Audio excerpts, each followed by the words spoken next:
Hey, family. Ciao. What does Marlo always say? Today drained me. Shout out to my sister Mel, who's here. If you're wondering why I look like a DC lesbian, these are Mel's earrings because I'm moving. I couldn't find my own. Let's take a long walk. Bitch, you so DC. You so gay. Around the park after dark. Remember me different. Funny enough, in 2008, when I was wearing belts in the middle of my tunics for no reason, I did rock earrings like these. The funny thing is, Mel has a beautiful baldish head, and her head is smaller than mine, so these look good on her. On me, with my big bosom and my cheeks, they tell a different story. Mel is here. She's the only reason we're able to do this because I have only slept a combination of about 8 hours in the last week. um yeah, so I am being held up by the caffeinated beverage of the Wendy's iced coffee. Didn't even know Wendy's had iced coffee until 45 minutes ago when I said help, and Mel pulled into a Wendy's on the way home. Somebody said the earrings are giving Hotep realness. I know that's right. Come on, Mel, come say hi. Y'all, Mel's gonna join us for the members only show. Hi y'all, this is my sister Mel. General Pop, that's enough for the General Pop. If you want to see the rest of Mel, can you roll a J for us to for the member, please? Okay, I'll have to get papers because what locks are they in? You got no papers? Bitch, I can't even find my panties talking about papers. I'm getting papers. That's why you think I'm wearing your earrings. I know. You do work. I'm a ghost in the machine. I'm doing J. Everything. Can we use like a black and mild and just shake it out and stuff it back in? Okay. Bitch, they know how I get down. What's up, y'all? I'm up here in my Hotep earrings. So for those who didn't see the post that I made, first of all, my bad, ADHD. Again, Bluecentric Live is always and will always be sponsored by ADHD. So for the new motherfuckers who keep coming in my comments like, hey, focus. That's not how we do this show. This is not a show where we focus, okay? This is a neurodivergent friendly. Where you going, Mel?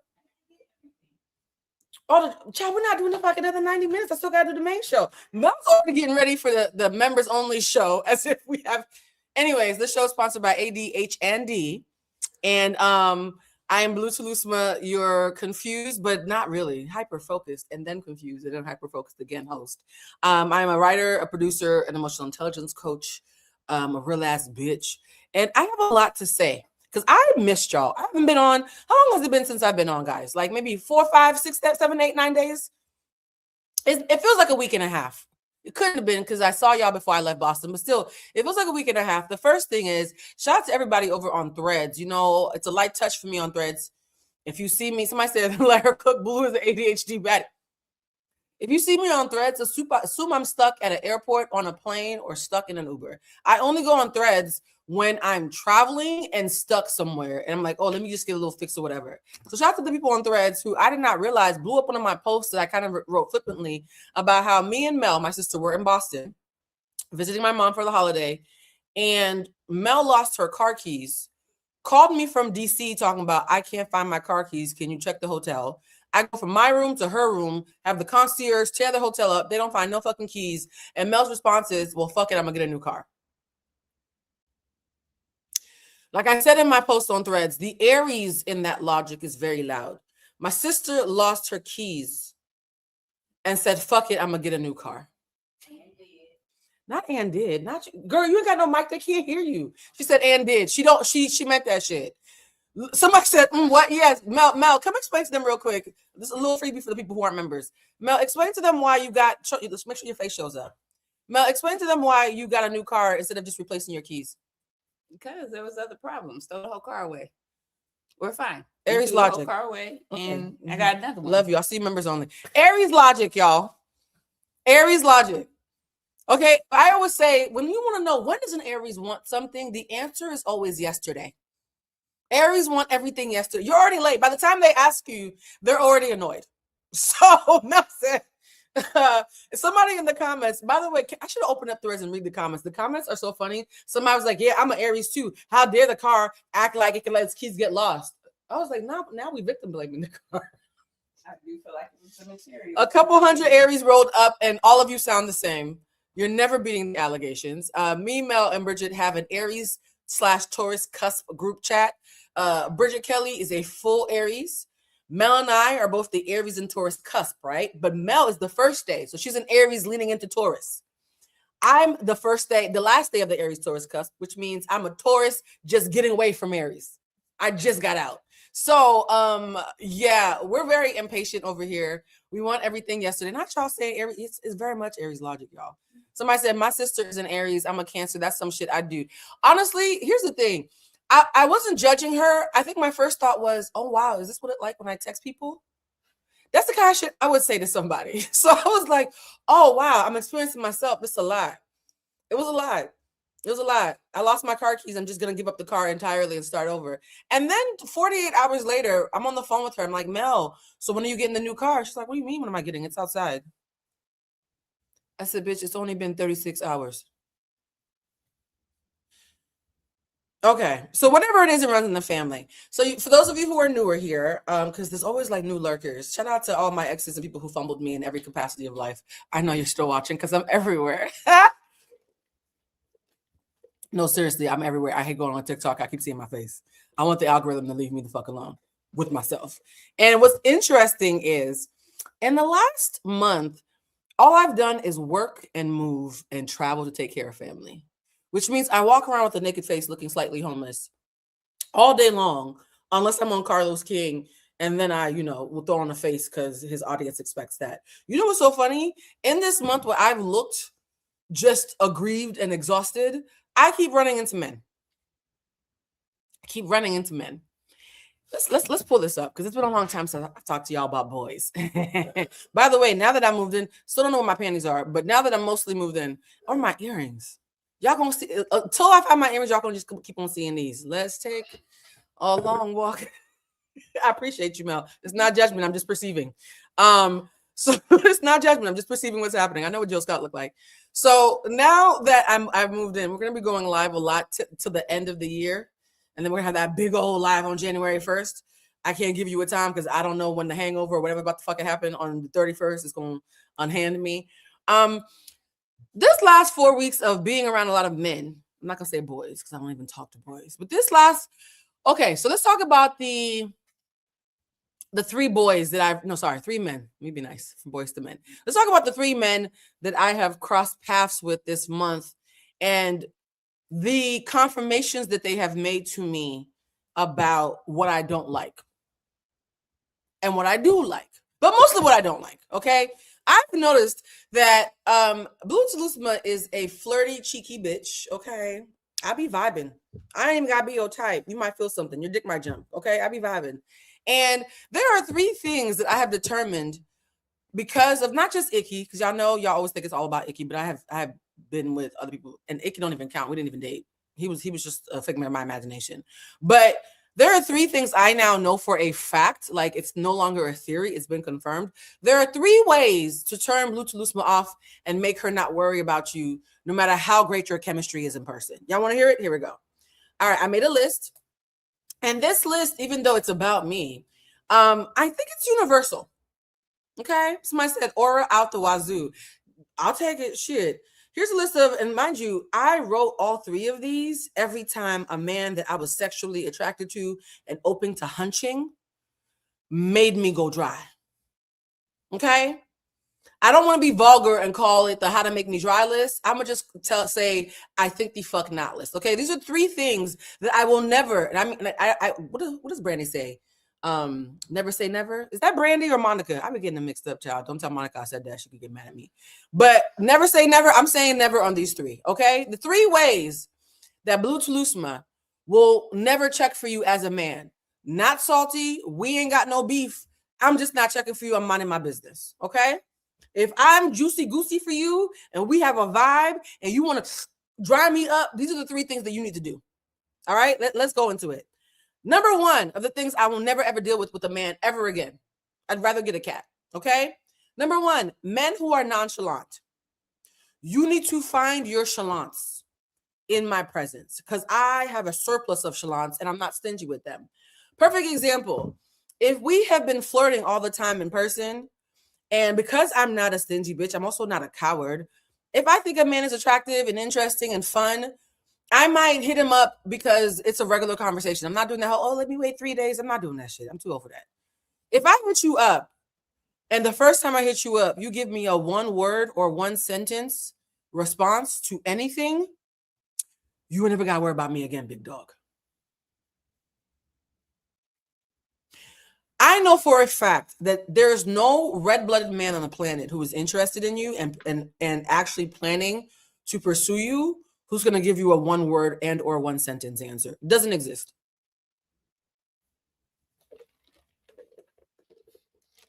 Right now, one of you is saying, no, Blue, my husband was nonchalant and we together. Okay, Harriet Tubman, that's great for you. May that love never find me. Okay? That's great for you. You got the love that you think you deserve, and the universe said, bet.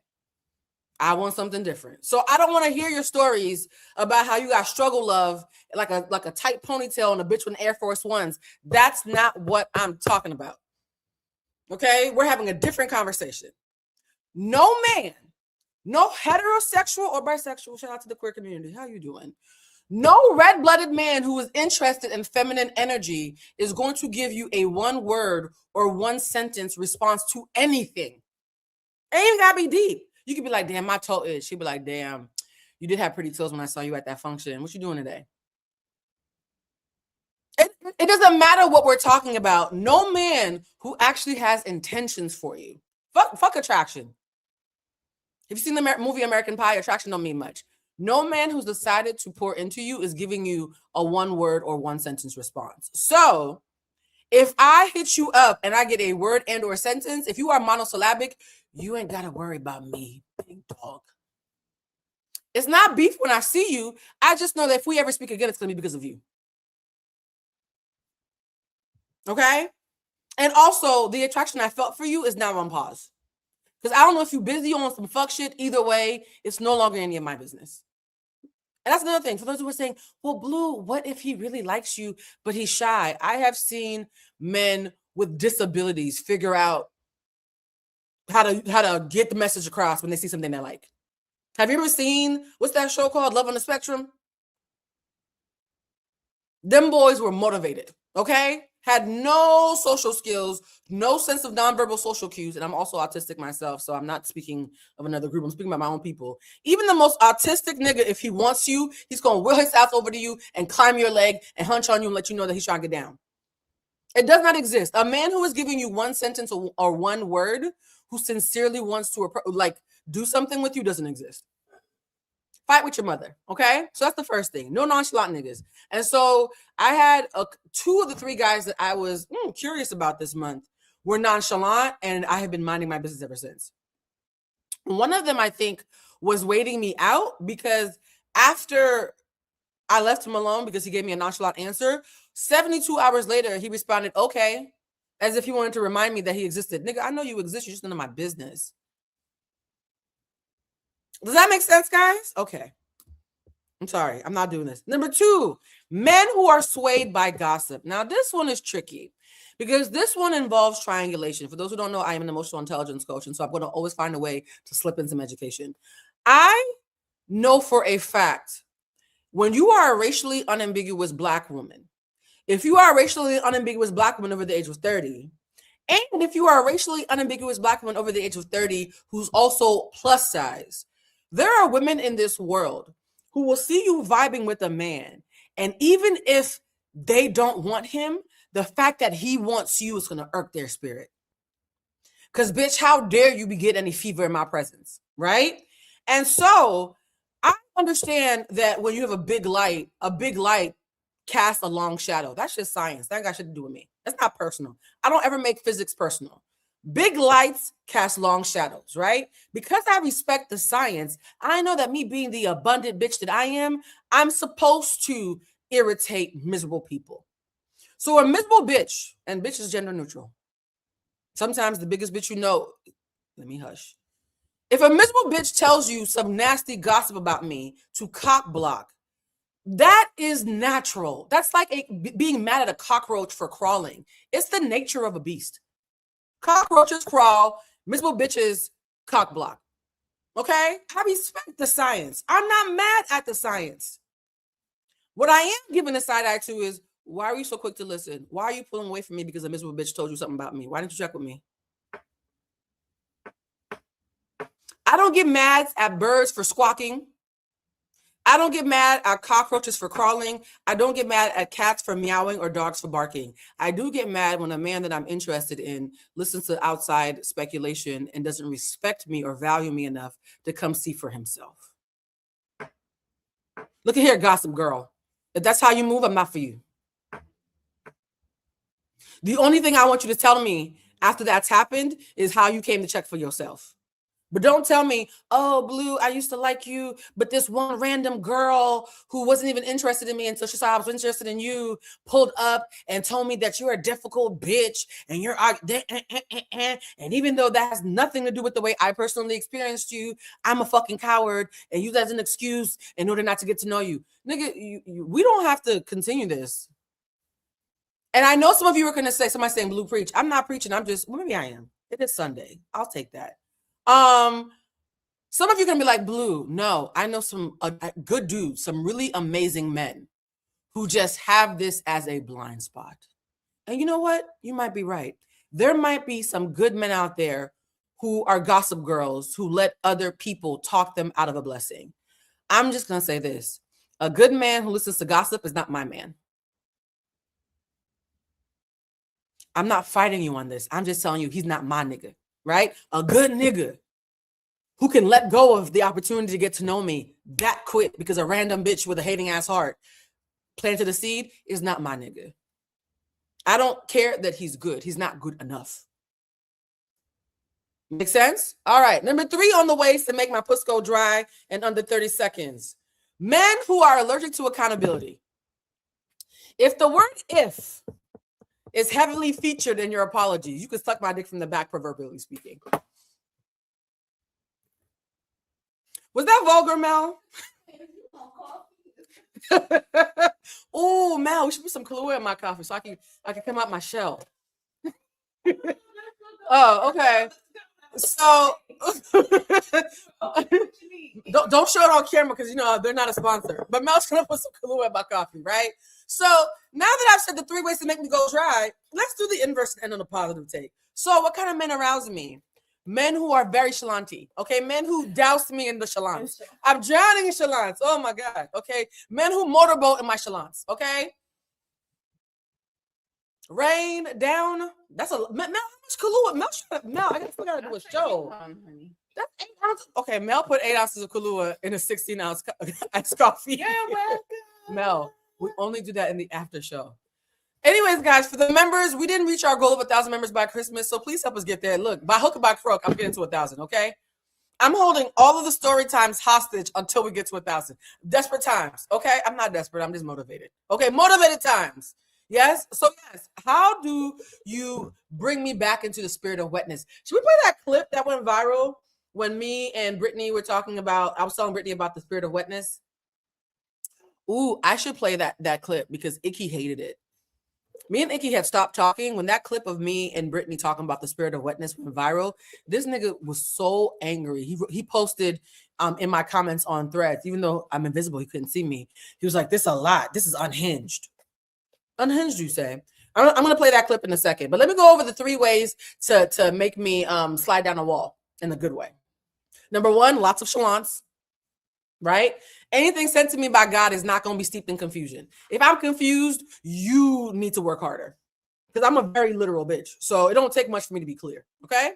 Number 2, men who are 10 toes down and don't play about me. When people talk shit about me around you, I want to be nervous for them. I want to be like, ooh, stay safe. Don't say nothing about me around him. He might get mad. Oh, I like that shit. Oh, I'm getting around just thinking about it. You ever seen somebody who don't play about you? This is actually not even about just romantically. Even as a friend, I had one friend. She was like, Blue, I realized the reason why I fuck with you is because I know for a fact that if anybody ever came at me crazy around you, they'd be in danger. And they would. Knowing that someone's safety is contingent on how much respect they show me in your presence. Oof. I need to breathe. What's that Tony Braxton song that's going viral on TikTok? I need to breathe. A nigga who don't play about me. Yeah. Sorry. I'm coming back. I just time traveled for a second. And also number 3, men who take accountability because they would rather make sure that I'm safe than protect their ego. That last one is so important. A man who cares more about integrity, respect, and safety than to maintain the fragility of his ego. If it's between your ego staying intact and you being right all the time, or me and you being able to co-create a safe relationship, if you always reach for your ego rather than the relationship, count me out. If you care, if you say, this is something I said to somebody one time when we were arguing. Honestly, I feel like I'm describing myself with a penis. I really like me, y'all, so that makes sense. If I'm dating somebody, actually, we don't have to be dating. If I'm just talking to somebody and you tell me something I've said offended you, there's no part of my brain that wants to be defensive. I've been an EQ coach for over a decade, and I've been working in emotional intelligence for 23 years. I'd be a fraud if that wasn't the case, right? If someone I cares about, whether it's my friend, a guy I'm talking to, or a person that I'm in a relationship, if anybody I care about tells me that I have caused them any harm or pain, even if it is unintentional, I am so mortified that I might have, even perhaps unwittingly, played a part in causing them pain. My first thought is, how do we make this right? My first thought is not, how do I protect my fragile ego, because I think that I'm a piece of shit and I'm guilt-stricken and need to constantly defend myself. I don't do that. I'm not insecure enough for that to make sense. You have to be insecure for that to make sense in any capacity, by the way, guys. If you are the kind of person who gets defensive as soon as somebody says something to you that requires you to take accountability for an emotion that you elicited in them unknowingly, there's some insecurity in you that you need to address.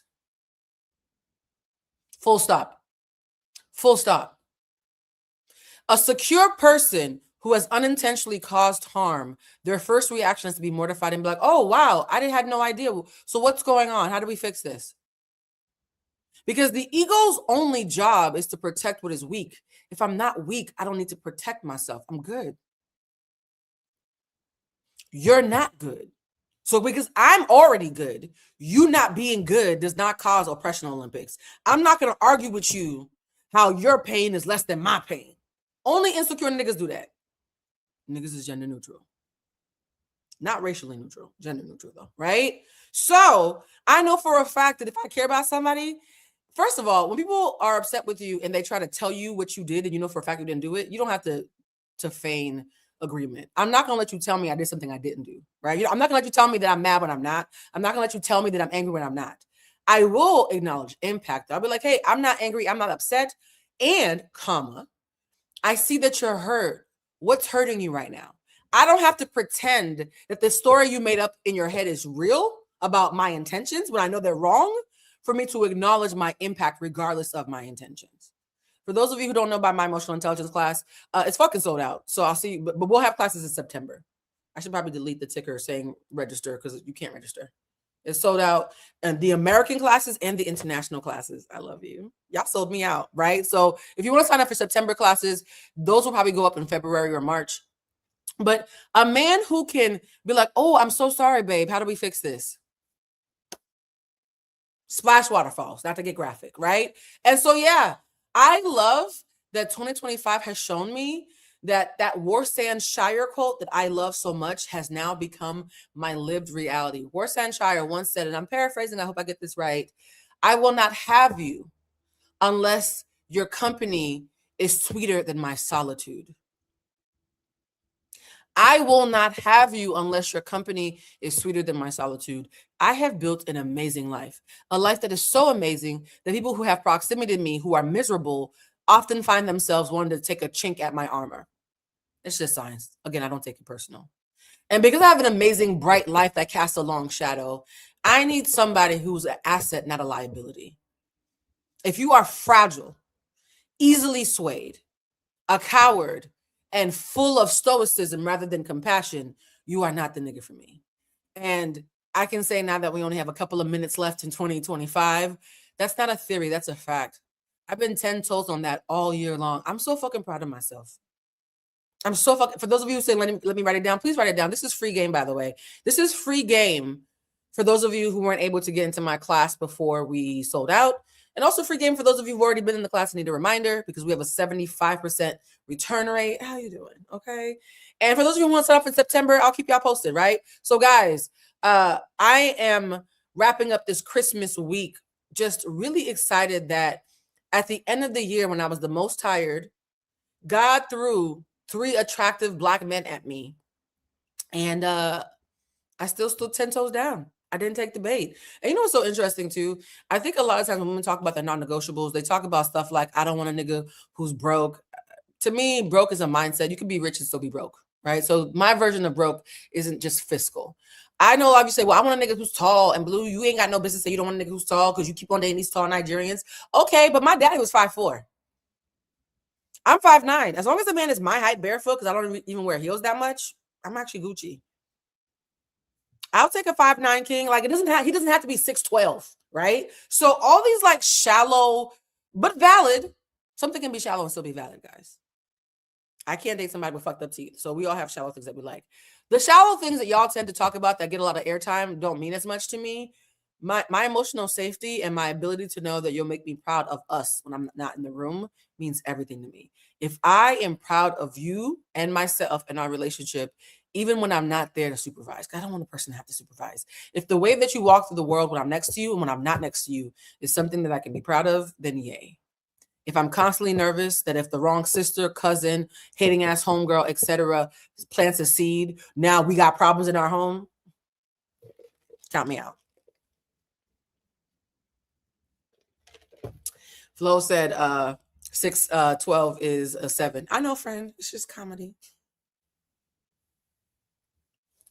Also, too, guys, I'm doing this because I'm thinking about doing the Ask Blue segment.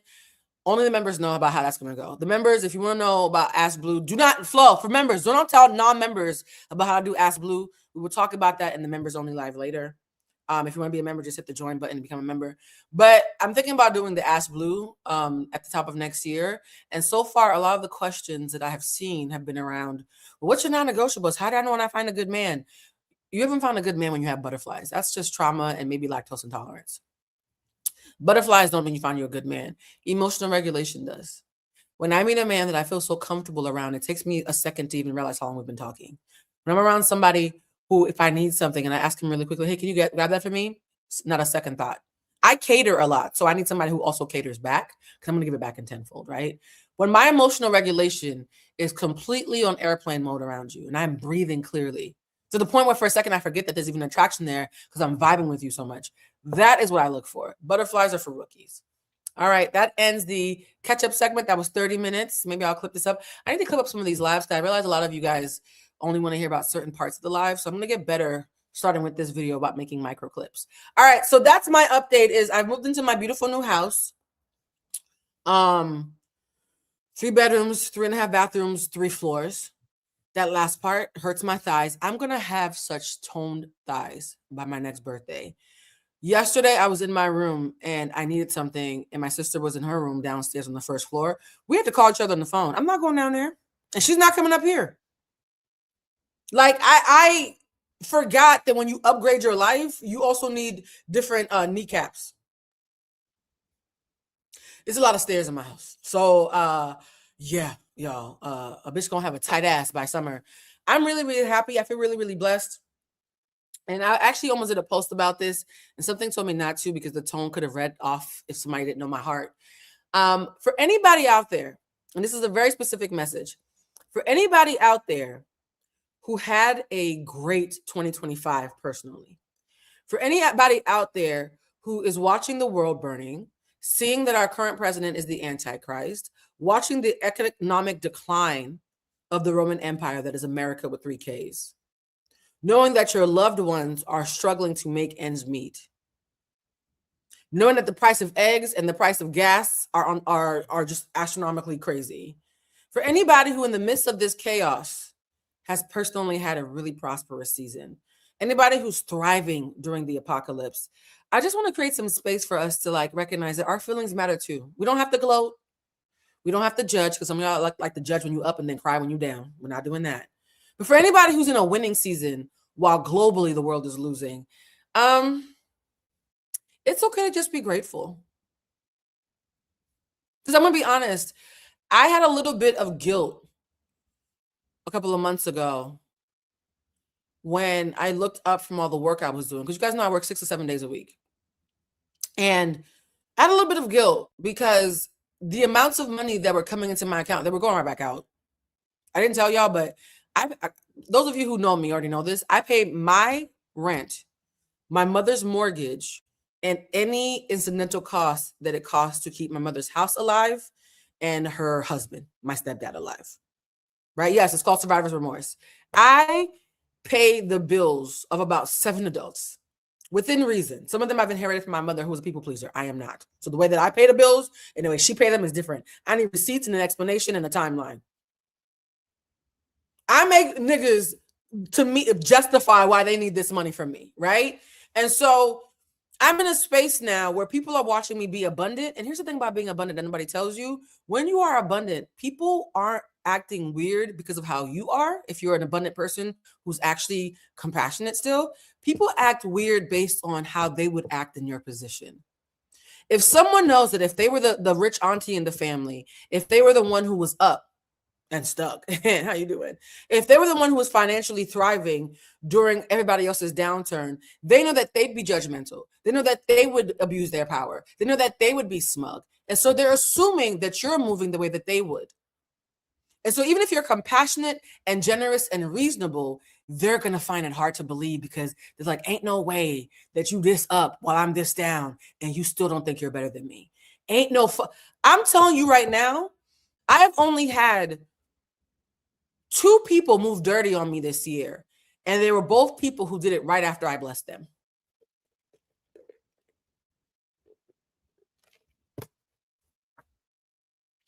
Only 2 bitches have played in my face this year, and both happened right after I tricked on them. And I wasn't confused. My mother always told me, baby, you are generous, and I know I love that in you because you've been like this since you were a child. I was. My mother used to give me $20 for my allowance for was it the week or the month? I don't know, child. It was the 90s. She would give me $20 on a Monday to feed myself for the whole week. That was supposed to be for my lunch money. Because I went to a private school, like one of those private schools in the hood, but for really smart kids. It was for my lunch money, my bus fare, and anything I needed. I would always run out of money by Wednesday. And finally, one day she said, how the fuck are you going through all this money in just like 2 or 3 days? And I told her, oh, because my home girl who ain't got a parent, she's an orphan, I buy her lunch too, and she takes the bus with me. My mother was like, baby, no, that money's for you. I said, yeah, but the money is to make me happy, and helping my friend makes me happy. What are you not understanding? My mother and I got to an argument about this. I was like 9. I was like, bitch, if you're giving me this money for me to be okay, my homegirl got to be okay. My mother's response, she's a Scorpio, was to just start giving me $4 a day instead of $20 for the week. So every day I would give $4. Guess what? I was still helping out my friend. I kept 3 for me and 1 for her. We still up. What the fuck are you doing? I've been like this since I was a child, guys, okay? And so for me, being generous when I'm up is just second nature, right? I believe in abundance because I'm abundant. I don't have to believe in it. I am it, right? It's like saying, well, I don't believe in love. I am love. I don't have to believe in it. I can see in the mirror and see myself. And because of that, people who are miserable and stingy and believe in lack and who think that if she has, I must be losing, they find it impossible to believe that I'm not judging them. They find it impossible to believe that me being up doesn't mean that I've changed. And I think, you know what's so funny? You know who I always think about in this season of life? I've been thinking about this person a lot. Jay-Z, funny enough. I know he is king capitalist with a big C. But Jay-Z said a long time ago, when you are successful, you don't change. Everybody else does. People that you've known for a long time who you love, some will clap for you and be so happy for you and be like, friend, I'm inspired. Others will be like, we see you, big money.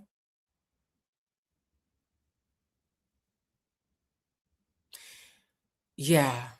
So this has been an interesting season because I've come to realize I'm not changing for y'all. Because if I change, y'all win. The only thing that's doing is I have a discernment button. I just turn it up. When somebody who I enjoy turns out to be a hating ass bitch, I just turn my discernment up. I don't drown out my compassion. I don't drown out my generosity.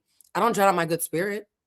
If anything, guys, and this is going to sound a little maniacal, if me being abundant pisses you off, I'm not going to be less abundant. I'm going to be even more abundant to those who deserve it let you have the access to me that you've earned. Because again, I don't give access based on love. I give access based on psychological safety. If I love you and you are unsafe, you're going to find it very hard to get in touch with me. If I just like you, but you safe as fuck, you could pull up. I value safety over love because love is a notion, right? Love means I poured into you, we have fond memories, and you mean something significant to me. Proximity is about safety. Proximity, access to me is about safety. That ain't got shit to do with love. Love enhances it. Love can't replace it. An unsafe person who I love the dog shit out of cannot find me. Shout out to half my family, right? And so because my metrics are written in concrete, fuck a line in the sand. The line is in the concrete. That shit is congealed, right? If you see someone around me, that's a lot, not just a little, because I'm in the room all the time with different people, right? But if you see somebody Velcro to me, assume that I feel very safe with them. If you know that I love somebody like dog shit, like I love the dog shit out of somebody, but you ain't seen us together in a while, one or two things are happening. We're really busy and we're playing catch up on the phone until we can have a 5-hour catch up. Shout out to Kendall because Kendall is up this season too. I love you, Kendall. And we both been busy, but when we catch up, it's like hours, right? So either we're both busy and catching up on the low, so it's not gonna be public, or they did some funny shit and I'm minding my business. All right. That concludes our getting it off my chest. Because yeah, it's been an interesting month. I didn't realize that just telling a bunch of strangers that I moved into a new house would cause so many people to reveal themselves. I love this though. For those who are wondering, Blue, why are you smiling? You're talking about betrayal. Why are you smiling? Because I want to know the truth as soon as possible. I want to know the truth as soon as possible. If I thought we were cool and now that I'm up, you suddenly being a weirdo bitch, I'm happy for the clarity. For those of you who are taking my class, I've been saying this for over a decade now. Clarity is always an improvement. If there's nothing you learn from this live today before we get into the hot topics, yeah, we're still doing hot topics. I'm doing a extra long live to make up for the fact that I've been gone for a damn near week. Clarity is always an improvement. No, Blue, no, it's not. What if I find out that my husband was cheating? He was already cheating, but now you're clear and empowered to make safer decisions. Improvement. What if I find out that my son's a pedophile? He was always a pedophile. Now you know to keep children away from him and call the police and maybe a psychologist. Improvement. Even when the truth breaks your heart, clarity is an improvement. Because the thing that's breaking your heart was already happening without your consent. Now at least you're empowered to see yourself clearly and accurately enough to find a safer place to go. Always an improvement. Always. This live is about absolutes. I don't use absolutes often, but when I do, I mean that shit. Somebody said, can I steal that, Blue? No, you can't. It's in my book. You can't steal it, but you can use it and credit me. I love y'all. Clarity is always an improvement. You guys can always quote me and credit me. I don't joke about can I steal it anymore because one of my closest friends used to always joke, oh my God, I'm going to steal that and tell people how wise I am. And when we fell out, I found out that there are tons of people who love him based on the things that he's stolen from me. They're in love with him, not knowing that he was just parakeeting me. So yeah, that joke doesn't hit no more. For 20 years, I thought he was joking. He wasn't. He was really stealing my content. So guys, clarity is always an improvement. And find you a nigga with some chalons. Yes? Find you some chalons. Or don't worry about me, child. I'm out. Now, let's talk about hot topics real quick. One thing, I have to do a fact check. I can't believe y'all making me do this, but I got to do a fact check on the behalf of Nicki Minaj. Y'all got me out here caping for Nicki fucking Minaj. How annoying is that? Yes, hot topics are starting at 40:04. Y'all got me up here having a cape for Nicki Minaj. I didn't think I was going to say that. Every reputable cultural critic that I can think of who swims in these waters found themselves falling into the trap of reporting falsely this week that Nicki Minaj deactivated her Instagram as a result of losing millions of followers. While this is a very logical hypothesis, what they failed to do was research. And what do we do a lot over here, boys and girls? Research. Nicki Minaj deactivated her account in October, guys.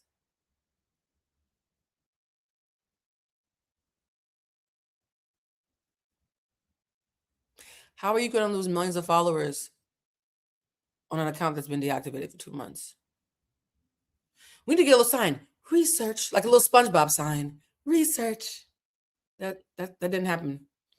Nicki Minaj has done enough stuff in real life that's wrong for you not to have to make up shit. Now, why is this important? Because I'm not a actually type of bitch. I might be a triple Virgo, but when I found out I was a triple Virgo, the first thing I pounded out of my spirit was the spirit of well actually. Sometimes it slips out because autism, but I'm not a actually ass bitch. I don't like to yuck people's yum, but that's just false news, right? Nicki Minaj deactivated her account in October, so she did not lose millions of followers on Instagram and go running for the streets. The bitch had been gone. Okay? There is a site that comes up on my feed a lot, and this girl has millions of followers. She did a whole video about it. I said, now, Susan, here I am with my little 42K trying to be on the right side of history, and y'all got millions of followers, and y'all can't do a search. Now, here's the thing. Shout out to those of you who did not know, and when you found out, you corrected it. Yes? Susie hasn't. Her millions of followers are still walking around spreading fake news. But for everybody else, shout out to y'all for like owning the fact, like, oops. And by the way, guys, I love a good course correction. I've come on here and said something. What was it? That girl that we thought was a juror was actually somebody else named Winter. I came on here and I said, my bad, y'all. That wasn't her. They got the same face. Like, they might want to get a DNA test. But that wasn't her, right?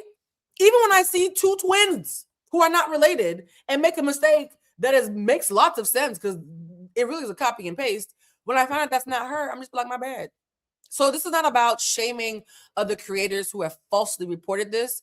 This is about me doing my part because, I got a neurodivergent tick. Shout out to the neurodivergent baddies out there. So my brain won't let me come on here and not point out that y'all got that wrong, right? Also, though, a lot of celebrities have been giving Nicki Minaj a side eye. Not Snoop Dogg, because he's a coon. If you had told me in the 90s when I was listening to Death Row in the morning and watching Oprah in the afternoon that I was going to, years later, make my dreams come true of being a talk show host, but in an unconventional way on a platform named YouTube that hadn't been created yet. And I would find myself a couple of days after Christmas having to call Snoop Dogg, i.e. the person who had my favorite album growing up. Dog Pound was my favorite album when I was a kid. I would have been like, I think the fuck not. And why do we have locks? I'd be stunned. Me from the 90s looking into a crystal ball would be stunned that we live in LA and we don't fuck with Snoop Dogg. The irony abounds, doesn't it? But yeah, Snoop Dogg's on some bullshit. He recreated the Beyonce Super Bowl act. He played the role of Shabuzi. Emphasis on booze. And he has some white girl with blonde hair in the exact outfit doing her best Taylor Swift cosplay of Beyonce. Rocking around the Chris. Nigga, shut up. Snoop. We've lost Snoop, y'all. Again, if you had told me in 2008 when I was wearing the belts around my work attire at the club that I was going to be applauding anything that 50 Cent had something to do with looking down on Snoop Dogg, I too would still be shocked. I'd also be shocked that I didn't think Nelly was fine no more. Look, man, y'all better be happy that time machines don't currently exist because we'd all be heartbroken, right? I'd also be like, why is Donald Trump president? It's a lot of weird shit happening right now. Donald Trump is president. Snoop Dogg is a coon for hire. J-Lo still thinks she can sing. It's a lot going on. It's a lot going on, okay? But let's talk about Lizzo. Speaking of people that I used to love and find disappointing. Now that Lizzo has stopped pretending, let me shut up. I'm not going to do it. I'm not going to do it. My Gemini comes out. Y'all think that because Lizzo's a big bitch, I have to like her. Y'all do that a lot. Y'all, I don't know how to tell you this. I don't like every big bitch that exists. This thing y'all do when you think that all plus size girls are like standing for each other. Do y'all think I just like hang out outside of Lane Bryant waiting to make friends? Me and Lizzo ain't got shit in common. All Lizzo does is talk about her weight and throw it in our faces and makes her whole identity and then cries when the obvious fat phobia that trolling people would create actually happens. That could not be any further from the way I move through the world. We have nothing in common other than being cute big bitches. She's pretty and talented as fuck. Oh, I like that too. Pretty and talented as fuck. Okay, so she's a talented, pretty big bitch. Okay, I hear it now. But yeah, no, we're not the same. And so Lizzo popped up on my timeline for the first time in forever because she had some words about Nicki Minaj. I'm gonna play this real quick because Dwight's in it. Y'all know I love me some Dwight. And we're gonna see what Lizzo had to say about Nicki Minaj. Lizzo has some thoughts about Nicki Minaj's most recent interview on Turning Point USA. And I have to say that cousin Lizzo made some good points. Some points were made in her video. So I'm getting texts like about Nicki, and I'm like, what are you talking about? I didn't even know. Then, you know, I researched and saw what was going on. And I'm going to say it like this. Celebrities' opinions of other Yes, that's Lizzo, y'all. She lost some weight. celebrities does not matter. I'm telling you, it doesn't matter. So my opinion of her does not matter. But what I will tell you is you're about to see an influx of people who see that it is more profitable and more beneficial to join that side. Now, the only thing I kind of disagree with was when Lizzo said that people don't care about celebrities. Well, she said that it doesn't matter. And I disagree with that as well, Dwight. Me and Dwight tend to be on the same page. Celebrities' opinions 100% do matter. And I actually wrote a piece for CNN about this. That's not a plug. It's just what happened. CNN commissioned me years ago when Jada Pinkett Smith and Will Smith were boycotting the Oscars.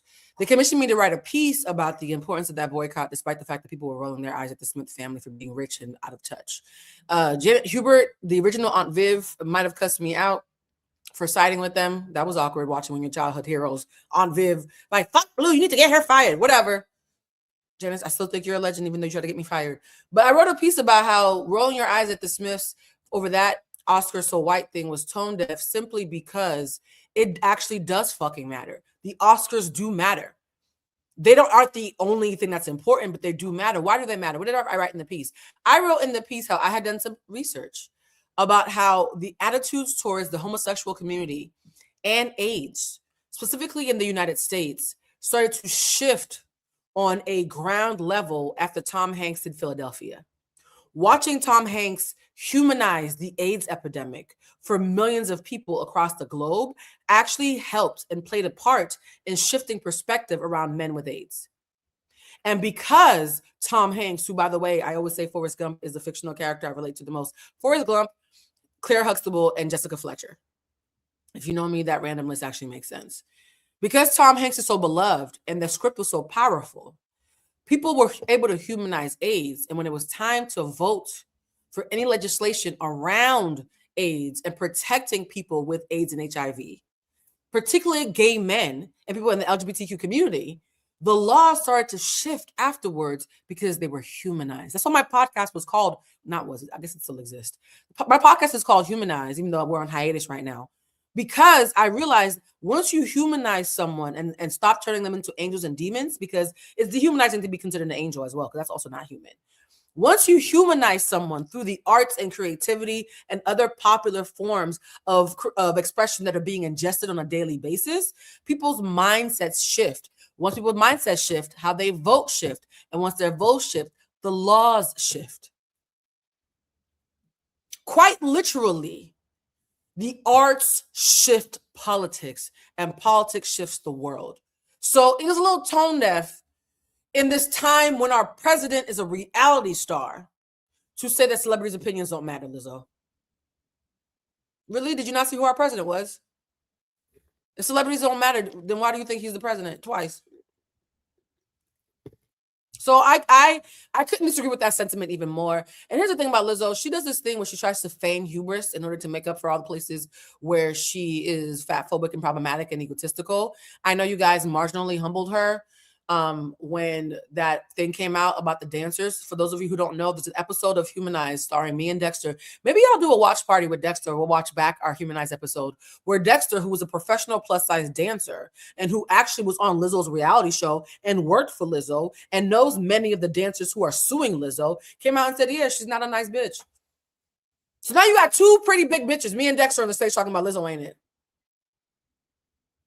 And then she went on Keke Palmer and did everything but take accountability.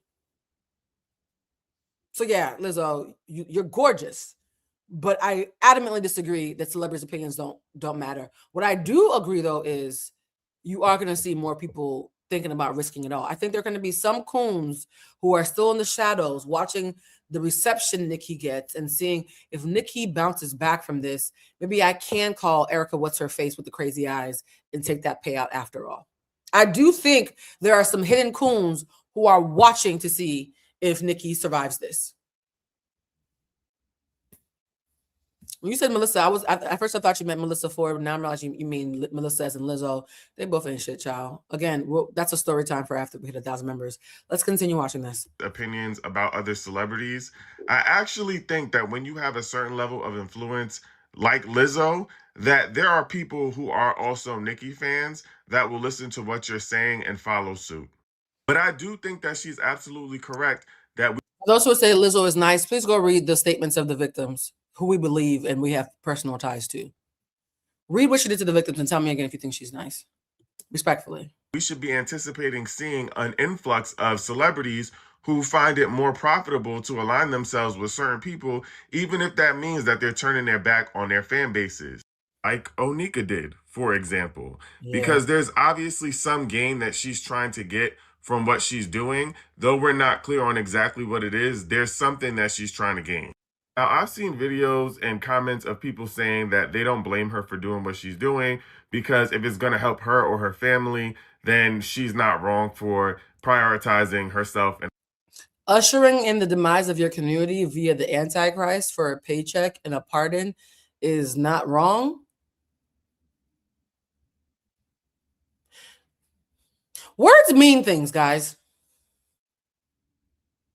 Y'all really just come on here and say anything, huh? Her family. Now, I strongly disagree because if she's trying to get a pardon for her brother or her husband, being big and fat phobic is normal work. It's not even crazy, child. The same way they got gays who hate gays and trans who hate trans. They got big bitches who hate being big bitches who hate other big bitches who remind them of how big they are themselves. It's a tale as old as time and a song as old as Weight Watchers. Husband, that's sick.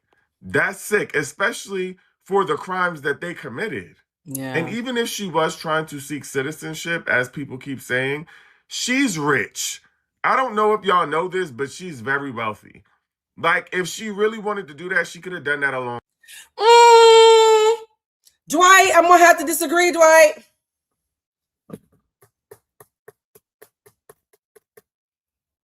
As the bitch who's up, I'm going to have to disagree. I applied for 2 homes. The first home was a home that was in West Adams because me and Estelle love to hang out in West Adams. And whenever I go to West Adams with her, I always see all these fine niggas. And I was like, oh, there's some fine niggas out here in West Adams. And so I was like, maybe I should move to West Adams. And so when I was looking at West Adams, I applied for a house that I liked because it was in a popping part of West Adams. And I was like, oh, this is cute. The second house that I applied to was my dream home, this one, because when I was on Zillow, it literally felt like me. From the finishes, it chef's kiss, it felt like me, right? So I applied for my dream home and this convenient place in West Adams that fell on my lap. I applied for the place in West Adams first because I thought it'd be easier because I saw what the income requirements were and did the math. I make 4 times what it costs to live in that neighborhood. 4 times. Not 1, not 2, not 3, but 4. It's not a flex, it's just math. So I'm thinking, oh, ain't no way y'all gonna not take me, bitch, because I could buy this house and 3 more down the street. Let's go. Let's hit it. Right? Not buy. I'm not buying shit in LA. Rent. I already own a home in Boston, and that's just a fucking nightmare. I do not want to own a home in LA anytime soon unless it's a good deal on foreclosure, right? So I was like, oh, I could totally rent this house out. Let's do this. Do you know the real estate agent didn't even call me back to deny me? I had to call them. That's always a bad sign. I don't like nonchalant niggas, whether it's my man or my real estate agent. I called back the real estate agent who was hype about me. And I said, Matthew, what happened with that house? The house with the red door. Y'all know I'm surrounded by Aries. My sister's in Aries, Bridget's in Aries, Kendall's in Aries. I'm surrounded by fire sign. Mike is a fire sign. Dexter's a fire sign. I'm like, ooh, a red door with all my fire sign friends. Let's do it. I said, so what's going on with the red door house? He said, so Blue, you make a lot of money. I said, I know, right? And he was like, yeah, and it all goes right back out. I said, excuse me? He said, Blue, the landlord said she makes an astronomical amount of money. And I looked at her bank statements and it goes right back out. I said, well, yes, I have to pay my mother's mortgage. Like, first of all, you know when you ask a question and now you want to fight and you don't know why? I was triggered. Cause I'm like, I feel like this nigga just called me broke to my face. I don't know how to say it. He called me a rich broke bitch. And I don't, at my brain, remember when y'all called me dark bright skins and it took me like 2 weeks to figure out what the fuck that meant? This is like the financial version of dark bright skin. What the fuck is a dark bright skin and what the fuck is a broke rich bitch? I said, what you mean? He said, Blue, you make a month. You spent a month.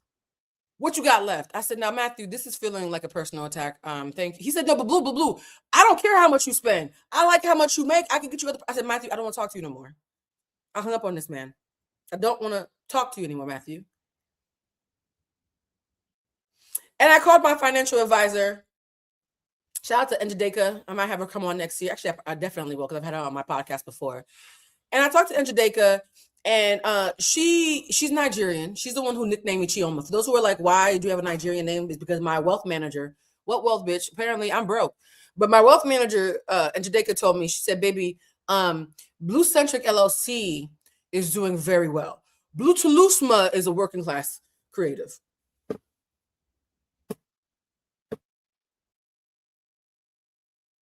I said, excuse me? She said, baby, you're a walking tax deduction. Almost everything you do is business related. But as for you, like you having a personal life, you ain't got no money like that. Half this house is owned by Bluecentric LLC. Do you know how sobering it is to work this hard, move in a new house, and have 2 different people look you in the face and be like, oh, honey, your company's making money. You still a little broke, though. Now, most people who give a fuck about optics are not going to be in this fancy house, feel the haters crying in the shadows, and tell the truth and shame the devil. I will. I don't give a fuck. Bluecentric is up. Blue Toulousema is chilling. We're not the same. So for y'all to be like, well, Nicki Minaj is wealthy, and therefore we don't know how much her bills are. If Nicki Minaj is worth 100 million and her bills are 99 million, she's only a single millionaire, and all she needs to do is pay taxes, and even that won't be true no more. So as a bitch who is technically up, but not so much, it is very popular for that to happen, guys. I live in LA, the land of rich niggas with no money. And the legal fees, right?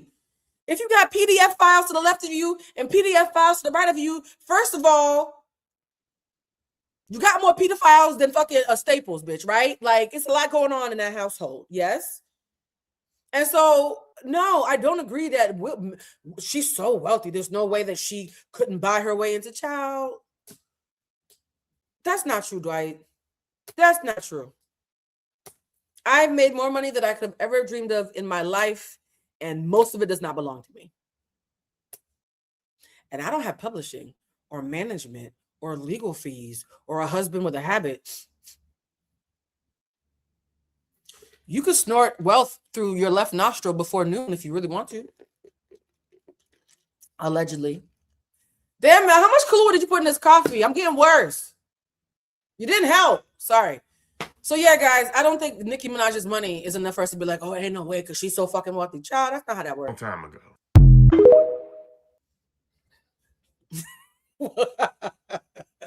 All right, sorry. Are you home now? Bitch, why am I talking? You talking about, are you home now? Obviously, if you can answer, you're home now. Jesus wept. I think you've gotten me drunk before the fucking act. Mel, no more Kahlua until the after show, please.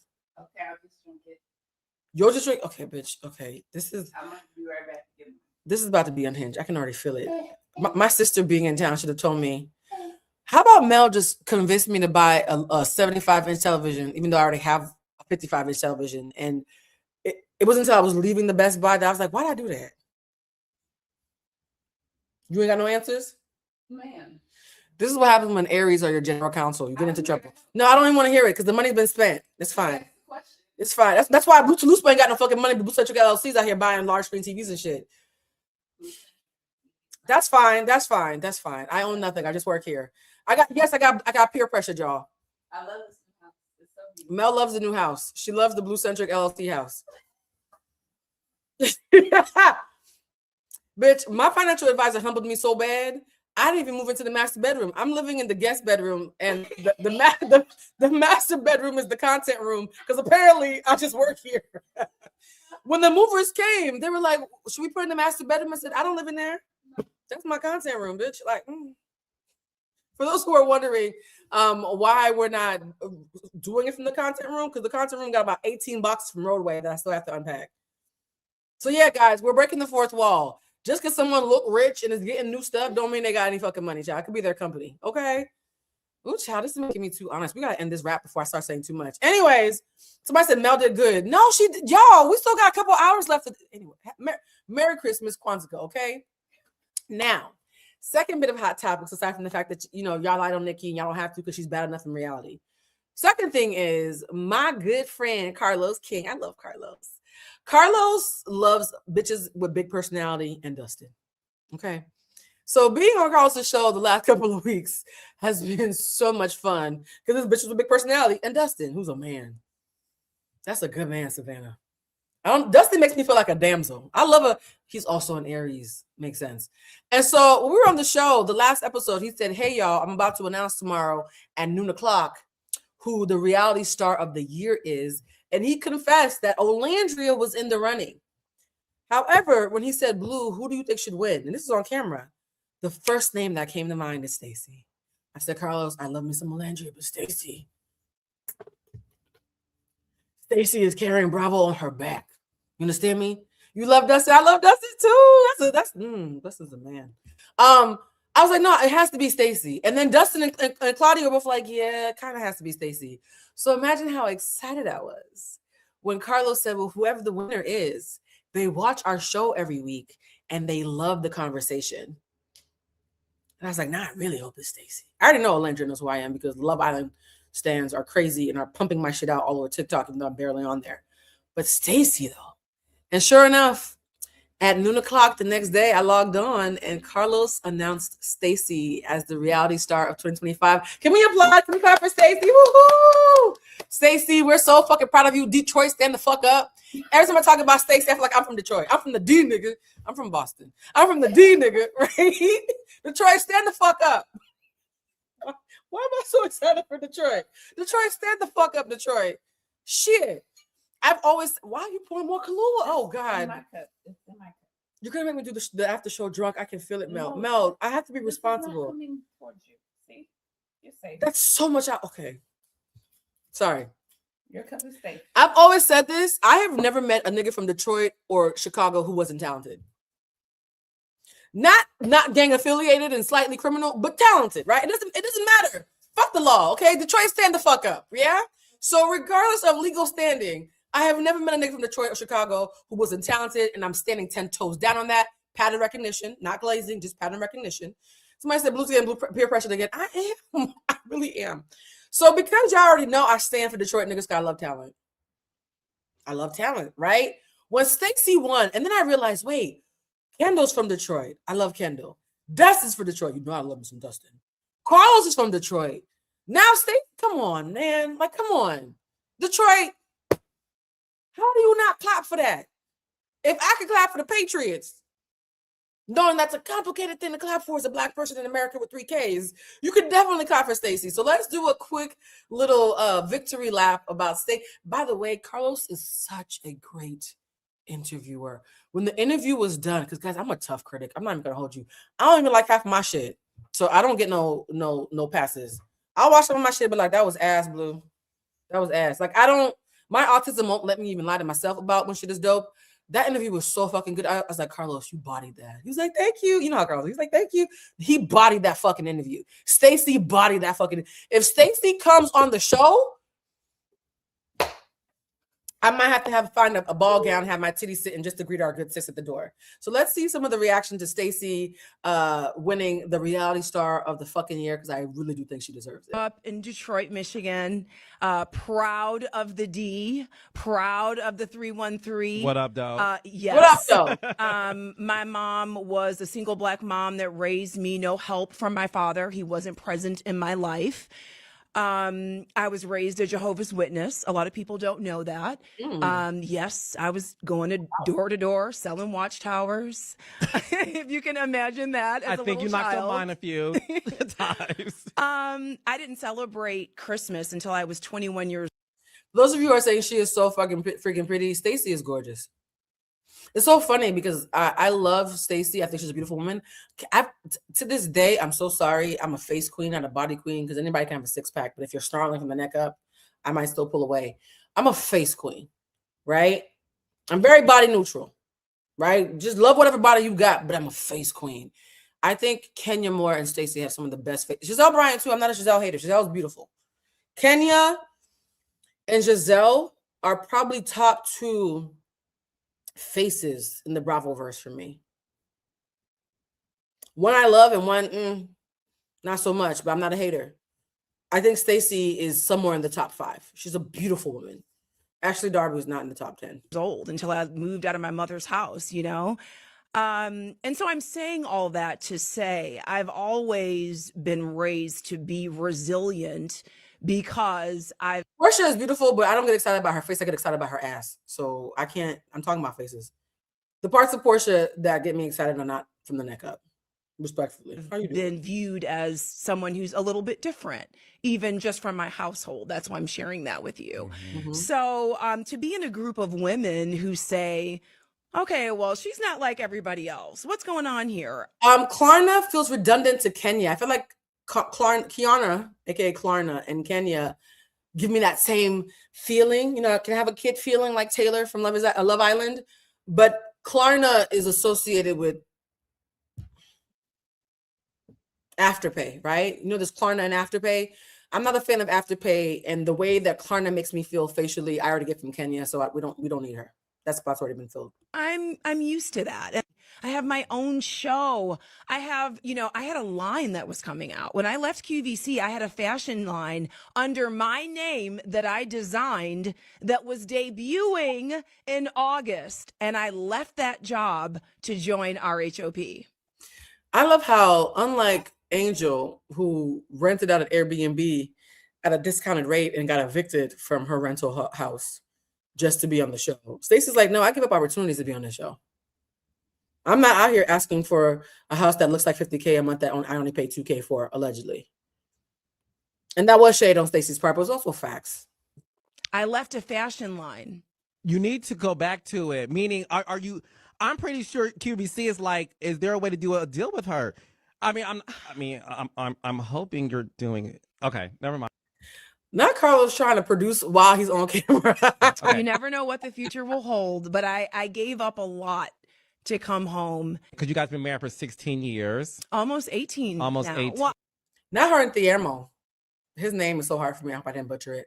By the way, guys, why is my skin is so, I feel like a glowworm. You know, I've been running errands all day, so I'm probably flushed from all the activity. I mean, well, we're not married right now. Yeah. We're divorced. You're divorced. Yes. Is that true? It's you better call TMZ. Not divorce and dating. That's interesting. You better call TMZ. Well, there was an RMZ, Robin Dixon's MZ, but that was 2 years ago. So yes, I am divorced at this time. I am legally divorced at this time. Yes. Giselle gets away with not having a man. Ooh, I wanted to watch this clip because I haven't seen it, but the girl's been talking about it, and y'all know that whenever possible, if I think a clip is safe for me to watch and live react in person, I do. I have not seen this clip, but everybody and their mother has been tagging me in it. So let's see what she has to say about Giselle. On the show, then being exposed for dating someone, yet going and filming an entire dating show called The Love Hotel when you're actually dating someone here in the DMV. No one says anything. I'm the only. Can we talk about how Giselle and Ashley scanned and both had men and went on a dating show?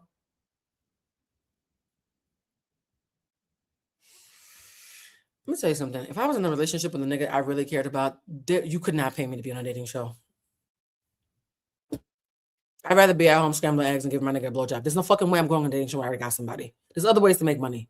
Well, unless you don't have talent outside of trolling. Never mind. One I that get it. says something. Giselle has an event to celebrate her business. Her business partner isn't there, and we just accept that? Like, really? And by business partner, she means Robin Dixon. Robin Dixon is the business partner, for those who don't know. Giselle and Robin Dixon, aka the Green Eyed Bandits, have a show called Reasonably Shady on the Black Effect Network. It's not a promo, I'm just doing a fact check. Robin Dixon, who is married to Juan Dixon, again, after they got divorced. The same Juan Dixon who was caught in a hot mic saying that he's sick of her and doesn't like her, but then pretended to get back with her for a storyline that never appeared. The same Juan Dixon who was caught doing laundry and running errands with a whole other bitch who he looked like he actually did like. The same Juan Dixon has receipts about him being in a hotel with another bitch, but he was just getting a hotel room because she lost her wallet. Oh no, it's the Scooby-Doo mystery. Where's my wallet? Juan, give me a hotel room that you're not going to come into. I'm not going to suck your dick. I know black, right? That same Robin Dixon, the same Robin Dixon who would be considered 90s fine had she not opened her mouth and let us realize what was happening in between her ears. That Robin Dixon. That's the co-host who didn't show up, for anybody who's confused. Giselle says I shouldn't be trusted around husbands or children. And her bestie is out here kissing her friend's son. Really, Giselle? Big PDF energy. I said this on Carlos' show, but I'm not sure I said it here. I find it real funny that Giselle and Ashley have made themselves somehow gatekeepers or who are meant to police other people's propriety when it comes to sexual relationships. And yet this is the same Ashley Darby who's bisexual, allegedly bisexual husband was caught squeezing people's booty cheeks, other people's husbands' booty cheeks and shit. And so I just feel like Ashley has this penchant for abuses of power. I think abuse of power might be Ashley Darby's kink, right? She's either, because the guy that she dated after her ex-husband looked like her son. He's young and looks like her son. The man that she was married to before dating him looks like the father who didn't raise her. Because whenever she talks about her father, they'll have the camera crew show up outside her house and watch her beg for her daddy to come out, and he never does. Excuse me, sir, can I have a piece of father? Like, it's really sad, right? Your only storyline is your daddy wouldn't raise you, so you married a man who looks just like him. And then as a rebound, you dated a guy who looks like the son that y'all made. It's all very weird work. So because Ashley has a very perverse and questionable relationship with propriety and age, she's either the one who is the sugar baby or she's dousing sugar on a baby with no sugar. It's all very bizarre, right? Ashley does not like equals. She either has to be an underling or an overlord.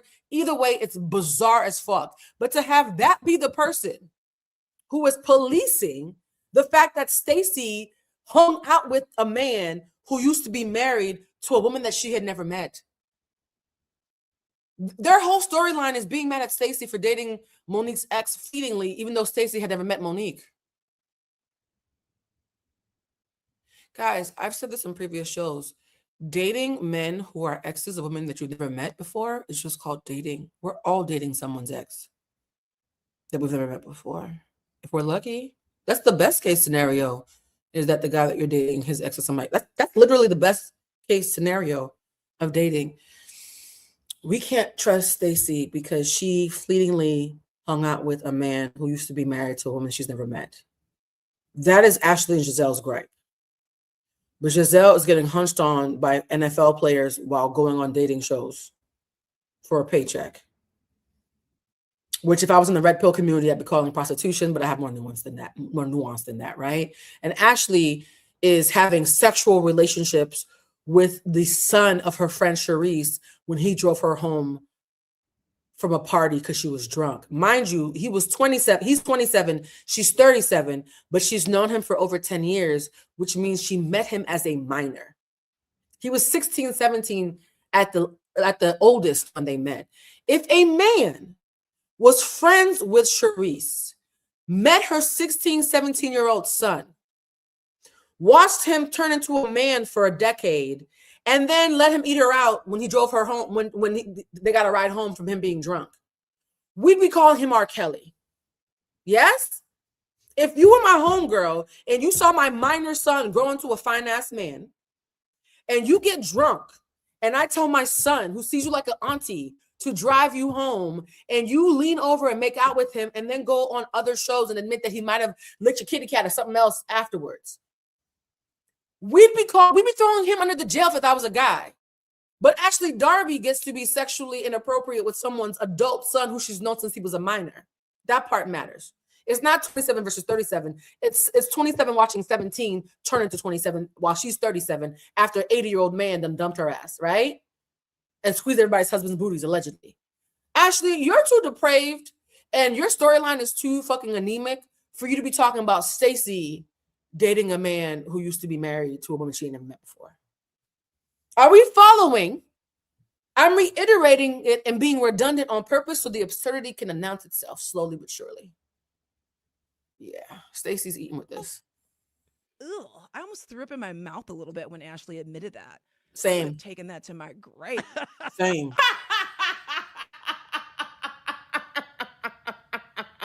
And this is exactly why I say that Stacey Rush is a star. I agree. Like, guys, can you see the masterclass that she just gave?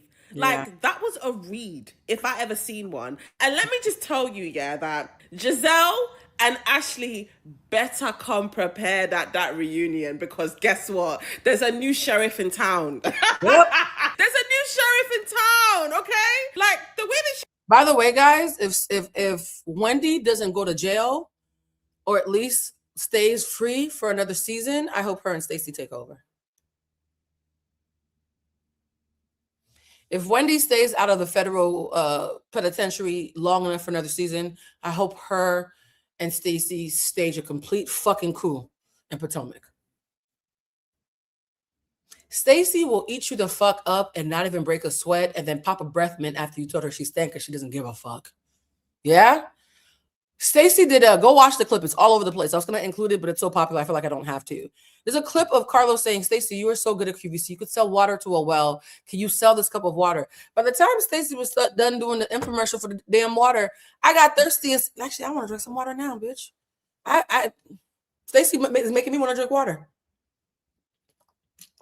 By the way, I do drink water, okay? I've told the story before privately, but I once had a booty call with a man who used my bathroom without flushing, and when I went back to flush behind him because ill, the water was brown. It looked like apple cider vinegar. And because of a little thing called pH balance, I sent him home. Yeah? So, fellas, please drink water. Ladies, please drink water, right? So the fact that Stacey was able to get an entire audience of people who were on the fence about her watch this interview with Carlos, and by the time she was done selling water, we were all thirsty. The talent. Can we just, the talent. Shout out to those of you who are in here saying, yuck. Somebody said, oh my God, Blue 8. It was brown.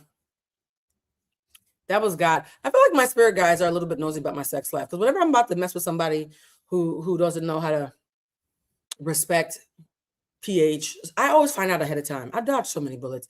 Man, dating men is so hood. I just need a moisturized man with integrity. Some moisturized man with integrity who's not going to embarrass me when I'm not around. The bar's in hell, guys. The bar is in fucking hell. Now fucking, what do you call it? Lotion and water consumption has become something that we have to watch out for.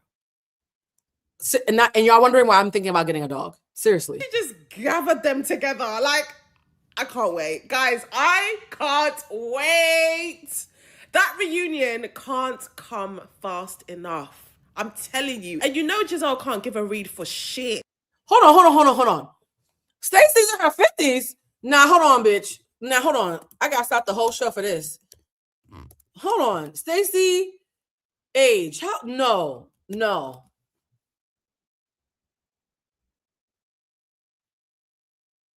Stacey is 53?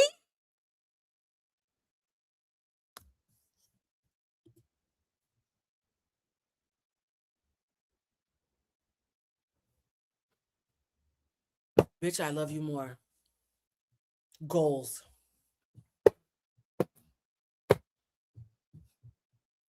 Stay.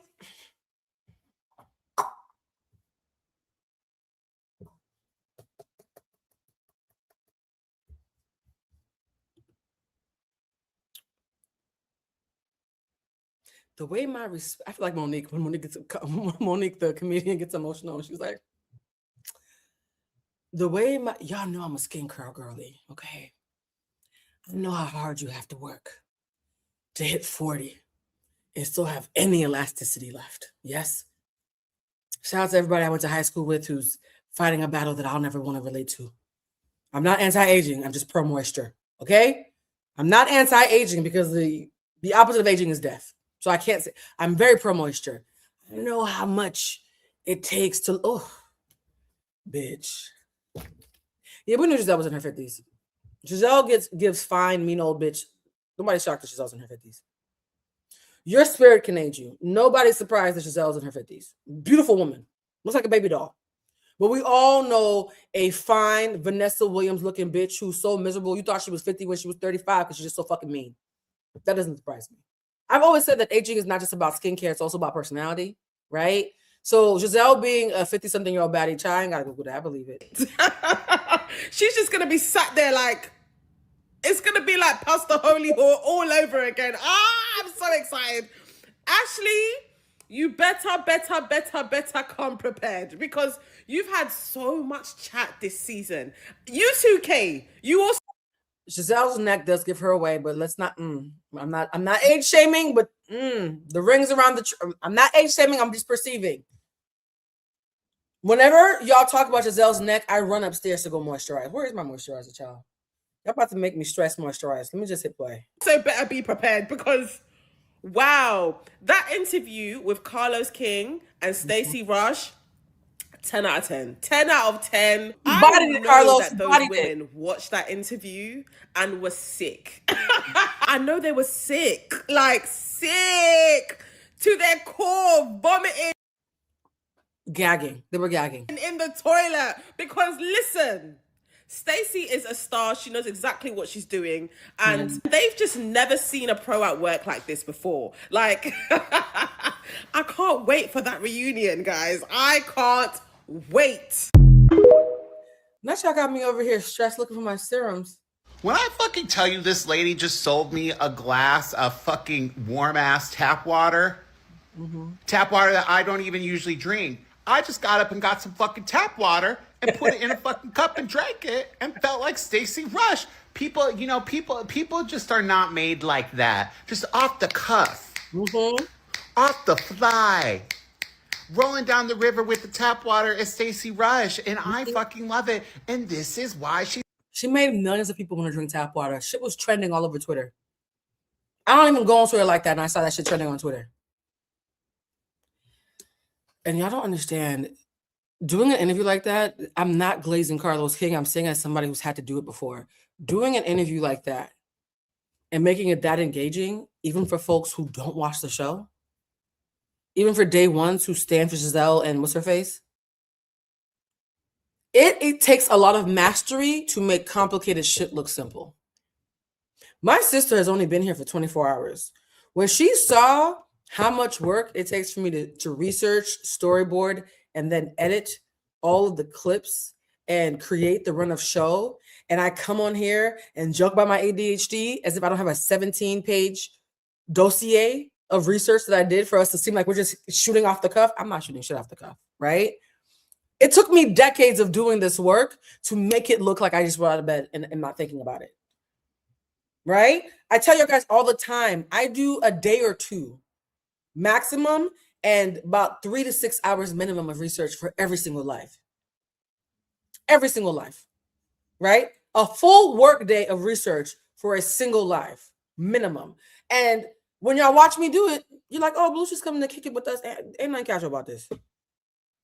Carlos bodied that interview, and the way that him and Stacey made you fall in love with her, and it felt so organic. And even when you knew what they were doing, you were in on the joke. You can't teach that, guys. You can't teach that.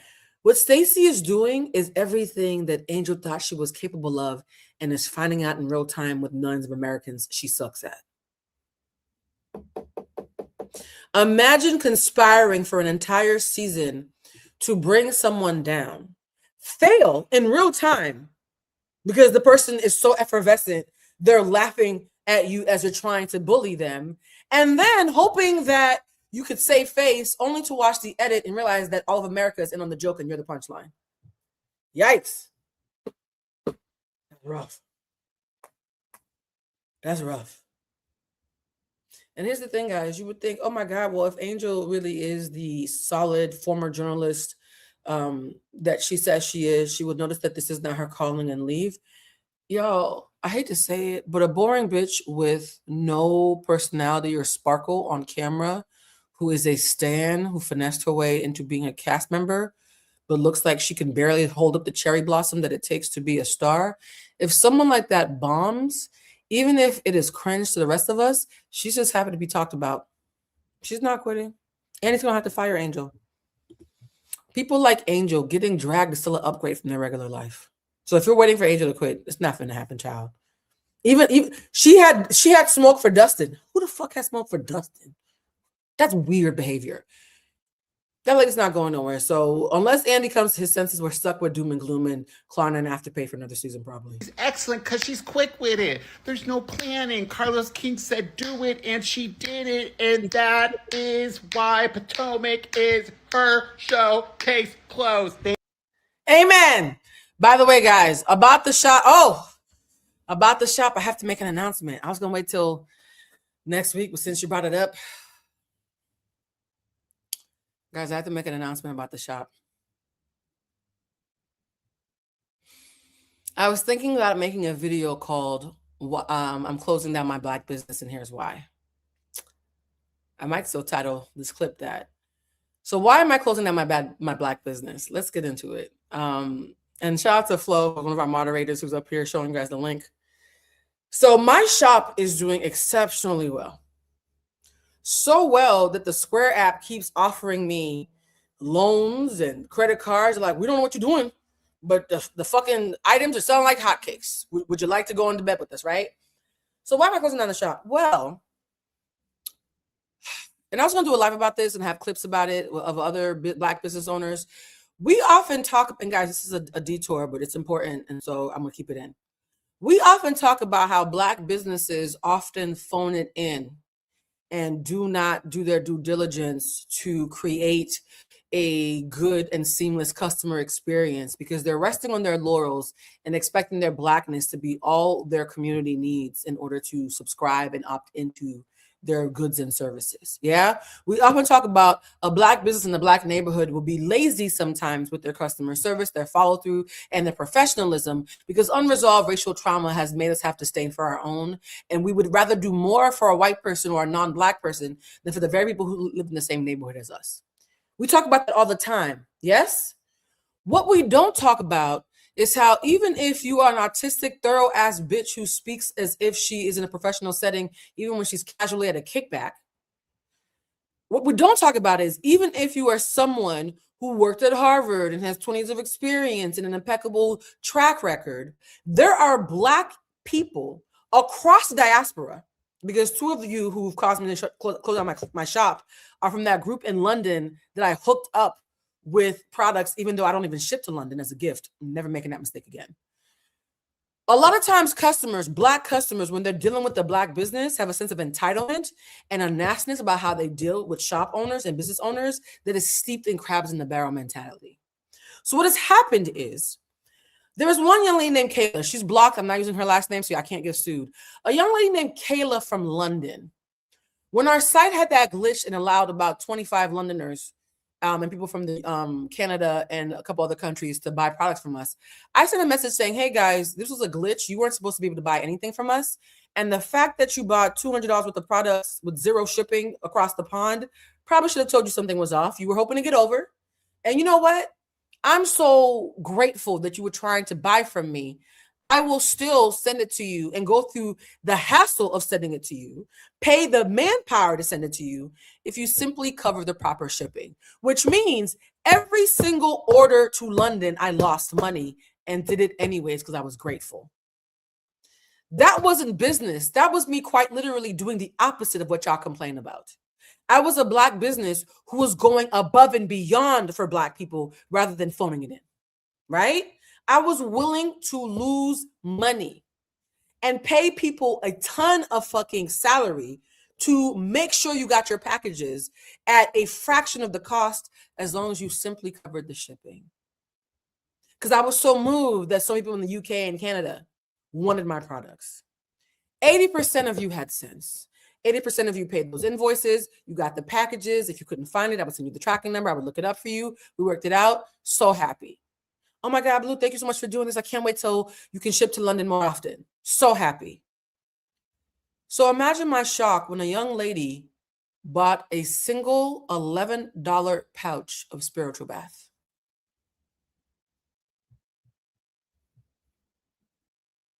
A young lady named Kayla bought a single $11 pouch of spiritual bath. If you're wondering why we only sell the extra large spiritual baths for $22 and no longer for the $11, because of Kayla.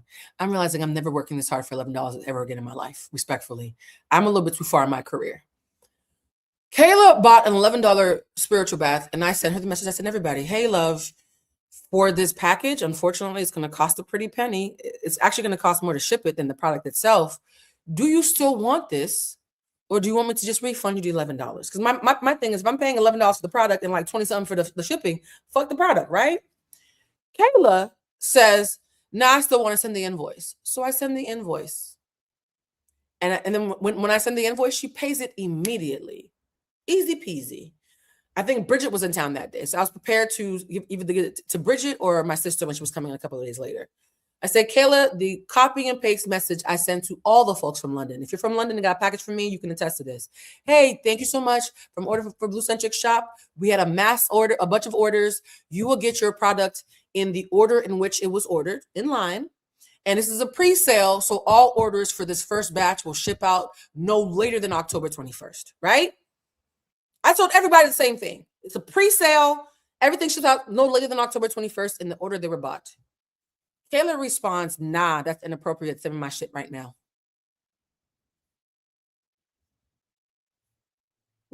Excuse me? I said, Kayla, I don't know what's going on, but there's bright red signs on every single page of the site saying this is a pre-sale. Everything ships out October 21st. I've been announcing that for weeks now. For those who say who's she talking to, you already know who I am. When people talk to me like that, 100% of the time inside, I'm doing the slow Ike Turner turn. Always. I'm never not doing that when people talk to me crazy. Because now I'm concerned for everybody's safety, especially yours. I said, Kayla, I don't know what's... Mind you, I talk slower when I'm mad because I want to make sure that I'm not going to jail. Shout out to therapy. I said, Kayla, I don't know what's going on, but the language couldn't be any more clear and consistent. It's a pre-sale. Things ship out on October 21st. She said, yeah, but it's a pre-sale for candles. This is the spiritual bath, and it sucks that you ain't got no integrity while you talk all that shit on YouTube. This is bad fucking business, Blue.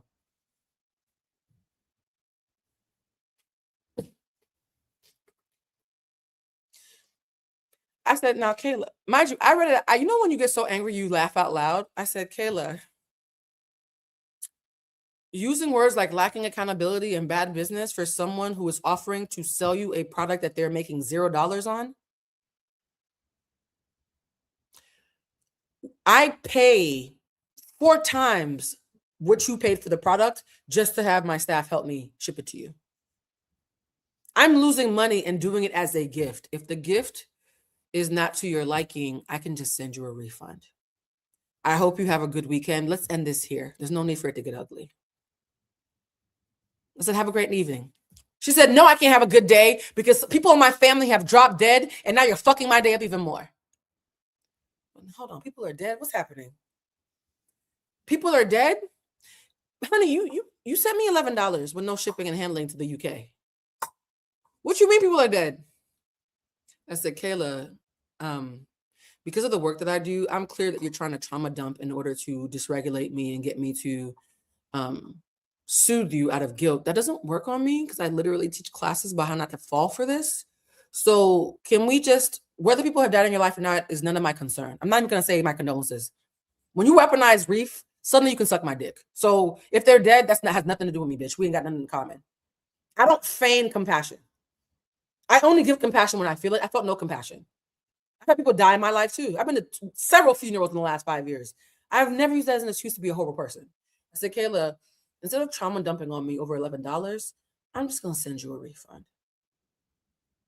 She says, and you better send me a refund for the money that I paid for the shipping. I said, Kayla, I'm sending you a refund for everything. She sends me 3 more messages. I block her. Do you know Kayla? The Shalace fans and a third person an American. The Chalet's friends, one of them was from Europe. I'm not sure it was the UK. Kayla was very much from fucking London. London, if I take more time to find a way to ship to y'all, blame Kayla. So the girl from Europe, but not the UK, who did the same thing as Kayla, I'll spare you the story because it was less interesting. Kayla's crazy ass, who I've blocked and everything, so I know she's watching from a burner. Bitch, it's your fault. Deal with it. And then an American young lady who didn't know how to read directions, because when I first came on and said I'm doing a workshop, she saw me say, hey guys, my fall workshop is sold out. But there's been such a show of interest. I'm going to sell some early bird tickets for the winter 2026 class for anybody who really wants to work with me in January. So the tickets are for fall. They're sold out. But under the same listing for fall, I'm going to add a special line item for anybody who really wants to come back in January. Y'all remember that? And I get like $100 discount. Again, I'm trying to be good to my audience. Y'all keep on saying Black businesses are so fucked up, no customer service. Again, I'm taking money out of my own wallet where I pay for my parents' livelihood, by the way, right? In order to show my appreciation to my audience. This young lady hits me up and says, Blue, no, she doesn't hit me up, actually. Let me take it back.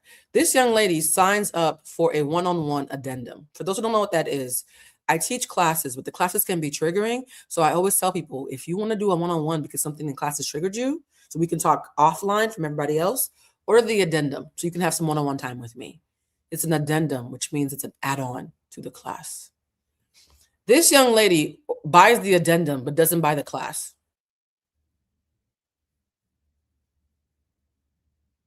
She buys the addendum, but doesn't buy the class. So when I'm sending out addendum emails to all the class members, I'm like, there's a lady on this list who isn't in the class, but I'm going to send the email and we'll figure it out. I say, hey, class, for everybody who signed up for an addendum, here's the sheet to sign up for one-on-ones with me. Let me know when you want to sign up. Everybody in the class responds. This lady does it. I'm like, that's so weird. Why would you sign up for an addendum without class? It's like buying a burger. No, not buying a burger, but buying ketchup, right? Because you kind of need the burger to put the ketchup on, right? So I'm thinking that's weird, but I'm like, maybe she'll get back to me. 4 weeks go by. 4 weeks go by, and I get a message from Square saying that I've been reported for fraud.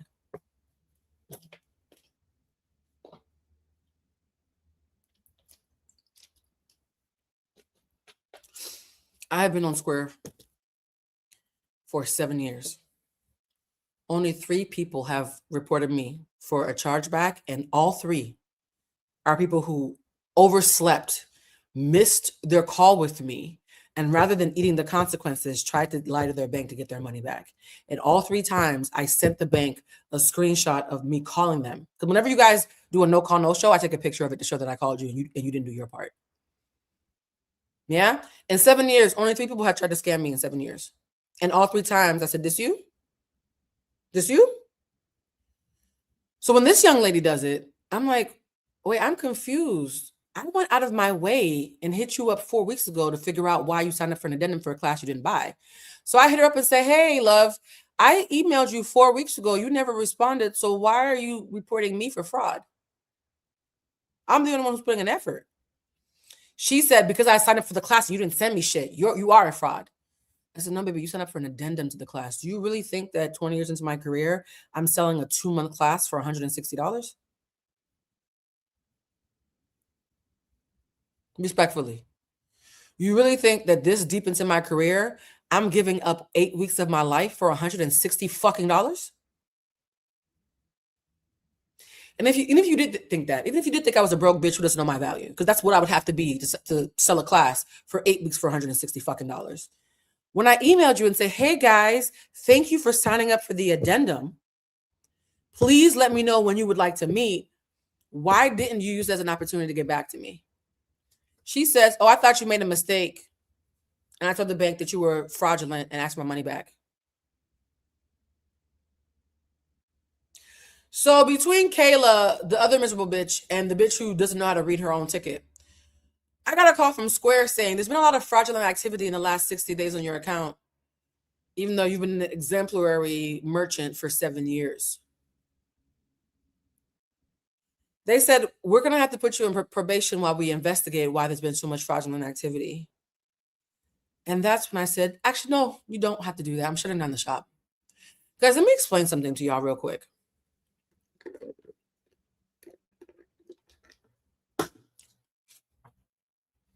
I like money, but I'm not motivated by it in the way that y'all think. If something I'm doing is not mutually beneficial, which means it has a positive impact on your life and a positive impact on my life, I will always fucking leave y'all. I'm not a slave to this. I'm grateful for it, but I'm not a slave to it. I'm a Gemini rising. We'll bounce.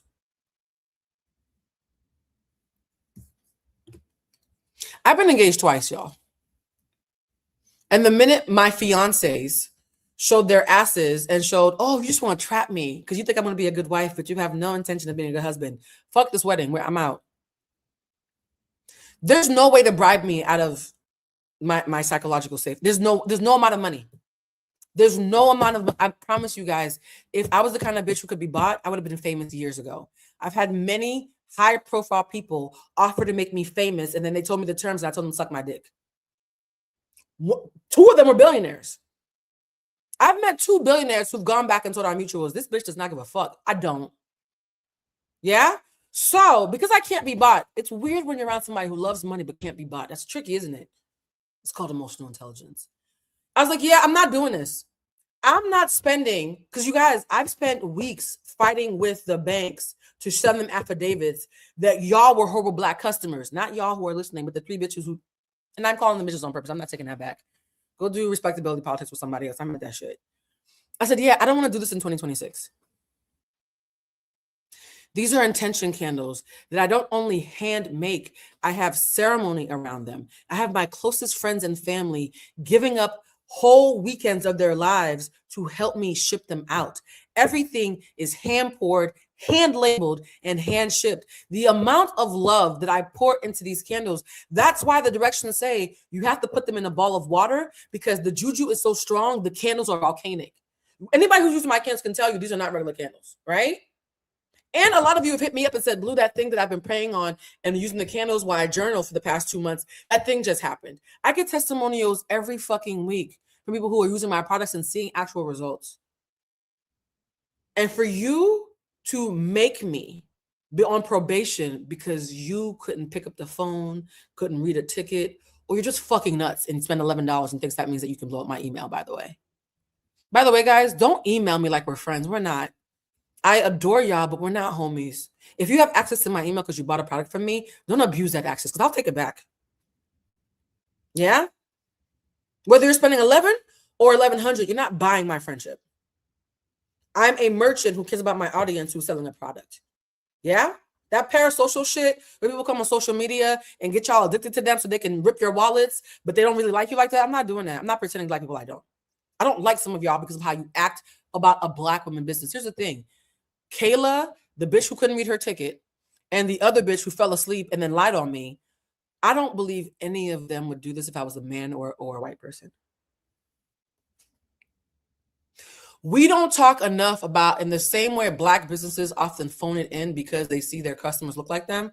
Some of y'all will never respect my business acumen or the value that I bring to the marketplace simply because I'm a Black woman, even if you are one too. Why don't we talk about that? Y'all love to talk about how much Black businesses are unprofessional. Why don't we talk about how some customers with displaced racial trauma are also unprofessional? I told y'all in September when I made my candle line public rather than just only selling it for private clients, that I would only do this as long as y'all kept it cute and I didn't feel like it was becoming a headache for me. So here's what's about to happen. I'm going to pray on this. I had a meeting with my team, several people on my team. And I can't believe I'm using the word team. That sounds so pompous. People who care about me and fuck with me and want my business to prosper. Let's just say that instead. I've had about 3 meetings. One with Bridget's husband, who is an amazing merchandiser and a connect that he had, who's also really great at what he does. One with my financial advisor, because I'm telling her, we're going to take a hit. She was like, what? Blue, you're making, I don't give a fuck about the money. Y'all not going to buy my piece. I've informed everybody I'm willing to lose money to get my piece back. Because some of y'all have me fucked up that my piece was ever for sale to begin with. We are only selling candles until January 11th. because I like the symmetry of 111. If you want to book time with me or buy candles, because guess what, guys? When you mess with the candle line and the one-on-one consultations are the same interface. So Kayla and them didn't just sour the taste in my mouth about my candle line. Now my consultation business is going to be shut down too. Sometimes the best way for people to recognize your value is for them to fail and sit with the absence of you. For all my longtime one-on-one clients who are in here, who've been coming to me for months, if not years, you might want to buy a 3-pack. A 3-pack is when you can buy 3 sessions with me. The first one is on the calendar, and the other 2 I manually book, right? I would suggest you guys buy 3 packs because after January 11th, you might not even be able to book time with me, period. I'm doing this because I need to teach y'all a lesson collectively. I might not come back. I'm not even kidding. I have a savings account. I'm not tap dancing like a fucking jigaboo for money. Yeah? If it doesn't feel good, I'm out, guys. Let's say this nicely. Guys, I am autistic. I don't make empty threats. I love y'all, but I will never set myself on fire to keep y'all warm. I'm an EQ coach. I'd be a hypocrite if I was sitting here telling my sister, oh my God, my customers are so obnoxious. They're ungrateful, fraudulent bitches who keep lashing out on me. And I'm fighting with the bank because Kayla and them can't read. But I'm going to just eat shit because I need them. No, I'm not doing that. I'm never going to do that. I will burn it all down to maintain my peace, guys. So between now and January 11th, stock up. We're going to have a meeting on January 12th, me and the people who I trust. We're going to figure out how to come back in a way that makes me feel safe from y'all. I was so worried about y'all feeling safe with me. I didn't spend enough time thinking about me being safe from y'all. And that's why my Black business will be shut down from January 12th until further notice. If we can figure out a way to make me feel good about this, we'll come back in February. If we can't, we won't.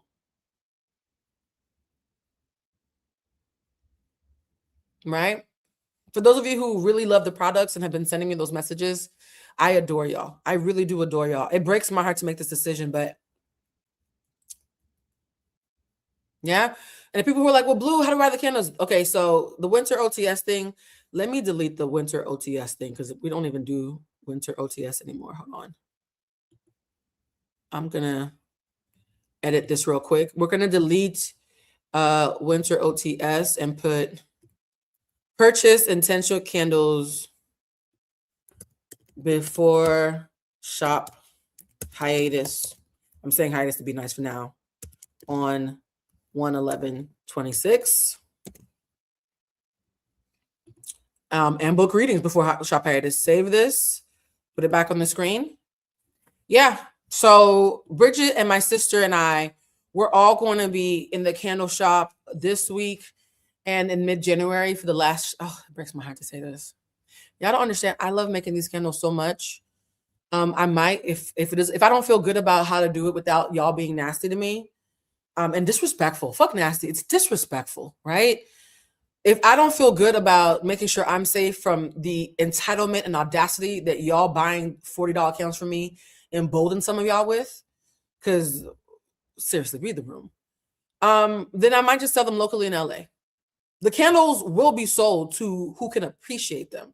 But the ability to just go online and buy them easily, the way that I allowed since September 2nd when I opened the shop back up, that's going away until everybody gets their fucking senses back.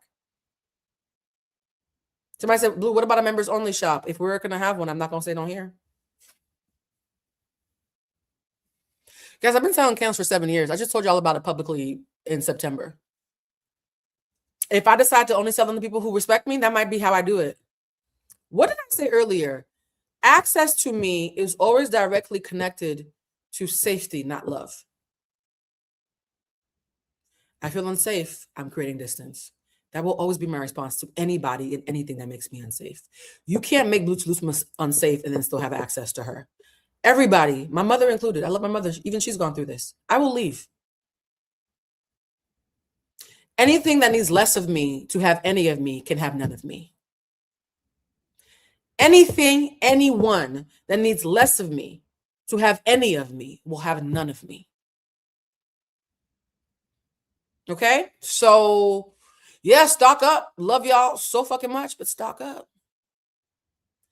All right. Let's pivot to a happier hot topic. Actually, let me see some of the reactions because I feel like that was a really big announcement. By the way, I feel no strife about it. I'm saddened. I'm very sad. I don't want to act like I don't give a fuck. I give a lot of fucks, actually, guys. That's why I have to do this. If y'all knew how I curate playlists, I take spiritual baths. Mel will tell you when Mel's in a bad mood, she's not allowed to come in the shop. That's how much I care about you guys. I won't let anybody in a funky mood even enter the space in which I create these products. I'm puritanical as fuck because in my mind, this is the winter season. People have seasonal depression. People come on here to have community and fellowship. They're trusting me with their money and with their juju, with their energy to build something that they can use. If I'm having a bad day, that's not their fucking problem. If you're having a bad day, that's not their problem.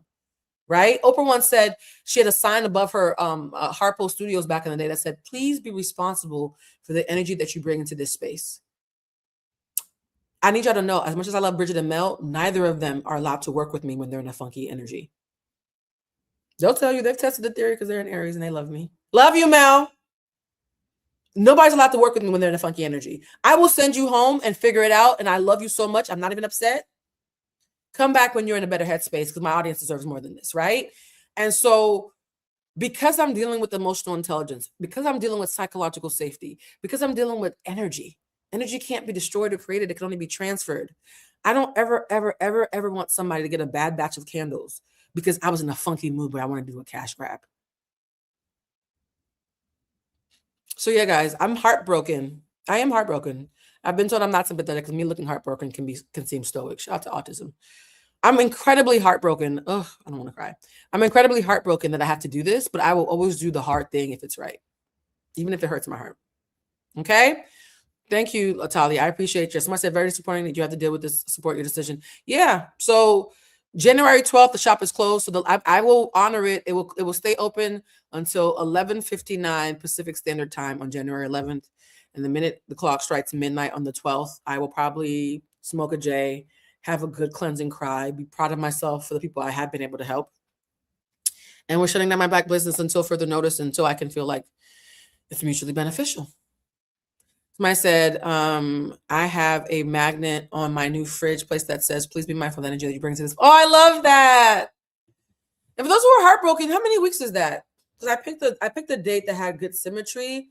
January 11th, 2026 is, oh, it's a Sunday. Perfect. So that means it's exactly 2 weeks from now. Yeah, I have 2 weeks to stock up or not. Like, this is not an infomercial. It's me lovingly disengaging from something that doesn't feel good to me anymore.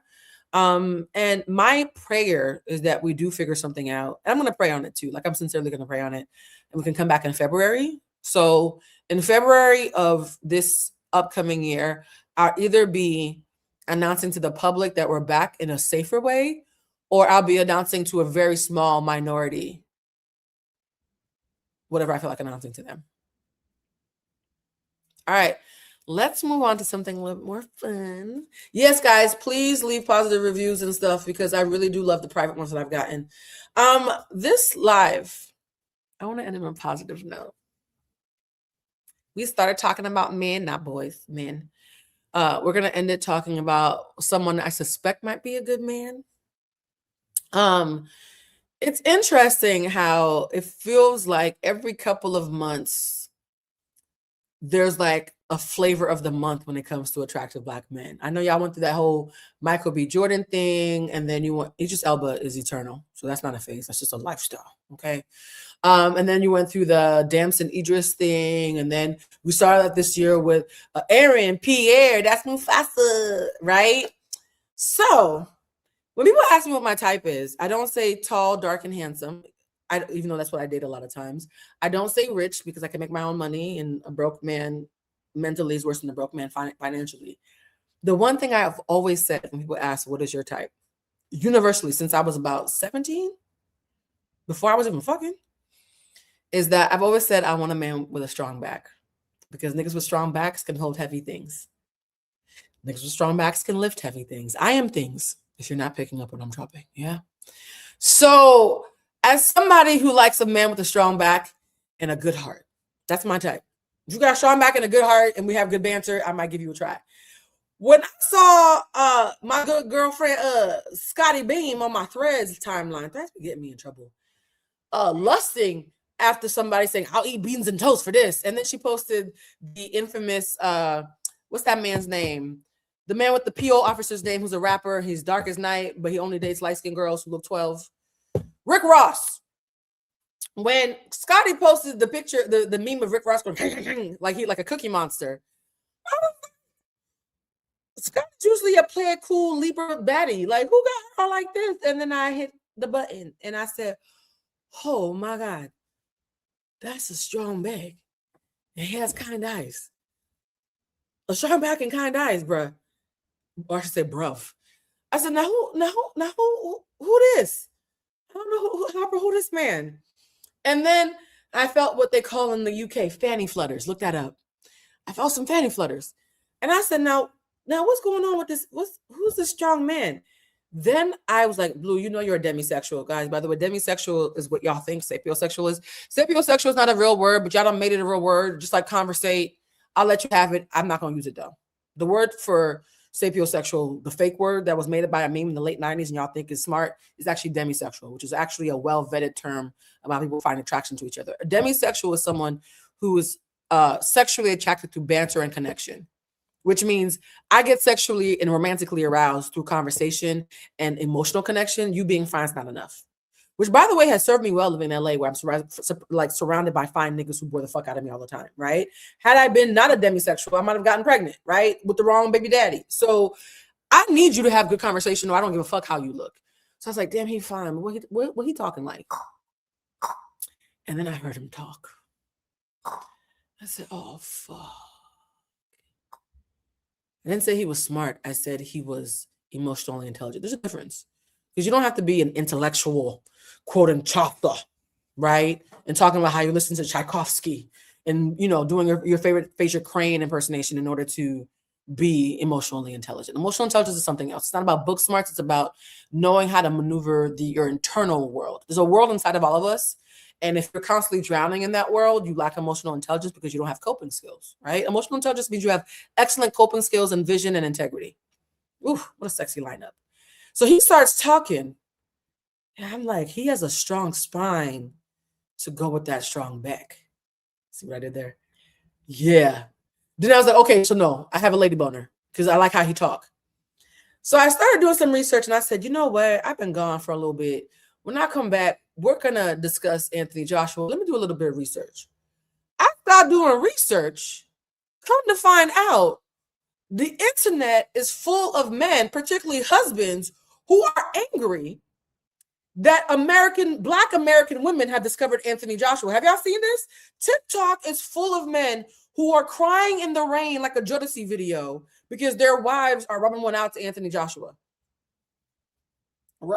This escalated quickly. For those who are saying who, don't worry if you're new here. Whenever I talk about something that might be niche, I always make sure that I level set by making a compilation video in which we can all be on the same page, even if you don't know what's happening. I always say 60% of my audience already knows what's happening, and the other 40% is just here for vibes and education, right? So for those who don't know who Anthony Joshua is, don't worry, you will by the time this is over. You will. Oh, and he's Nigerian. Fuck, I'm never beating the allegations. Fuck. I have this thing where I date a lot of Libra men, a lot of Leo men, a lot of Nigerian men, and I just realized he's a Libra Nigerian. Fuck me. Well, that was unintentional. Okay, that was unintentional. Anyway, so I start doing research. I make the compilation. I decide that we're going to do this video about how Black American women have just discovered Anthony Joshua and their husbands are big mad about it. Yes? And earlier this week, this is such an LA story. Oh, this is such an LA story. Earlier this week, I'm hanging out with a group of friends, and one of my homegirls says, y'all have seen all the hullabaloo about Anthony Joshua. Y'all seen everybody talking about Anthony Joshua? I said, yeah, girl, I'm doing a video on him this weekend. And she's like, yeah, girl, I fucked him.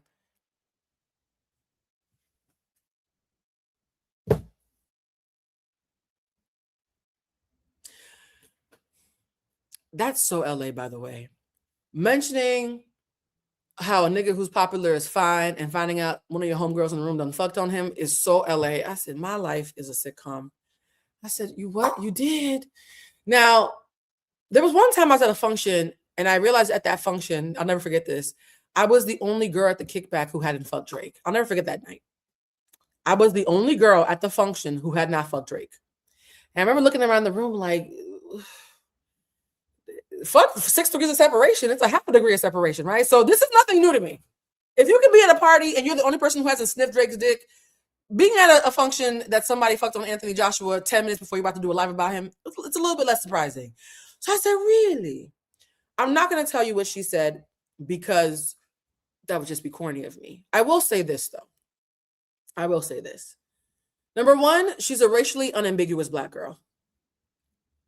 Not a spock of exotic.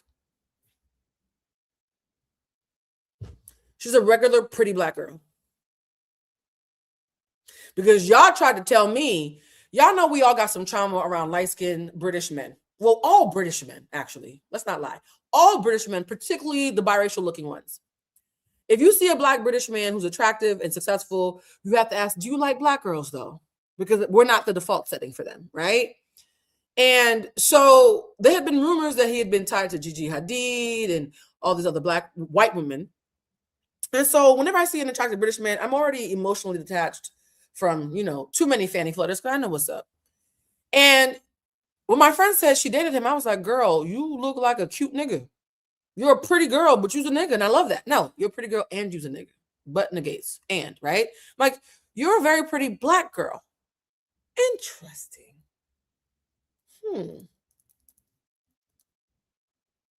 A racially unambiguous monoracial Black girl. Because y'all know you can still be racially unambiguous as far as your skin color, but have features that remind people of the colonizers because, you lose something else. She's just a pretty nigga, right? So I was like, really? So then you know me, guys. I did have to ask invasive questions about their sex life. I'm a Gemini rising, baby. I'm going to ask about the sex. And she gave me answers. I'm not telling you what she said, though. Oh, honey, does he ever? He likes us a lot. I did some research on that. He likes us a lot. So for those of you who like to yuck people's yum and be like, Anthony Joshua got light skin, mixed race baby. He don't like you negresses, whatever. Yeah, I hate to break it to you. She was the exception. He's a mama's boy who actually likes women who look like his mama. Ain't that about a bitch? Maybe that's why the men are mad. Because usually when men watch us lust over other Black men, they have a sick giddiness or smugness knowing that we're not their type. So maybe the reason why Anthony Joshua is causing so much discourse in Black households is because these niggas are like, no, he might actually like you back. This is awkward. We're used to being able to be like, hey, he'll never want your Black ass. No, he might. He might actually want your Black ass. And here's the funny thing, guys. She broke up with him and said he was a really nice guy. She just wasn't ready for a nice guy.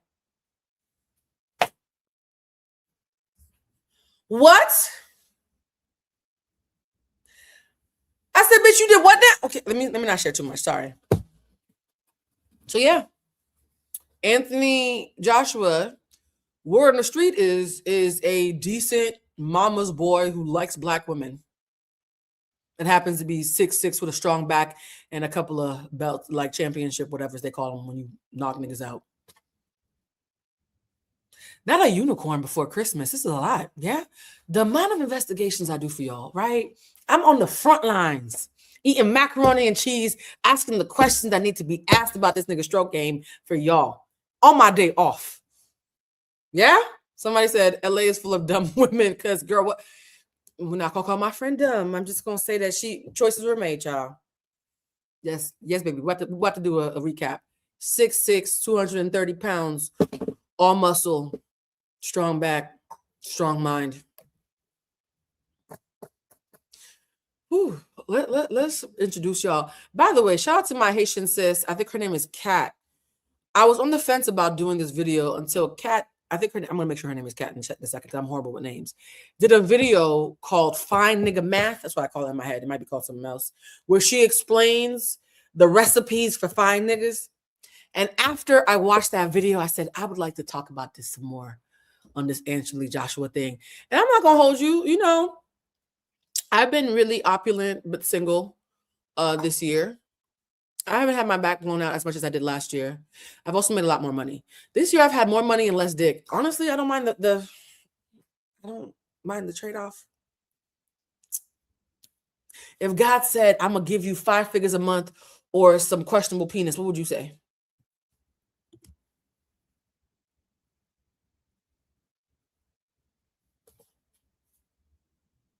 Let the church say amen. Yeah, I chose the figures. But tomorrow's a new day. And I have a savings account. I can afford to make other choices now. What? More money, less dick is probably the name of my memoir. I'm just joking. It's not gonna be the name.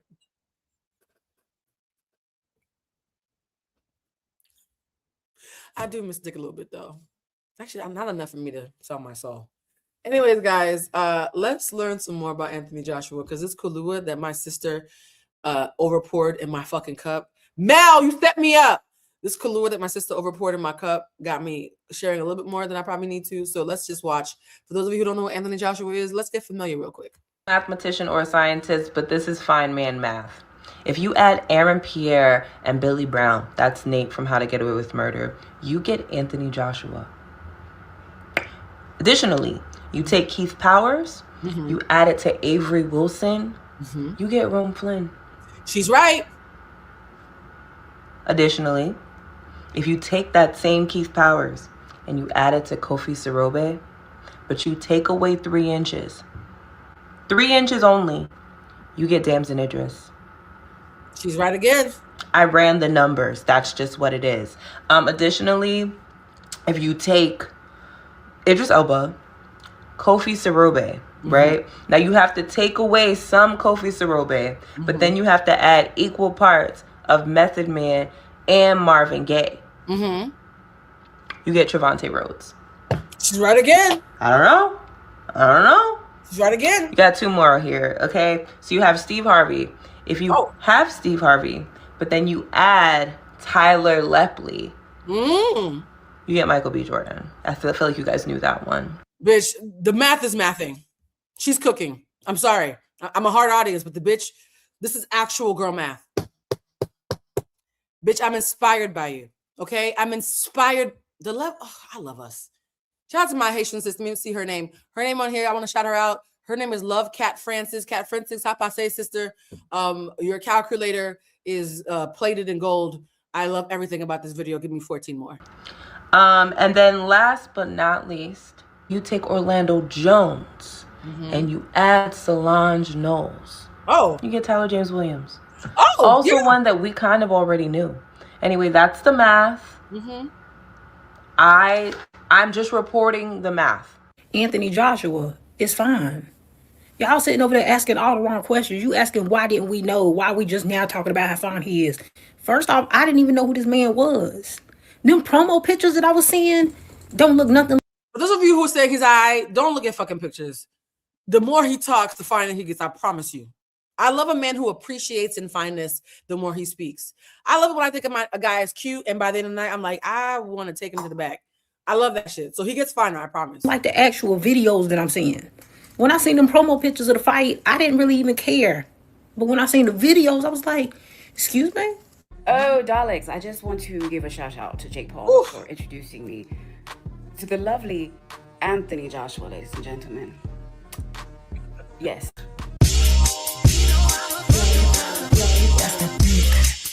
That's that real shit. That's that jelly, baby. Champagne and cherry, baby. That's that dick. I had to switch out the music to copyright-free mashups because I don't want this video to get demonetized. But when I saw this clip and saw all these non-Black women lusting after him, I got a little nervous. I was like, are y'all sure? This was before my homegirl confirmed that he likes him, a Black woman now.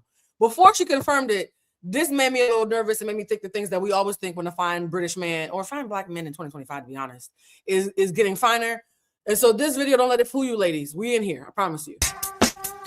I still live with my mom. Why am I gonna? He still lives with his mother. He's a mama's boy who still lives with his mother. Move out and leave my mum by herself for some girl. They say when a woman marries a man, the man divorces his mum. Hell no. When a man marries, she becomes a child of the mum. Quite true. Now, here's the thing. I don't mind a mama's boy as long as his mom got some sense. I actually prefer a mama's boy with boundaries to a man who hates his mother and is like, right? When men talk crazy about their moms, I get nervous. You can tell me what she did. You can tell me she's a horrible person. You can tell me you called the feds on her. But like, there's a certain level of just baseline respect that I need because your mother is the feral, primitive instinct in you when it comes to womanhood. If you're too comfortable talking shit about your mama, I get nervous, respectfully. Yeah, family's the most important thing. When a girl gets with me, she ain't just marrying me, she's marrying my family. Do you have a girlfriend? No. Now, despite me now knowing that he likes black women a lot, I still had to investigate the Gigi Hadid allegations, so I wanted to make sure that my friend wasn't a one-off. I don't. Would you say if you did? Yeah, definitely. Would you? Yeah. Imagine me going home to my missus now. She's like, you denied me this, that. He's saying here that when the guy said, do you have a girlfriend? And he said, no. He's like, would you tell the truth if you had one? He's like, yeah, I have to. Because if I had a girlfriend and I lied and I said no, she would cuss me the fuck out. His mama taught him right, because he's right. I don't want that stress. I'll be honest with you. I ain't got no missus, no. Yeah. But you've been linked to Cara Delevingne, yeah, Bella Hadid.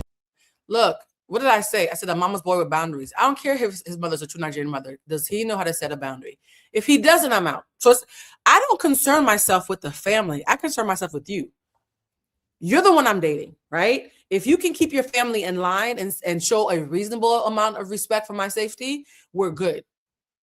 If you let this lady abuse me, then I'm out. Yeah. I haven't actually been with any of those girls, by the way. Have you had a lot of... For those who are saying, what Gigi allegations, the man just said, I've heard that you were with Gigi. Should I play it over? Let me play it over. I didn't hear her? Hell no.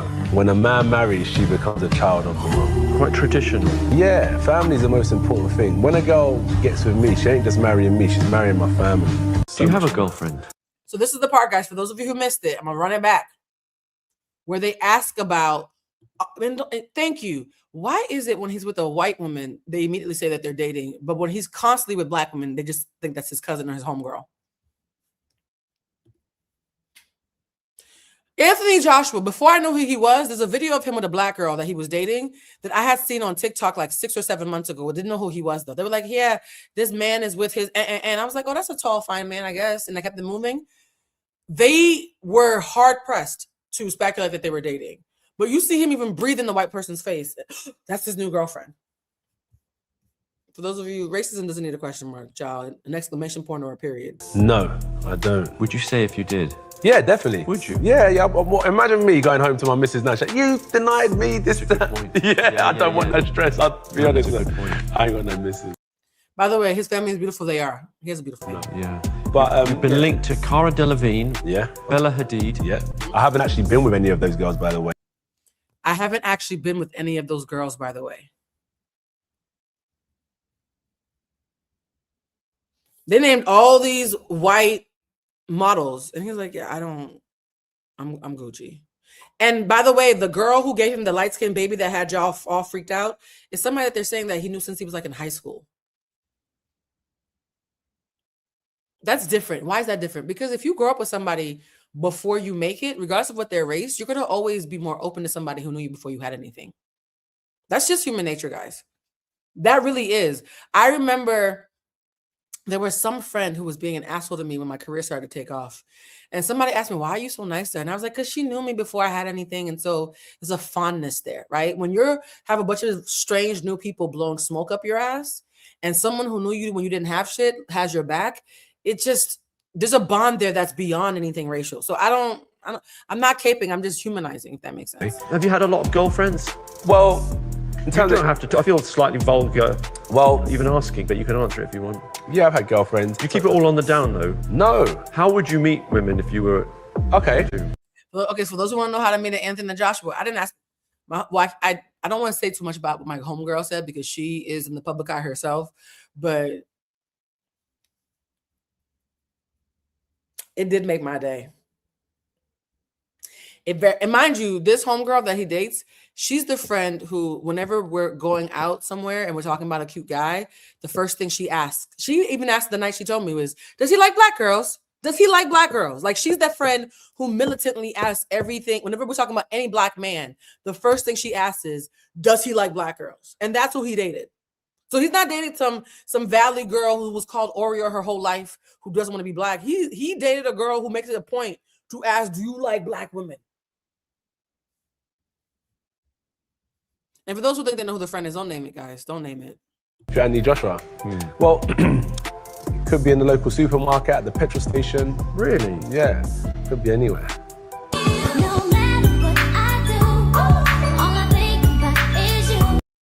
Oh, is that Anthony Joshua flirting with the black woman? And she's freaking out because she didn't think that was going to be a thing. By the way, every time Anthony Joshua, from what I've seen, that fell in a rabbit hole, every time he, you guys, I'm not answering questions about her. I don't want you to identify her, so I'm not going to answer any questions about her. But Anthony Joshua, whenever he flirts with a black woman, from all the videos I've seen, they always look shocked. Guys, what kind of trauma is that? When a tall, attractive, rich black man likes us, we're like, what fresh hell is this? This is a trap from Massa. Our brains explode because we're so used to not being the option. Can we talk about the trauma in that? In fact, I can't name drop, so I won't. There is a black man that y'all find very attractive because he is. I don't fuck with this nigga, but I'm not blind. And when we were in better terms, and we had a little flirtationship, I'm a very blunt bitch. I said, now hold on now. You are exactly the kind of black man that white women lose their minds about, that Latino girls start speaking in cursive to. What the fuck? Like, what are you doing? What are you doing? Do you actually like me like that? And he was like, Blue, I only date black women, and you all say this to me. I said, what? He said, I only date black women, and whenever I start talking to one of y'all, I prepare myself to have to tell y'all that that's on purpose. And I was like, you're right, and it's valid. He said, what? I said, if you're going to tell me the truth, are you not going to admit that you're a minority in LA especially? He said, no, I am. And I said, and are you going to admit that because you're a minority, you're used to black women letting you get over because we're so grateful that you even like us? Can be honest. And his face turned red. He was like, yeah. I was like, exactly. Every black man, particularly in places like LA and New York, who date black women as a preference, not just as a happenstance. When I press them on that point, they admit there's a certain level of smugness, if not comfort, that they have because they recognize that being a black man who actually is attracted to black women makes you a unicorn, so you have your pick of the litter. They've all admitted this to me, probably because I stare at them until they tell the truth. The only reason I think Anthony Joshua might not have that smugness is because his Nigerian mother would probably slap the taste out of his mouth. Him being a mama's boy, even though it's a cause for pause, it's a yellow flag, not a red flag, it's also the reason why I believe in his mind, he's like, there's no way in hell I'm not going to be with the black woman because my mother would not get along with anything with a black woman. So there's no way in hell I'm bringing anything else home for real, for real. So the mama's boy thing is a double-edged sword. Okay? That lady would choke on her jollof if you brought up a white girl talking about this is my wife. Shooting up the club and getting somebody accidentally pregnant, one thing. Bringing her home, he not doing that. Y'all's Yoruba king is not doing that. Anthony Joshua said on The Breakfast Club that he prefers American black women. Oh, and so he's evolved. He's gone from just liking black girls. Now he's like, I like the American ones. They're a little spicy. How are we getting the group chat? Can I be honest? Finding a black man who likes black women out loud and as a preference, not a happenstance, that part matters. That's unfortunately more rare than it needs to be. But finding a black man who likes black women, especially black Americans, oh, honey. Somebody said we in there. Look at y'all celebrating. Not we up. I feel like Anthony Joshua sexually is giving people the kind of hope that Barack Obama gave us politically. Yes. Okay. So Daniel Kaluuya likes black women too. And he makes me very proud and I get so happy. He also doesn't look like Anthony Joshua. Not disrespectful, not judging, just perceiving. Respectfully, Daniel, he's the kind that when it happens, we're like, oh, that's so dope. That's so dope. Anthony Joshua, it's a little different. You know that video of Tyra in the meme of that beautiful dark-skinned bald-headed black girl who's crying because she thinks she's about to get eliminated, and then they call her name. She's like, "Oh, I'm up. Let's go." It's kind of like that. It's kind of like that. Like, oh, wait a minute. We made the cut. Y'all, this is such trauma. You see how low the bar is? It is 9:52 PST on a Sunday night, and me and about 1,100 of y'all are in here clapping for the fact that an attractive, successful black man actually likes black women, especially those damn Americans. Yeah, the bar is beneath hell. That's not an assault on Anthony Joshua. That's us just highlighting the valid trauma that we have as being black women, particularly black women with an American cultural identity in this world that we currently live in, right? Our president is the Antichrist. All of our rap heroes have gone from gangster rap to coonery. It's just, it's a tricky time to be a black woman. I'm not even gonna hold you, especially a black woman who's looking for a partner. So what do you like? You have your perfect specimen of a woman that you... I believe that when Charlemagne chose this, he thought the answer was going to be provocative, and instead the answer was just surprising. You want American women are nice. Stop. That was my reaction. He said American woman. When I watched the clip, I said, did I hear him say American woman? What white American woman is he talking about? Because my mind went, oh, American woman. Does that mean that he likes Taylor Swift? Like, who are we talking about? What do you mean by that? Black American women? Yeah. Black American women. White American women. Oh, you like the sisters? When Charlemagne said, wait, black American woman? He was like, yeah, I like black American women. Charlemagne said, you mean the sisters? Look, we're all traumatized, y'all. We all got some PTSD. Now I'm so excited. Why, sis? You gonna call him?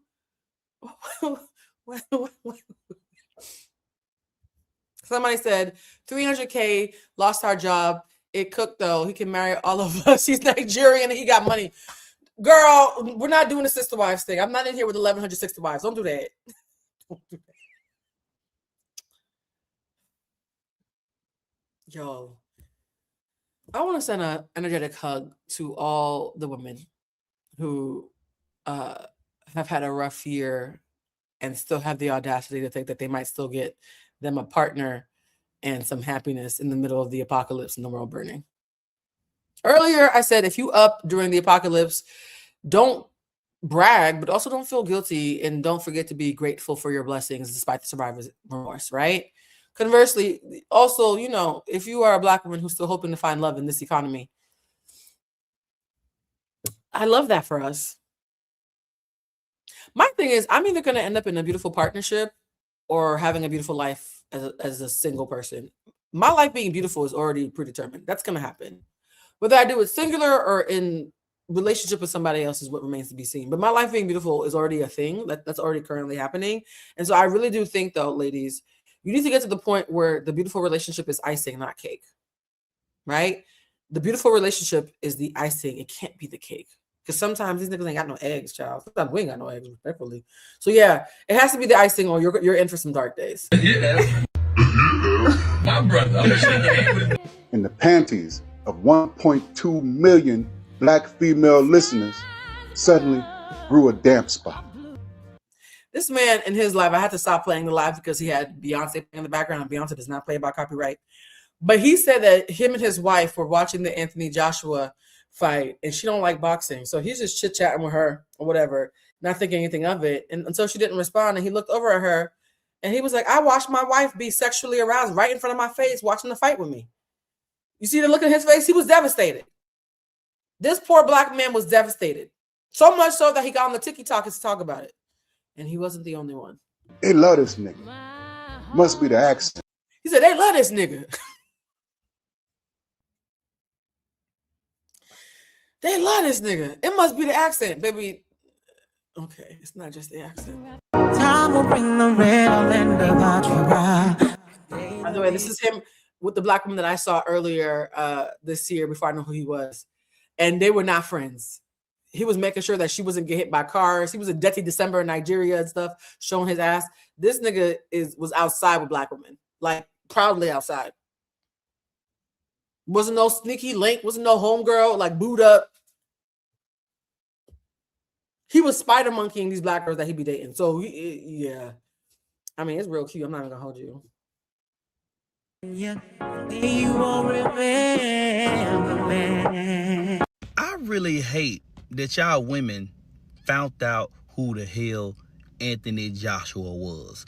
These men are really going through it, y'all. Y'all really putting these brothers through it. My poor babies. Because every time y'all women find out about an attractive man, y'all just lose y'all goddamn mind. Y'all was just over there, Aaron, Pierre, that's Mufasa. I'm still not over that shit yet. But can y'all please stop over-sexualizing these men?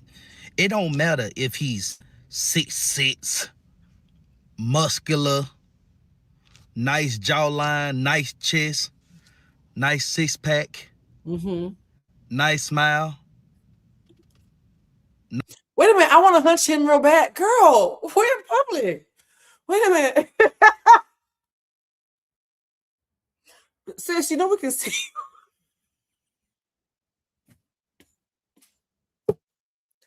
the way when a woman is in heat, it is the funniest thing because we lose all couth, okay? We are some uncouth motherfuckers.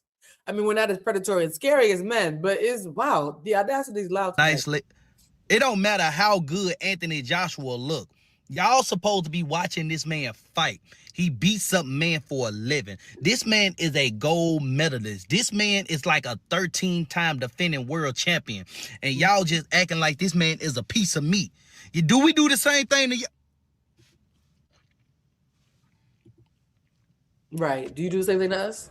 So I'm starting a self-help group for men whose wives and girlfriends just discovered Anthony Joshua. Mind you, this man is an attractive, tall, former athlete. Even the other formerly considered fine niggas are in their feelings about this. I intentionally wanted to show you it's not just a bunch of dad bod. Even the fine niggas feel a way about this nigga. Are y'all okay? So I'm familiar with Anthony Joshua. But what I was not very familiar with, I mean, I have eyes, but my wife has eyes too. And for the first time, her eyes laid on that British mofo. So I'm tall. I'm good looking according to people. You're good looking. I'm stronger than most people. I play football. I'm more athletic. For those of you who know what I usually end up with, it's usually a tall, attractive, chocolate, 90s fine niggas. So yes, you good. But yeah. Okay, I'm back. Sorry. Than most people, right? But Anthony Joshua is 6'5", 250, has bags of British pounds and money and dollars, and he has a rocket for a right hand. Not only is he strong, paid, and can fight, he's a beautiful man. Got a full head of hair, and yeah, man. Though, have anybody else noticed how homoerotic it can sound sometimes when men are hating on each other? He got a tight, high ass. Okay. He got pretty teeth. Fuck that nigga with his pretty teeth and his tight, high ass. Sir, why you? Oh, somebody said solid as a rock. Solid as a rock. Shout out to all the old heads who know what the fuck I'm talking about. It's a lot of men out there who are at home being judged because their wife just figured out that there's an African god who can fight and he lives across the pond. So I'm starting to self-help. An African god who can fight, nigga. Are you Stacey Rush? Is this QVC? This nigga said, and here we have Anthony Joshua. Nigga, you just sold him. This not somebody said rockets and waterfalls. Ladies, what is happening? Do I need to take the comments off the screen? Don't. Okay, this is about to be help group, man. Just tap in with your boy. That's the type of man who's saving a house fire before the children. She said that's the type of man that you save in a house fire before the children. If you've ever been digmatized, you know what she means. I was just telling my sister that I don't want that kind of demon dick. I had demon dick like that one time. It was a cancer. So now I'm very nervous about sleeping with cancer men because they're sensual and shit, and it makes me forget how to count. And I almost lost my house. That man scrambled my brain so bad, I almost lost my house. That's a different story for members on the story time. So I fear men like that because they will have you making dolphin noises and. So this is a late night elevated thought, right? I've been watching all these videos of these men coming out. Like I just watched one about he's Wait, not fuck them kids, y'all, ladies. Come on. Y'all got kids in here. Why are there mothers in here talking about fuck this kid? Come on, ladies. Come on. Ladies, some decorum, please. Okay? This was supposed to be a pick-me-up. starting a support group for men whose wives and girlfriends just found out about Anthony Joshua. And you know what I'm realizing watching all these men like go crazy over the women going crazy, right? I feel like some men, a lot of men have just realized and figured out that they average. They don't look as good as they think.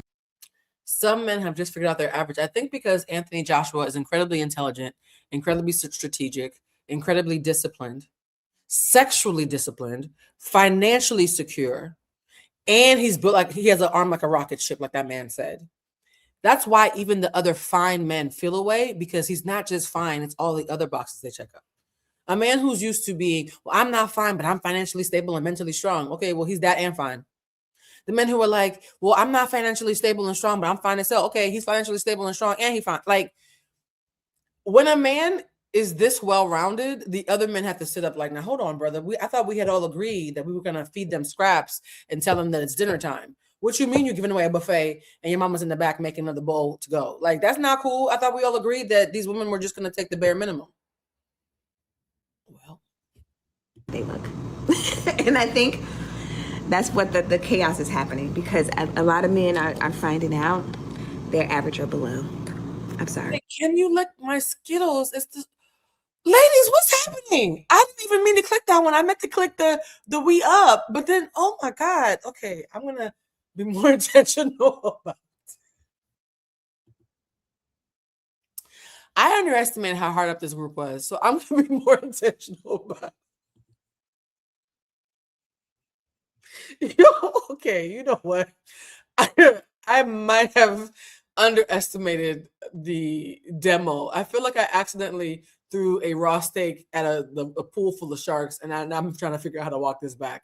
All right, guys, ladies, let's have a dignified conversation about Anthony Joshua. That's what's happening. Respectfully, stop posting Anthony Joshua on my For You page. Okay. Okay, it's torture at this point. My chest is hurting. My chest hurts. My heart hurts. I'm grieving. Wait. Wait. Can you be so attracted to a man that it actually stresses you out? Ladies, has that ever happened to you where you get the fanny flutter so aggressively you become concerned and upset about it? Yeah, wow. She said, I'm grieving. She said, I want that nigga so bad, I'm grieving. This is actually, now I gotta pull up, hold on. I gotta pull up the Rick Ross eating meme. Because now I'm realizing that Scotty wasn't wrong, she was early. Because the way you all remind me of this meme, let me pull it up right now. Where is the meme? Hold on, this is buffering. I hate when you're trying to watch something and it buffers and it kills the feeling. I'm trying to have a Rick Ross meme feeling. Hold on, where is a picture of the meme where it's not? Twitter will have it. Okay. Yep, I found it on Twitter. All right, because apparently Twitter has all the hot fucking mess. I'm going to do a quick screen share because I want you guys to understand, as somebody who is energy sensitive, I want you to understand the kind of energy that I'm picking up on very heavily. And I hope that women are, not just women, because men are having a loneliness epidemic, so it's not just us. But I hope that we all get a little bit more root and sacral chakra cleansing, if you know what I mean, in 2026, because this can't be healthy. You guys, this is the meme that Scotty posted that reminds me of how this room feels right now. I'ma eat it. I'ma eat it. That's what the energy you guys are giving me right now. Somebody said, are we synced up? Okay, if the Blue Crew is synced up, we need to stop doing these lives because now it's gone too far. Okay. Yes, out here. It's so funny. I was just telling somebody the other day that I have very feral proclivities. I'm a very feral person. I'm going to stop sharing. I'm a very feral person. So that word in particular speaks to me. I get it. It's not fair. It's not fair that someone is on this planet looking the way that he looks and I don't have access to him. It's just, it's. Y'all, we're not okay. Okay. I'm so sorry. We're not okay. Why are we upset? Oh, I'm so sorry. I've never been so tickled by underestimating my audience before. This is actually hilarious. This is a social experiment now. At this point, I'm just an anthropologist watching these reactions. It's just not fair. Please stop posting him. And I would rather we go back to when he was a secret and nobody knew about him. Jump in a whip that you never seen. It got bulletproof glass in the ceiling screen. Let me guess, it got you like. Okay, hold on. Okay, just got hit by a stray. That is a lot. No, I see it, ladies. I was making fun of y'all 2 minutes ago, but I see it. That's a lot. Now I need to. Wait a minute, Talia, you're a regular. Wait, even the regulars are talking crazy. Okay, I'm used to the new folks coming on here to say a little something strange and leave, but Talia, you're a regular since we can see you. What the fuck? Oh yeah, the throat slash. When he does a little, let's just let the video rock, y'all. We're just gonna let the mind you. It took me hours to cut this compilation, and when you're editing a video, you don't even emotionally connect to it because you're just busy making sure that you're lining up the tracks, you're cutting it in the right place, you're laying the music that's copyright free. So I was so busy on the technical end. It feels like I'm watching this with fresh eyes because I'm not worried about technicalities anymore. And yeah, we're experiencing this together because I don't know why that hit me strange. I edited this video and this is still hitting. Yeah, to my homegirl who broke up with him, sis, we might need to talk about this again. Because why, girl, sis, I might need to ask you some more questions. Because the more I watch this, the more I don't get it. And this how I know the patriarchy got to be over with. Because we obviously we all like the same kind of man. Now we all like the same kind of man. Is that true? Like we all see Anthony Joshua. Facts. And we all want that. By the way, guys, all my edits are sponsored by ADHD as well. I edit like somebody with ADHD. Somebody would be mid-sentence and I'll just throw in whatever meme pops into my head. If you're new here, I'm not going to apologize because you only apologize for things that you feel bad about and don't want to do again. I don't feel bad about it and I'm going to do it every time, right? So this is an ADHD edit if you're wondering about why it breaks away into a meme because that's how my brain works. So how did all these little sawed off, short, ugly motherfuckers get here? Oh. Right? It's because we didn't have no choices. They didn't have no choice. The way I see these men pissed off because we're on Anthony's tail. Anthony Joshua some fine shit. Wait, Anthony Joshua some fine shit. Y'all really go around calling niggas fine shit? I'm not judging. I'm just perceiving. So that's really a thing. Y'all just go like, yeah, some fine shit. That's so cat daddy aggressive. I'm not judging. It's just back in my day, called the 2010s, we said fine as shit. What happened to the as? Is it off somewhere with Stevie Wonder? What happened to the as? I feel like it had an impact. Fine shit without the as in between just. It feels like you ate some fiber and you're proud of yourself in the bathroom. I'm not sure I could hang with fine shit. I'm not not judging, just perceiving. And these men on Twitter threads trying to dig up some shit. Oh look, this him with a white girl. Okay.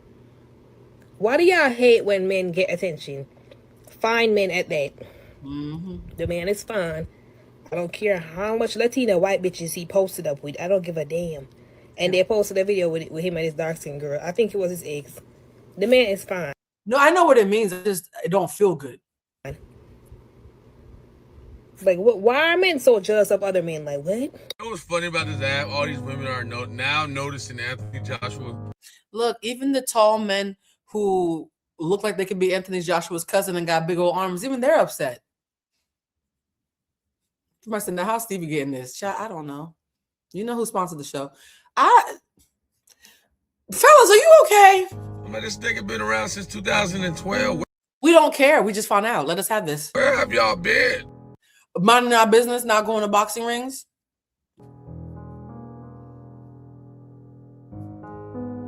Oh, when he's...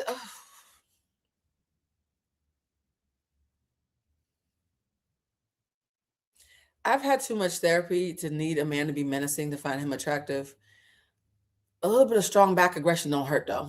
Just sprinkle it like seasoning salt, like Laurie's. Don't be, don't be mollywopping a bitch. Just a little choke, right? A little choke on Thursdays. Don't hurt nobody. Just a little pin to the wall every now and again. It's good bacteria. That's what I think. This one girl on his app was like, I couldn't date him. He too fine. You know how fine niggas be. She went all into her own head. I'm like, this nigga want to talk to you in the first place. Anyway. This nigga want to talk to you in the first place? I beg to differ. See? This nigga want to talk. Y'all love saying this nigga want to talk to you in the first place. I beg to differ. Now what? That's why y'all mad. This shit is hilarious watching you guys get googly eyed. This nigga been here this whole time. And we just found out. Get over it. Ruining the Hey fun. man, if your wife or your girlfriend just found out about Anthony Joshua, why they do okay, y'all. This Anthony Joshua got these niggas so bothered. They're doing PSAs to help each other cope.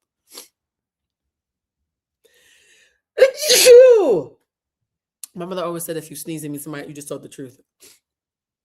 They're doing PSAs to help each other cope. this be a reminder that you should not be in competition with anybody but yourself.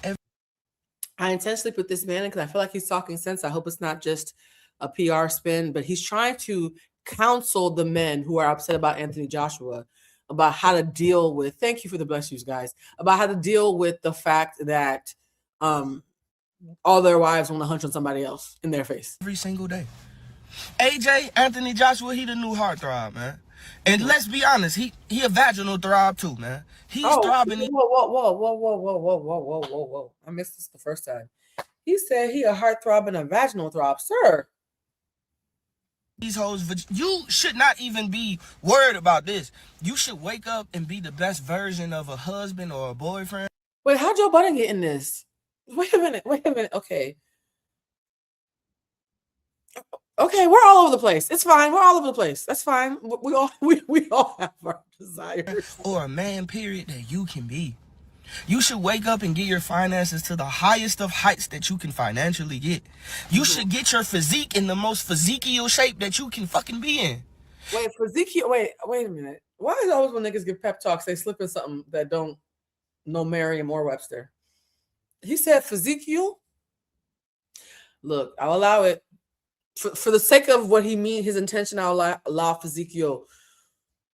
Sure. You should get your intellectualism as broad and as wide as you can get it. It's gonna always be somebody bigger and stronger and taller that make more money than you. And they might could even whoop your ass. Wait, I think that's what's fucking with them. I think what's fucking with these men is he's tall and fine and rich and pro-black, and he could also mollywop the living dog shit out of all of them. I think some men get off knowing, okay, he might talk big shit, but I could beat his ass. No, you can't. This nigga done beat everybody from over there to over here. For fun. Whew. That's why you shouldn't compete with nobody but the man in the mirror. Oh. At least. I'm sorry. Black men giving pep talks to other black men always tickles me because it always feels like little kids say, you're good enough, you're smart enough, and God damn it, you have a penis too. It's sweet. I'm not mocking. I think this is actually really wholesome. At least if you doing everything that you can do for yourself, that at least when your wife see the new heartthrob or whatever is going around, she can look at him and be like, wow, he's handsome and he's great, but the man that I have is also handsome and great.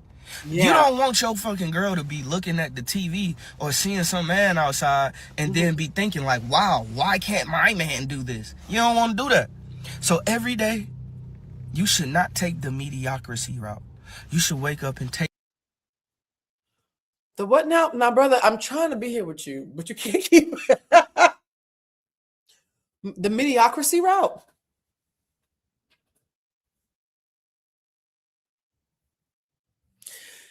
You know what it feels like? You know when you get a rug, because you know I move, so I'm thinking about furniture a lot. You get a rug, but you don't put a rug pad on, so every time you walk in the rug, it just starts slipping all over the place. I feel like that's this man's grip on English.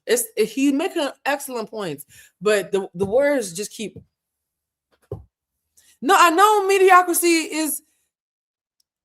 I get it. It's just everything's slipping. Okay, it's like when the aunties put the wigs on, but they don't pin them up, and then they shake their head like that, and now the wig a little. I get it though, brother. I get it. You need a rug pad, but I get it. Greatness. Choose greatness. Remember, get your finances in as financially the best position as you can. Get your physique in the most physique-y position. Sir, nigga, you got one more physique before I move it.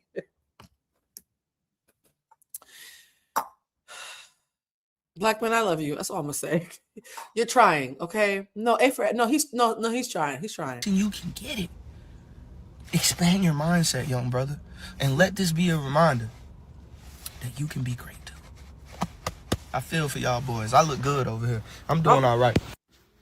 He said, I don't know about, I was like, that's for you. I actually love that. Now what she's saying, I've been editing these videos for so long, they're all blurring to each other. So some of these I recognize the faces, but I don't remember what the fuck they talking about. Let's see what she said. Yo, why am I just now finding out that Anthony Joshua, that fine ass man, girl, come on. I feel like everybody's getting lady boner. Like, ladies, what happened to Demure?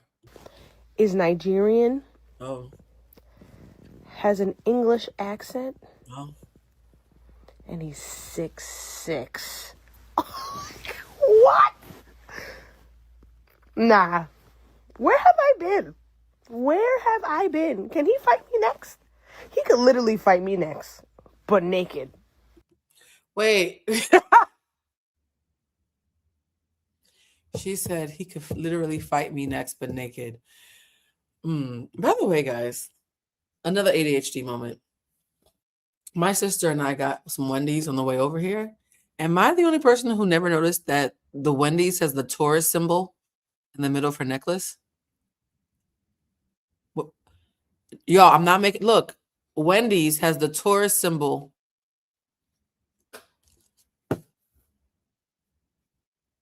Is that making fun of us because we like to eat?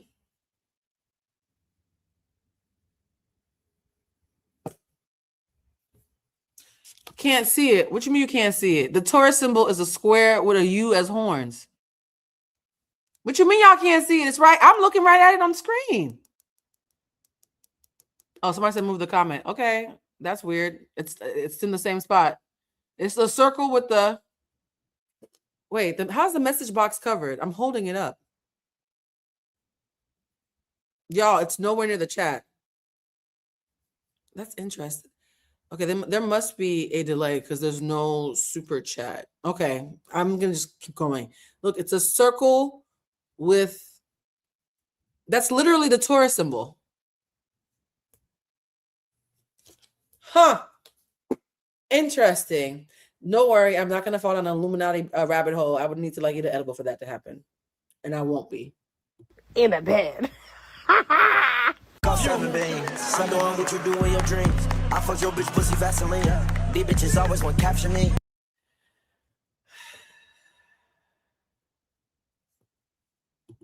So I just wanted to stare at this for a second. Let me hit the... Hating ass nigga turn me to me. I broke Jake's jaw.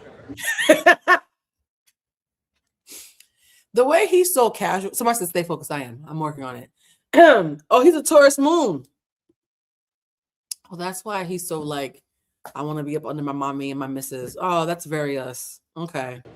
His teeth look a bit removed as well. Yeah, his teeth have come out of place. He said, yeah, I broke it. There's a video of Anthony Joshua talking to Logan Paul. Like, I'm going to just eat your spirit. Like, I'm going to take your soul and crush it and then beat the shit out of you. And Jake Paul's like, and that's what he did, ladies and gentlemen. You got to respect the man who tells you I'm about to fuck your soul up. Like, I'm going to destroy your spirit. Like, you got to respect somebody who's going to at least lay it out so you can decide if you still want to show up. But credit to him, he done well. But I Ladies, told him what come was on, going to break my jaw. Come on, ladies. Come on. This is not a members only chat. This is the public. This is Gen Pop, ladies. I don't know if some of the members in here forgot which live this is. This is a Gen Pop live. The general public. This is unhinged, guys. I feel like this might be one of my more unhinged lives. For anybody who's new here, we don't just sit around for an hour talking about fine shit, as the kids say. This is a special live. Remember me different. I am an intellectual. I promise. Actually, I'm also this, so let me not lie. I'm this as well. Happen. So allegedly, Jake Paul is talking about suing Anthony Joshua. And the reason has everybody side-eyeing this whole situation. From what's being said, Jake is claiming Anthony Joshua went off script. And what you mean off script? You're the one who bought the vaginal throb. Y'all, of all the things I've been accused of, let's just remove this from the screen. What you mean off script? When I say off script, I mean there was supposedly a no knockout clause, or at least very specific fight rules, and Joshua hitting Jake so hard that his jaw got dislocated in 2 places was not. Damn. Imagine a nigga hit you so hard, your jaw said, all right, bye. My car's outside. Part of that agreement. Jake is basically saying that Punch crossed the line from just boxing into what he's calling malicious intent. Now here's where it gets messy. If Jake is really saying this fight was supposed to follow a script, then what does that say about the event, the Vegas crowd? Oh no, Jake Paul absolutely rigs his fights. Mike Tyson lost on purpose, and we all knew that when it happened. It was like watching elder abuse, even though we knew that Mike Tyson, had he been trying, could have beat him. And when Mike Tyson saw Anthony Joshua beat Jake Paul, he said, damn, I wish I had done the same thing, but I needed the money. So it's no secret that Jake Paul rigs fights. The betting money, all of that, because that opens up a whole different conversation nobody wants to touch. He's allegedly claiming Anthony Joshua could be on the hook for something like $20 million for violating the rules and going beyond what was agreed upon.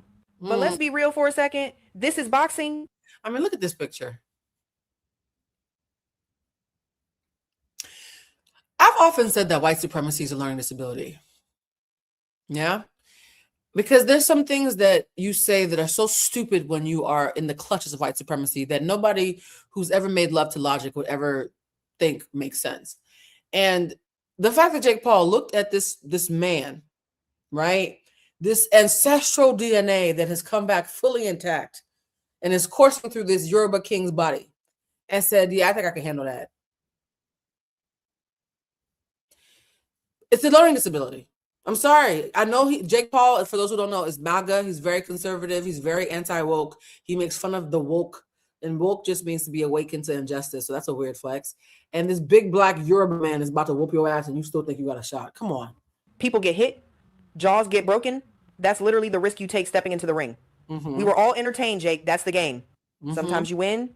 Sometimes you lose. Sometimes... Jake's staring that man right in the titties. I wouldn't mind him staring me. Not Jake. Okay, let me stop. You get hit harder than you expected, and then you heal up and fight again. Ladies, I came on here to give you guys a PSA. Now, Oh, a PSA. This one, when she said PSA, I intentionally didn't watch it because I do like to be part of the fun. I be getting jealous when y'all be having fun and stuff without me. So I haven't watched this one yet. So if this PSA is dog shit, I've been saying dog shit a lot today. Oh, one of my neighbors parked in my paid parking spot on Christmas Day, and I almost blew up the whole cul-de-sac. Called the people who run the area, complained like a fucking Karen. I just moved into this gentrified ass fucking gated community. I'm already acting like a Karen. Because when you're paying a couple $100s a month for a parking spot, I don't want to see your fucking car in my parking spot on Christmas Day. Fuck you mean? I told them next time I will be tolling people.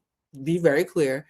And apparently this morning while I was in the bathroom, the guy, the culprit, approached my sister and said, are you the one who lives in the new whatever? She was like, no, my sister just moved in here. He's like, I'm so sorry. I didn't know you guys moved in here. I told my friend to park there because nobody had lived there yet. And, you know, my house just got built like 2 weeks ago. So he apologized to my sister and he was walking his dog at the time. So maybe that's why the word dog shit is stuck in my head, because I was like, I hope he picks up his dog shit. Again, guys, tism and ADHD. Love you, though. Let's watch. By the way, I also needed to let my blood pressure come down because I was getting a little bit too excited about this with y'all, reading the comments. There's nothing sexy about dog shit, so let's bring it back. We're all demure women of God, or not. There's some atheists who probably watch the show. Let's all regulate our breathing and watch this with a semblance of sense, ladies, okay? Because when y'all up here talking about Anthony, I want you to break my jaw, I feel like I have to reset the room a little bit. All right, let's continue. Let's hear this PSA. I hope it's good. Anthony Joshua? Yes, we all agree. I don't even need to say it. But listen, stay away from this man, okay? You have to stay away from this man. There's two ways this can go. Somebody said, I do not understand your friend. With that said, I wish we all have a vision of abundance in the face of blessings. I hope your friend... Wait a minute. Farrah said, I think your friend's an idiot. But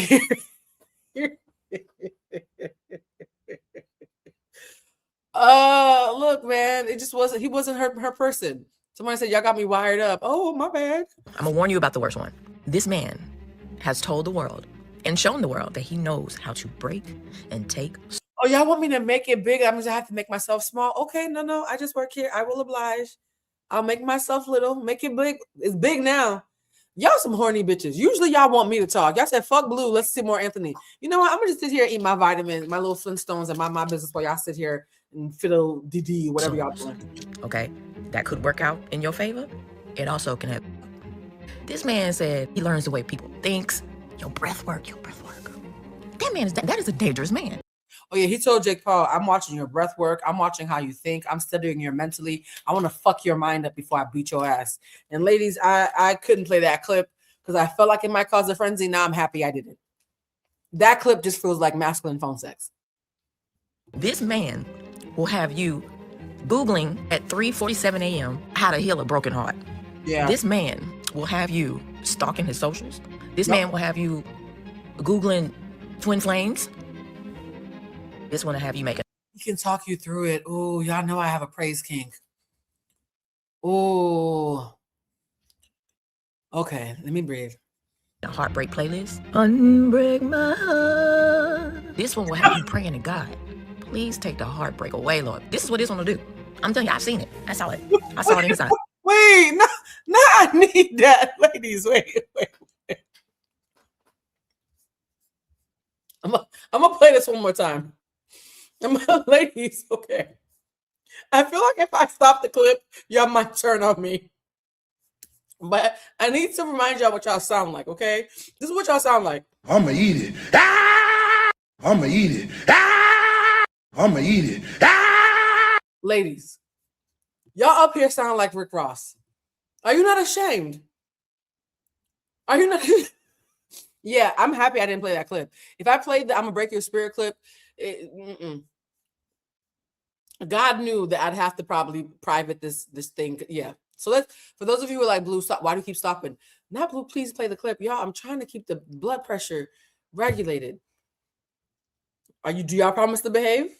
Okay. Lord, what have I done? When he was talking about breaking Jake down, maybe he could break down your walls. He can break down your psyche. Oh, he can just break you the down. Not break down your walls. Even she tripping. Fuck. He fine. We all agree. You just gotta stay away from this one. This one had you fucked up in the game. Did you know 36-year-old Anthony Joshua still shares a room with his mom? Joshua grew up in boarding schools due to his parents' constant divorces. At 12, he moved in with his mother in a rough UK neighborhood. Overwhelmed trying to make ends meet, she had little time to supervise him, and Joshua drifted into street life, joined gangs, and by 18 ended up in prison. Yet his mother never gave up. She stayed in contact, cared for him, and aww, he loves his mama. Y'all keep saying play the clip. Y'all, you know what? Maybe the clip has a copyright. We don't know. Maybe God was protecting me. Repeatedly reminded him that while he had done wrong, he was not a bad person. After his release, she didn't just lecture him. She helped him change his environment and find healthy outlets for his... Whoa, did you see him walking through the hall? Why is he the biggest thing in that hallway? Wait, Flo, what if the clip gets me a copyright? Look, I'm going to look for the clip. Are y'all actually bullying me on my own live? What is happening? Let me pull up the clip. Jesus, what? Y'all, if this clip gets a copyright, I'm going to cuss all y'all out. But let me see. I'm going to say.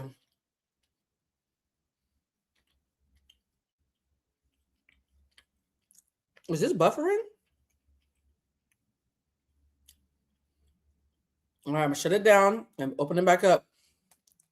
The app where I save all my clips was buffering. I'm going to try one more time, guys. Let the record show. Okay, so the app opened up. Let me see if I save the clip. I did save a version of the clip. Let's see how long this is. I did save it. I found it. Jesus, I can't believe y'all are bullying me into playing this clip. I thought, okay, I found the clip. Okay. Y'all. I feel like we're at Walmart. Y'all don't embarrass me. Okay. This clip, this is a 1 minute and 44 seconds. Lord, all right, I'm about to play the clip. I can't believe this. Y'all staging a coup over some tall, fine, rich British. Okay, let me shut up. I just heard it. Never mind. All right, let's pull up the clip. Somebody said, "Wait, y'all bribing me? Wait, y'all bribing me to play the clip? It's come to this." Well, I'm shutting down my shop for at least a month. So I guess we'll need the money. All right, let's play the fucking clip. I can't believe it's come to this. This live it's not anything that I expected, but it's probably exactly what I needed. All right, guys, this is the infamous clip of Anthony Joshua warning Jake Paul about how he's about to fucking body him. Okay? The clip fund is hilarious. They actually bribed me into playing a clip that I had made an executive decision not to play. This has never happened in my life before. I've been doing lives for years. This has never happened before, but here we are. With Jake, what I learned about Jake is, so when you look at the physicality stuff, and as you said, he's looking at my chest, I think Jake is someone where I got to beat him mentally because he's a mental person. This is my observation. Y'all, I need you to understand. Not y'all second in the clip fund. Yes, okay. Jake Paul is sitting right in front of him. He's looking directly at Jake as he's talking about Jake. You love that they bribed me into playing the fucking clip? I bet you do. All it took was $5. No, it was more than $5. It's more like 30. But still, okay, fine. Let's continue playing the clip. A lot of what Jake's preparation is based around is not only the physical aspects of training, but the way he thinks, meditation, breath work. And if I can break his soul and I can break his mentality, then I've broken Jake. So if I can break his soul,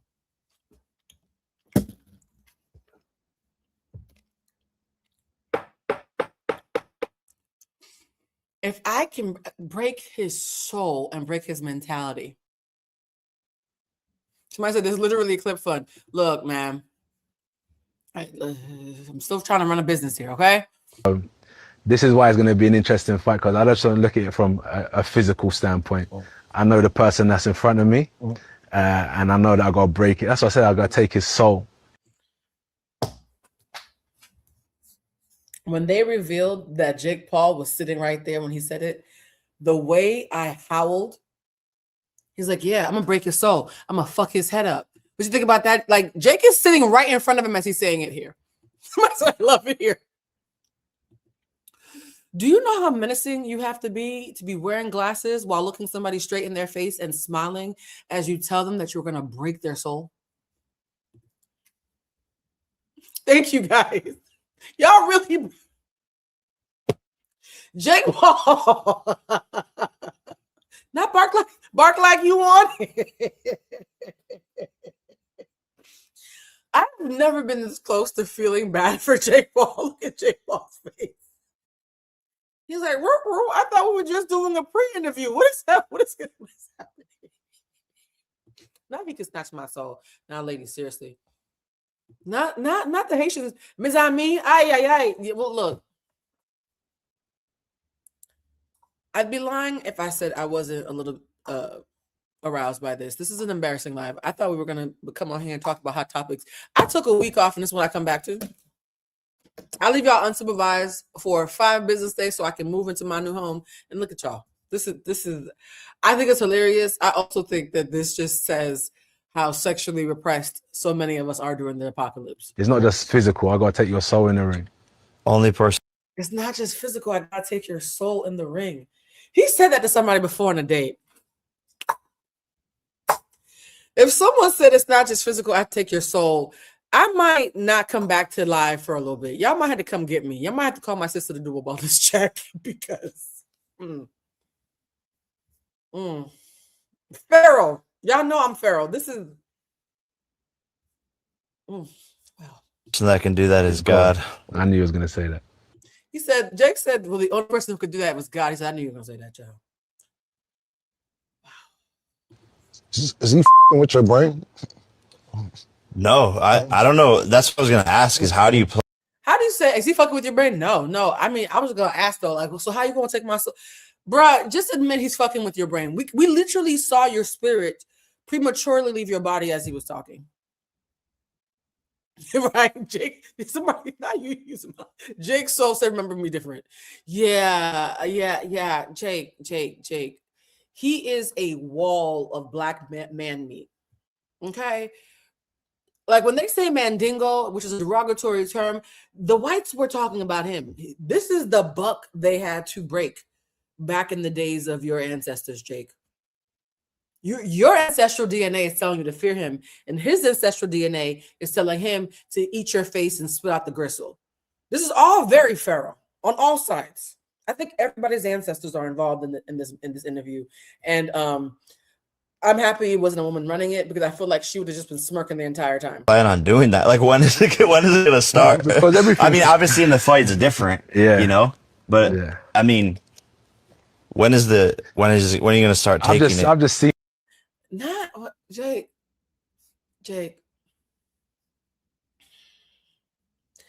Jake, don't talk no more. Because the more you talk, we can literally feel your booty cheeks clenching.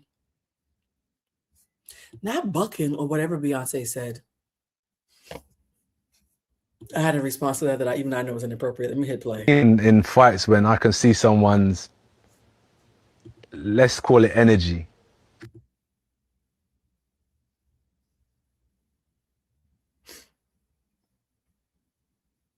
Feral. Frequency leaving their body. And that's I can see when somebody's energy is leaving their body. When have you seen that, King? When I'm too grown for this. Let me hit play. what my goal is to do the same for you. You have that instinct. There go the hands again. Anthony, put your hand down. Anthony, come on. Bruh. Because I asked my friend inappropriate, really invasive questions about your sex life, and she was froggy enough to answer me, I need you to put your hand down. Please, sir, I beg. I can't believe, okay, y'all, I've already played most of the clip. Can we take this down? Do we have to watch the whole thing? This feels like the longest minute and 44 seconds. This feels like a 25-minute clip to me. You can see it. When you're fighting, you can just see a small glimmer of someone that's just about to start fading.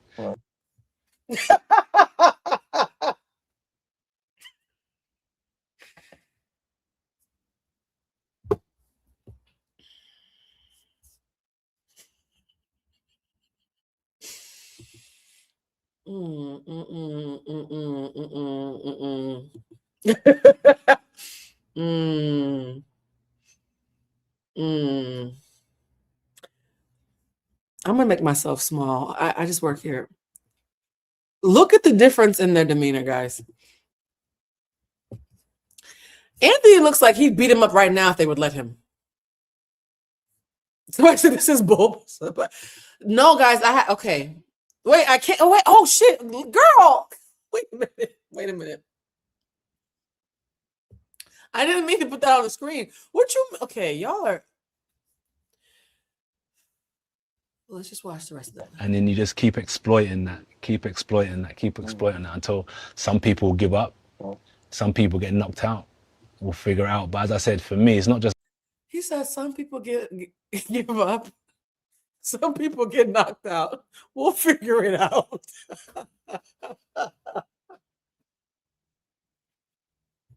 Yo, I got a new mic. I forgot to set it up. Is this thing on? What the fuck? I actually don't think I ever watched this full clip because I got cross-eyed the first 20 seconds. He said, nigga, I'm gonna take it. Right? I'm leaving here with something, nigga. So either you're gonna give up or I'm gonna take it. We'll figure that shit out. Bruh, this is demonic. I don't think Jake Paul has slept since this interview. I don't think he slept since this interview. Going in there and being dominating physically, I want to break him down spiritually and mentally.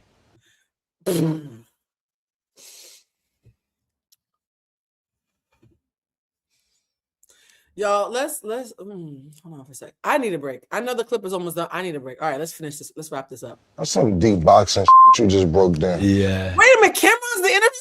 Wait a minute. I didn't get to this part. Cameron is who's doing this interview. Cameron said, nigga, that's a lot.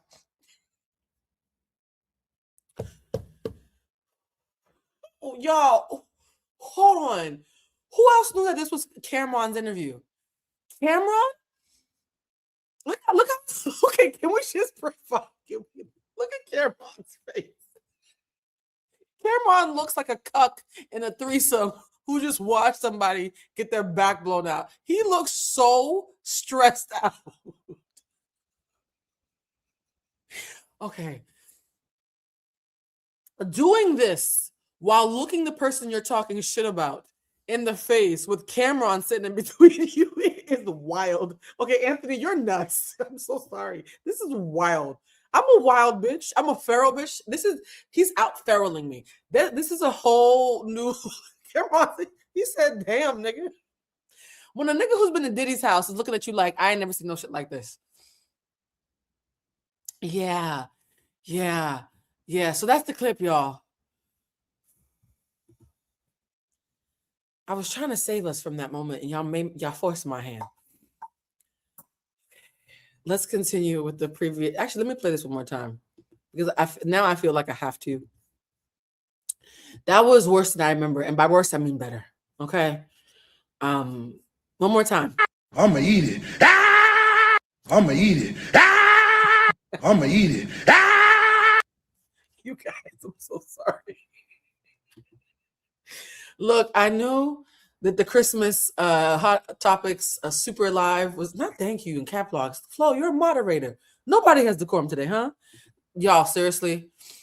Chills. I mean, it was more extreme than I even remembered because I didn't even get to the end. Somebody said, I'm gonna put this clip on my phone. What? That clip was more violent than the Kendrick and Drake beef. Let's finish this compilation so I can go take a nap. Because she noticed boxing was helping him and fully supported him entering a formal system. Joshua has often said, if my mom had given up on me back then, I probably would have been finished. Later, Joshua earned tens of millions of pounds, but still chose to live with his mother, so he could always see her whenever he returned to the UK from training. Even now, he has not had a long-term partner, largely because many women struggle to accept that he consults his mother on almost everything. How do you know that? He does have a beautiful family. But how does the announcer know that? Who told you that? Do you think Anthony Joshua is a mama's boy? Yes. Are men really upset that we find Anthony Joshua attractive? Yes, they are. I had this chapped lip man on my video. Ooh. I don't even know who he is. I assume I came across his For You page. And he's posted sad. So I go to his videos or his profile. I go to his videos and like his lips are so dry and chapped that they don't even move when he talks. What did I tell you guys? That a man knowing how to read and moisturize and basics of necessities is now considered something to clap for. What fresh hell is this? I think you have a lot more issues going on. Do you drink water? Ooh. How's your water intake? Why are you over here upset that a stranger finds another stranger attractive? Mm-hmm. That has nothing to do with you.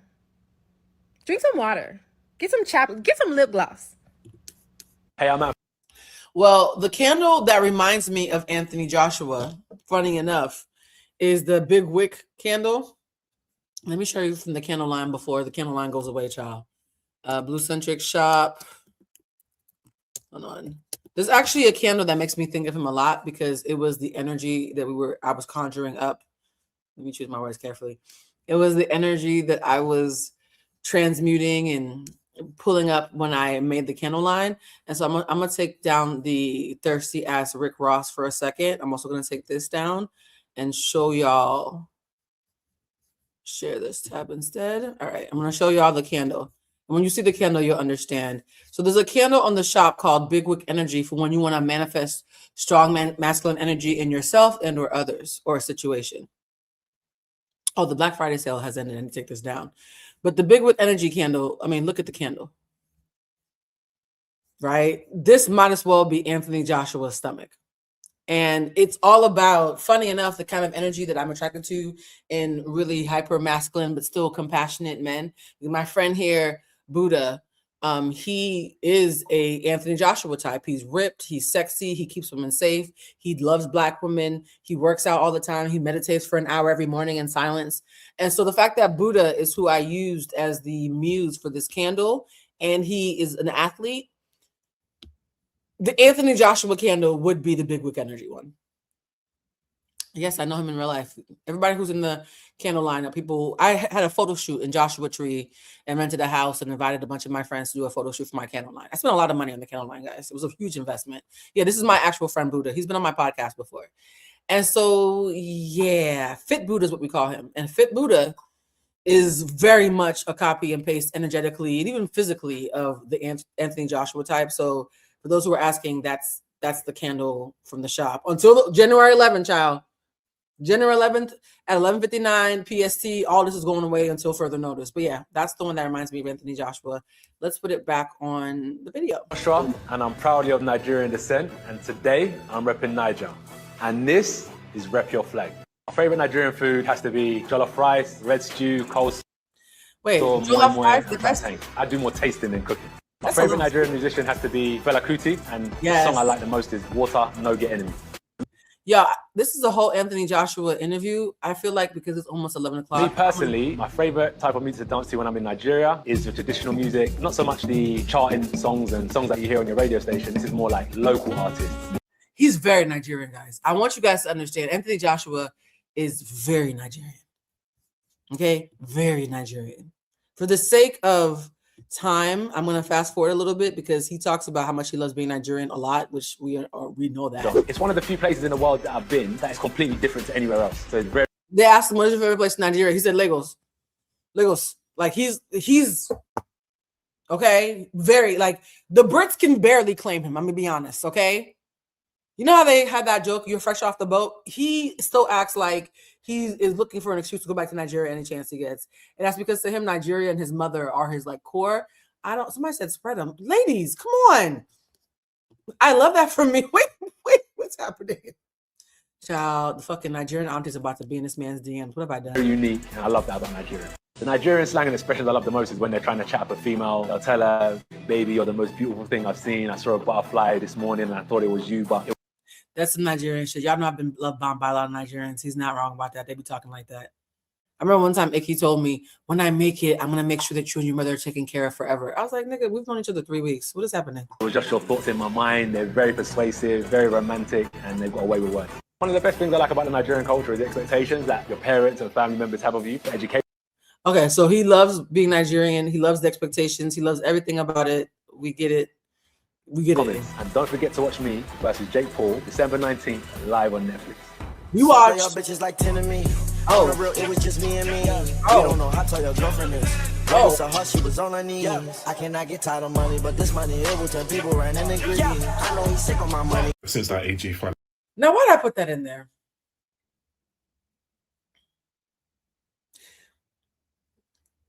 That felt like soft porn a little bit. Why'd I put that in there?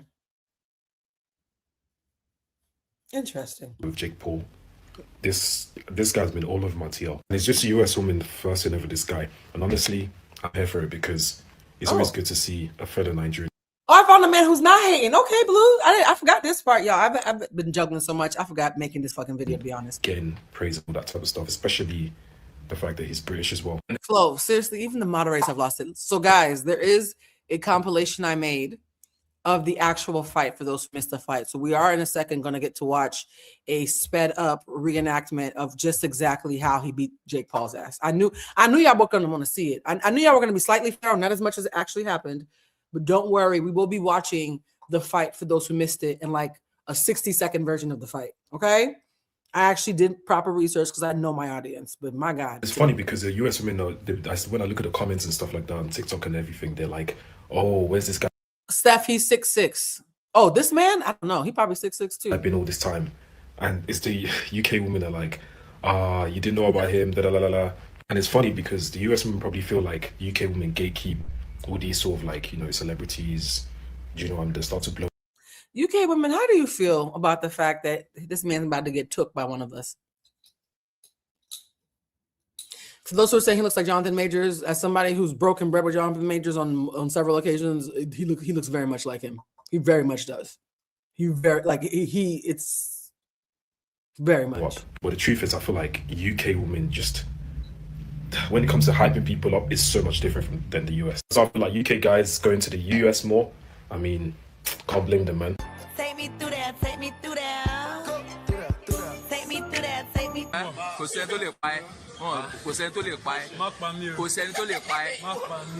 I need you guys to understand. Now we are colonizing AJ. Wait a minute. I'm not sure we're supposed to use that term. Now hold on. As a tall girl, ladies, y'all know I don't know him, right? Some of y'all acting like y'all want me to send a message. I just work here. It's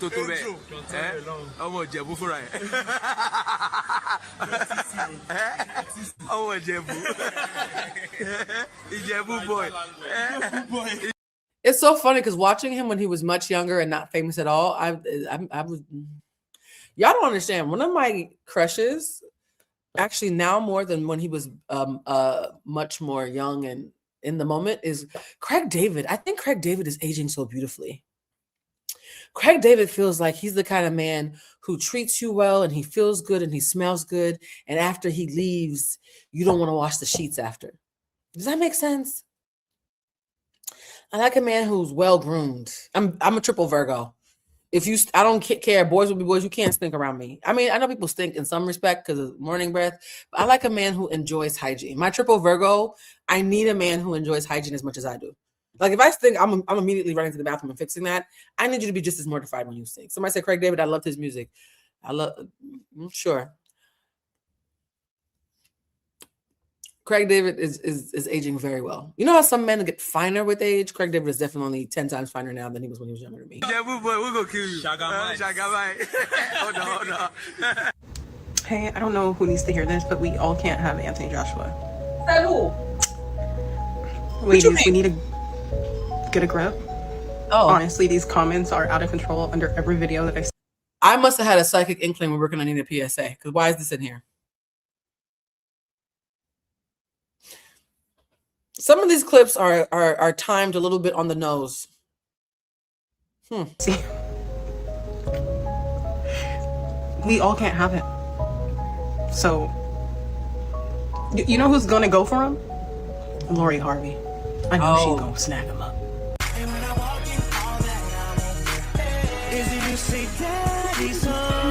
Okay. Oh my God. What in the King Kong strong bag? Take me through there is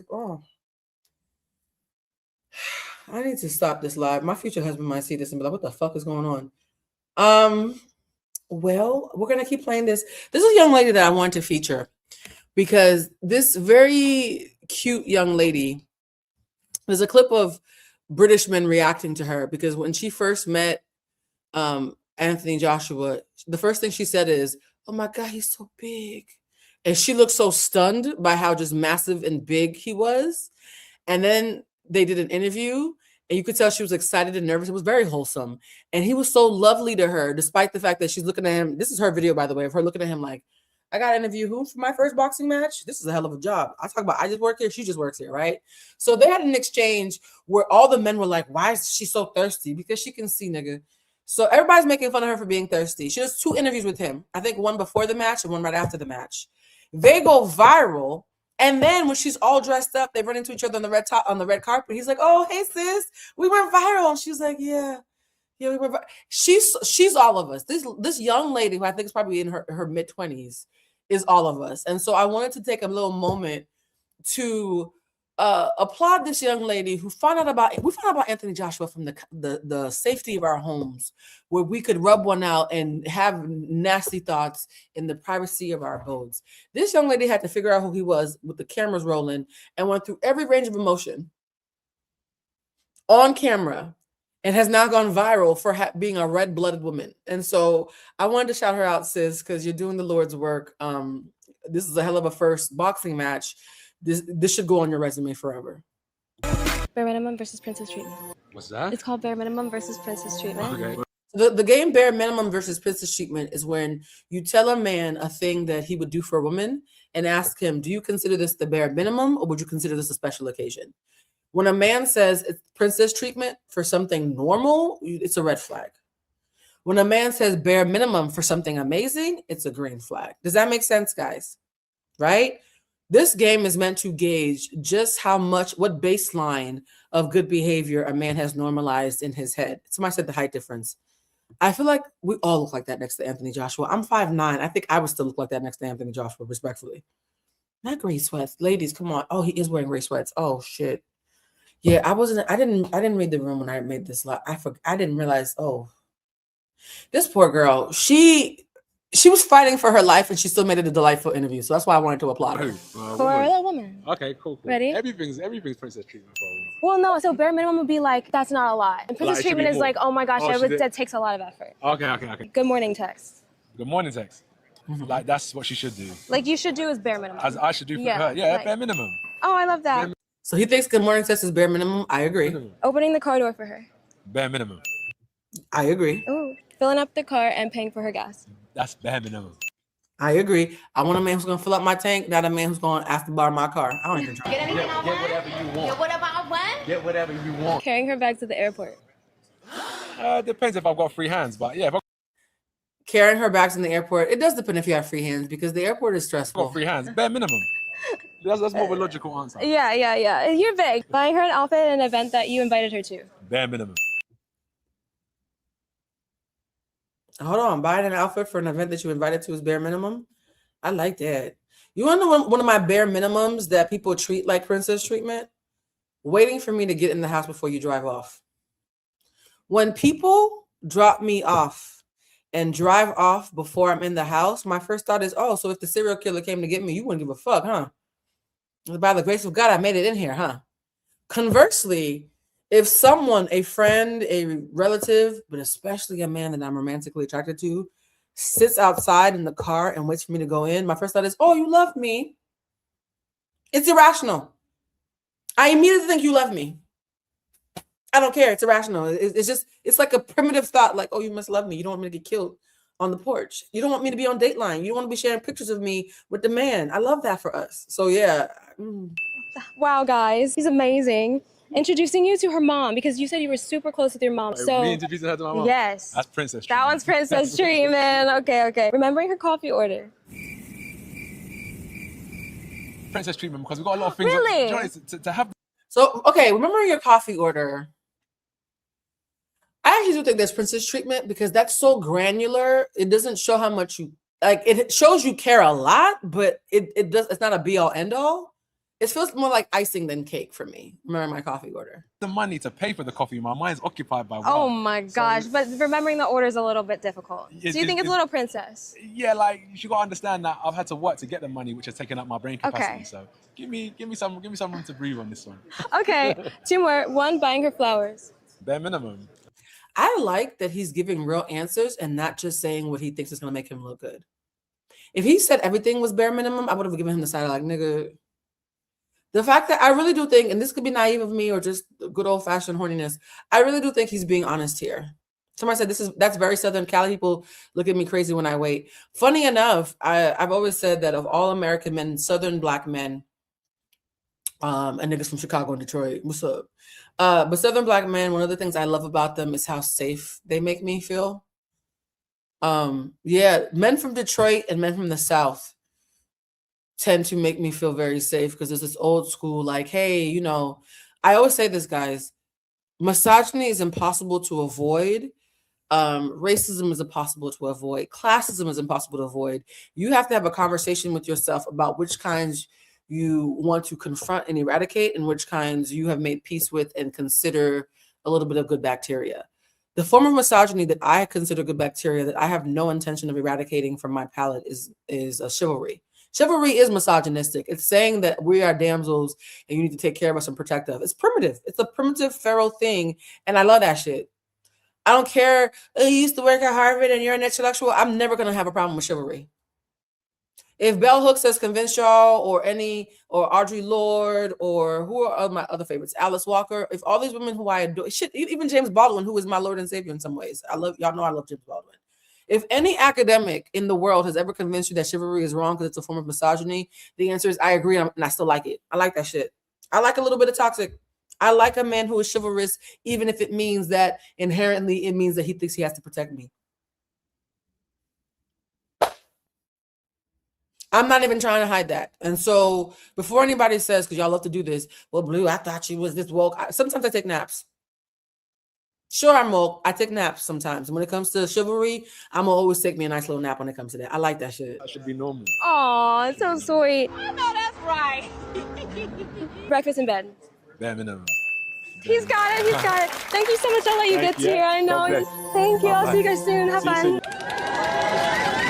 Okay. And then she had to see him again on fight day. Look at her face. She's. I now I'm kind of wishing I had played that video of her saying, let me see if I can find it. Her saying, God, he's so big. Because the way the men got upset, the way it was a pair of twins, the way they got so mad, they were like, women don't talk to us like that, so you don't look or act or smell like that. I mean, there's a reason. So it is almost Thanksgiving. So we wanted to ask you a few things you're grateful for. Oh, wow. What am I grateful for? I'm grateful to be back in training. I'm grateful to have an opportunity to fight. I'm grateful for the experience of life. Yeah, man. There's a lot to be grateful for, but right now we're in war mode. Yeah. So this is around Thanksgiving when they were preparing for the fight, guys. So we're grateful yet. My mind's a bit different, but I'm grateful to be in training. I'm grateful to have an opportunity to fight. And I'm just grateful for life. Amen. What are you grateful for? Oh my gosh, I'm well thankful for this opportunity, first of all. When she asked the question about what are you grateful for, and he answered it, and she's just looking at him like, and he says, what are you grateful for? You know what I like? I like it when masculine energy makes it a point to women feel safe around them without pandering. There are some men who need all men in the room to like them. There's a desperation about that I don't like. But there are other men who are gentlemen who they make it clear that you're their priority, but they're also kind to any other feminine energy around them. And they know how to do that without crossing that line of being sexually charged and inappropriate. It's a fine line. I saw a guy do it recently at a function, and I'm looking at him like, either your mama raised you right or your daddy raised you right, but somebody was intentional about teaching you how to be a man, and I like that for you. Like, I like men who are kind and have social skills, but are not people-pleasing, overly friendly niggas who are smiling at every bitch's face. I don't want the nigga who's giving golden retriever treatment to every woman he sees, because that means that you're a people pleaser and your ego means more to you than the sanctity of our relationship. But Anthony Joshua, at least publicly, is really good about making any woman in his presence feel safe because he knows he's big. You can't be that. He's bigger than most men. You cannot be that big and strong and knock people's teeth out for a living and not know that if you're around a woman, you might need to be intentional about making her feel safe. There's a level of quiet emotional intelligence that he keeps showing now that I've been watching his videos nonstop for 72 hours. But there's a theme I'm picking up of neutralizing he does to feminine energy to make them feel safe around him. Yes, gentle giant. I like a gentle man even if it's not giant. Because you know how that people say, I like a gentle giant or a spicy little nigga? No, my daddy was 5'4", and he was a cat daddy ass Rolling Stone. That's why I'm number 7 of 8 kids. I thought I was number 7 of 7 until 2 months ago. My mother told me I have a little sister. That's a whole other. Yo, I just found out that I have a little sister. Like 8 weeks ago. So my daddy was small and spicy. I don't give a fuck. Whether you're a giant or a regular sized man, please be gentle. Be gentle without being sexually charged. Because some men only know how to be charming to women while flirting with them. I don't want a nigga who wants to flirt with everybody. You see right now, he's not flirting with her. He's being cheeky and fun and almost wholesome with her. There's a difference. My first really big fight. I'm just getting the chance to be blessed in so many ways and opportunities like this. I think you have to know it now. Yeah, we're going back to London. Going back to the UK. Oh, man. You are, mate. Oh, yeah, I didn't tell you. My mama just decided to tell me right around Thanksgiving that I had a whole sibling. And then she said, actually, no, I'm not going to. The only thing more scandalous than finding out that I have a sister who was born a couple of months after me is finding out who her mother is. It's a members only live child. Crazy word. In it, mate. And this is him running into her on game night after they've gone viral. And Maybe I just Googled how tall Anthony Joshua was, and that motherfucker said he's 6'6", bitch. What the fuck? Like, wait a minute. Okay, ma'am, hold on. I don't remember this clip. Is she okay? Wait, why does she sound like y'all? Hold on. Let me see if I can play this back a little bit. Because she sounds a little bit like the chat. Okay, what the fuck, ma'am?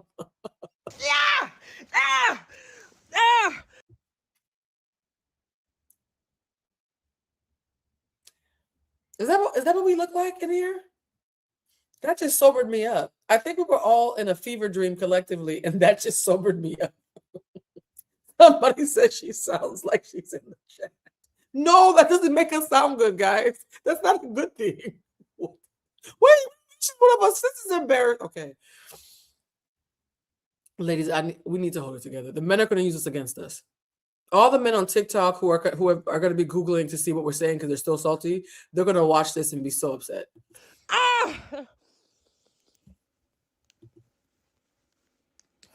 I'm a dog, bitch. You understand me? Wait, did she just say I'm a dog, bitch? Do you understand? Ladies, somebody said the men were right. I never thought I would see this in this chat, but the men might be right. I think we might have lost the plot a little bit. I came in here to talk about how they're haters. They might just be reading the room. The longer this chat goes on, the more concerned I am for us. Her brain had a blue screen moment. She does so after. I'm like, Jesus Christ. That big, thick neck motherfucker. Listen. Oh, whoa, ma'am. How is neck getting it? We're objectifying necks now. She said that big neck ladies, seriously, we might be the problem in this one.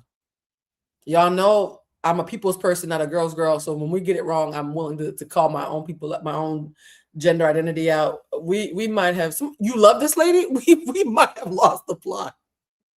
Yeah, it's a little too much, y'all. Everybody, let's calm down. Okay. Can we all, let's breathe together. Breathe in through your nose. Out through your mouth. One more time. Breathe in through your nose. Out through your mouth. Somebody said play the dogs. Yeah, fuck Rick Ross. We might want to play the dogs. I'm still stuck. Hold on for a second. I'm gonna take this down. I'm still stuck on the look on Cameron's face. Cameron looks stressed. The fact that Anthony Joshua is so hyper masculine that even OG rappers who've seen everything and been to Diddy's house a couple of times look stressed out. I think the men are just as overwhelmed as we are. They're just handling it differently. Also, remember, if you want a big wick energy candle, they're on sale until the 11th. This feels like a good time for product placement, just saying. Okay? Because the show is sponsored by ADHD and the Bluecentric Yes? Okay. I'm going to take this down. I'm going to look for the dogs. I think we have to look for the dog video. For those of you who are new here, because I always want to make sure that y'all feel included, we have a energy clearing evil eye dog video that we play. It's very wholesome. And I do think that everybody's becoming very feral. I feel like the room is becoming a little cross-eyed. So I'm just going to play it one good time before we finish the compilation. When I was making this compilation, I had no idea what I was doing.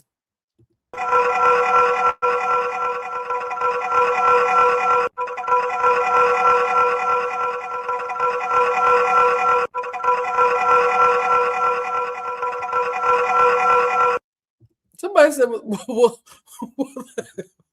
nigga, they're candles. How much do you expect? I will say this, though. The whole point of candle magic is to create an energy of intention and momentum.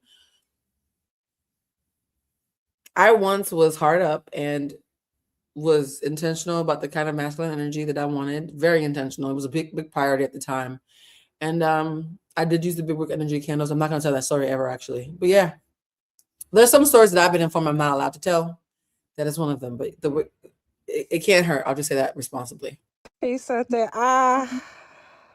that big wide back, that muscular man. Oh, she's still going. Okay, guys, I thought the video was over.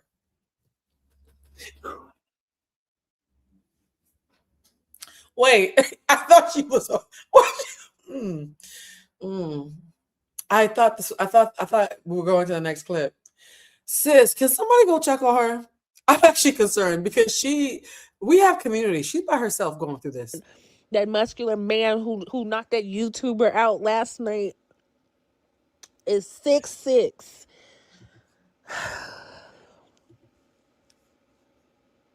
Like it's just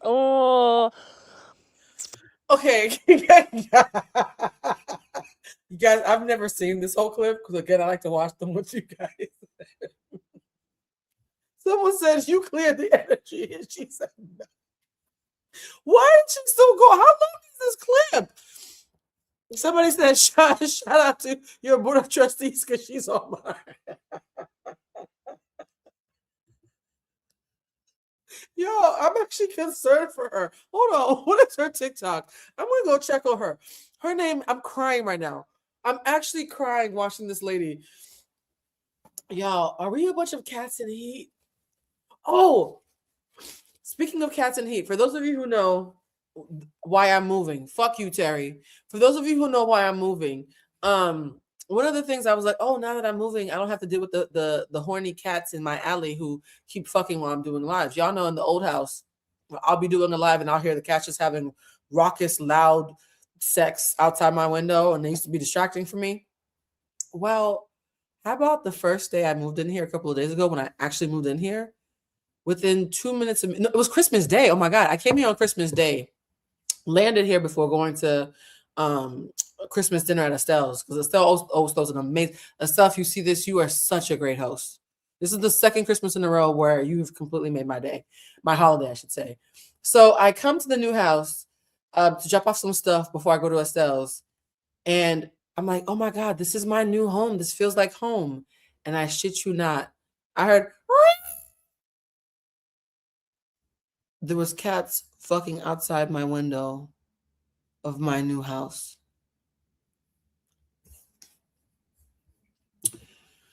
Ain't no cats in this cul-de-sac. It's a gated community. There's no cats. There's no alley.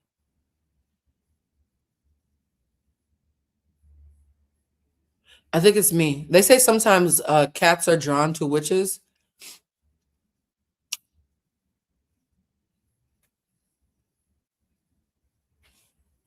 I sent Bridget and Mel a message. I said, ain't no fucking way. I know that's not who I think it is. I said, no. And then I said to myself, well, part of being a gentrifier, because Mike makes fun of me. Mike is like, bitch, you realize you're a gentrifier, right? The neighborhood you live in is the next new trending neighborhood in LA. And they got you and all the white folks and the rich Asian folks in a gated community, and the hood is outside. Like this, you're a gentrifier. I was like, oh shit, I'm a fucking gentrifier. That's why I get back to my community. So I was like, okay, well, this must be a cat that's like hood adjacent outside the gates, right? I'm thinking, okay, the cat must be outside the gates. Do you know, I walked outside this morning and the cat was right there staring at me on the porch. Not the porch, the front of the house.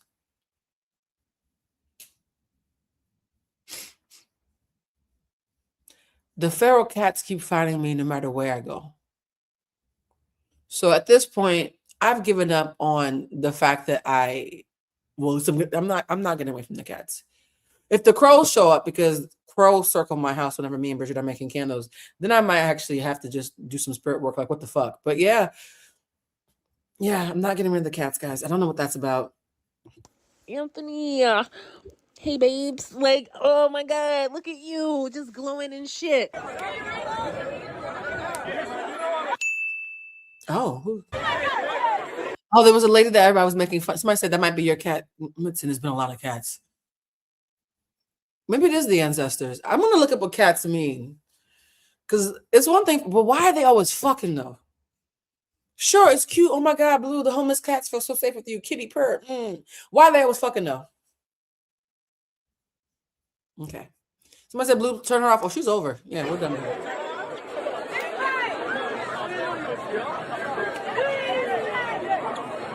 Oh, this lady was thirsty to see me make myself small so you can see it. This lady was freaking out about seeing Anthony Joshua to the point where she was like up underneath him and people were like, are you okay?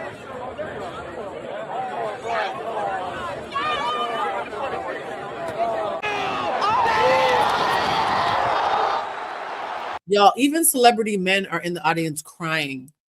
Do you know how hyper masculine you have to be for other men to watch you do what you do and start sobbing like children? The other men, celebrity men, rich men with followings and influence and all the things that would make you feel above it all, were sobbing in the stands watching this man. Somebody said it means fertility and abundance. Oh, okay, well. You're about to birth something, maybe starting something new. I mean, this is something new. So yeah, I'm open to that. Y'all know I like new shit.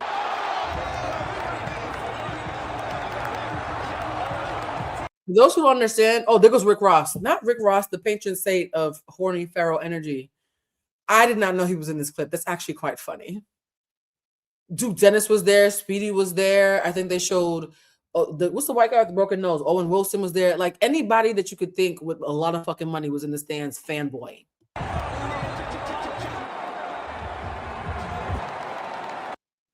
Damn. Like legends are in the stands looking at him like, yeah, hey, Papa. Like, wow, this to be this hyper masculine and still be a mama's boy who wants women to feel safe. This is an interesting cross section of hyper masculinity. He fascinates me. I have this thing that I can't lust over a man that I don't actually have access to for too long, because then I get just frustrated. It's like, imagine when a man goes to a strip club and he knows she a bad bitch, but he's never taking her home. At a certain point, the never taking you home part makes me lose interest because I want to touch it. But like for now, I'm fascinated by this man. I'm fascinated. Watch out. But we got there. Yeah. Curious, man. Well, that's so funny because I had a lady who does past life readings tell me that I was around in Egyptian time. So that's actually cool. How does power feel then? It was all right. Yeah. Nigerian breakfast. While everybody else is freaking out, oh my God, you're a god. This is what humbles him. Halima, what do we have here today? Yeah? Fried eggs and stew. But you know what we're missing? What are you missing? Bread. There's bread. Oh, yeah. I'll give you. Hey! I want to fight Anthony Joshua, exclusive, because I know that I will fucking beat Anthony Joshua's ass. For those who are wondering how we got here, I wanted to make sure before we ended that we have some context about exactly how did we get here, where this MAGA-loving, anti-woke beta of a man, this toxically positive YouTuber, and I'm a YouTuber too, so I'm not talking shit, I'm just perceiving and telling you the facts. How did this beta YouTuber who's bought his way into creating PR stunts where he commits elder abuse against boxing giants like Mike Tyson, how did he accidentally talk himself into a broken jaw? What said, I see you, tall, strong-backed Yoruba demon, and I think I could somehow still beat your ass even while I'm staring at your areolas? Again, white supremacy is a learning disability. You have to be intellectually dishonest to some degree to subscribe to white supremacy because it is illogical from an objective standpoint. That's how we got here. I know he I just will got knocked out, right? Yeah, he doesn't have a chance. Oh, by the way, guys, this General Pop Live is going double the time that I expected it to go. So we're going to have to do the members only live maybe Monday or Tuesday. We're definitely doing the members only live, but Anthony Joshua has completely derailed what the timeline was. So I will make sure that I keep the members posted. We will definitely, you know what I'll do? I think for the members only live, I might do a retrospective about this year, like my thoughts around how the year ended. And then I think there's some fun Nicolandria content and some other stuff. I'm going to think about some stuff that I feel like the members and I can have a good kiki about. On Tuesday, you know what? Mike is supposed to be coming over for Taco Tuesday on Tuesday. So maybe I'll ask him if he doesn't mind joining us. We could do a Taco Tuesday members only live, maybe. I'll ask Mike and get his consent first. Because, you know, you can't have people come to your house and you sticking a camera in their face. So I'll ask him and let y'all know. And he has no skill and he's stiff. And I love you, Anthony. We're friends, all this shit, but I want to fight you. So I took some copyright-free music. I hope that the copyright-free was not a lie, because sometimes they be telling you it's copyright-free music and then you get a strike. But I took the copyright-free music and yeah, I want y'all to watch the fight. By the way, if we get a strike for any of this content, I'm immediately making this video members only. So if YouTube says Blue, one of the clips that you worked so hard not to get a strike for, still got a strike. I'm moving it right to members only. I'm letting y'all know right now. I'm not deleting anything I've done tonight because this was an exceptional live. If it has to be demonetized, then it's going to lift the members only. I'm telling y'all right now, don't get mad at me. Love y'all so much. Let's watch this. This is the fight for those of you who don't watch boxing, because boxing actually makes me cry. I hate violence. I'm capable of it. But even when I'm violent, I black out. Well, used to. I haven't been violent in like a good long time. I don't think I've had a fight in like 10 years, maybe even longer than that, because I think grown people with stuff to lose fighting is just weird at a certain point. But watching somebody else fight always fucks with me. But I fast forward this enough where I could actually watch it with y'all without getting freaked out.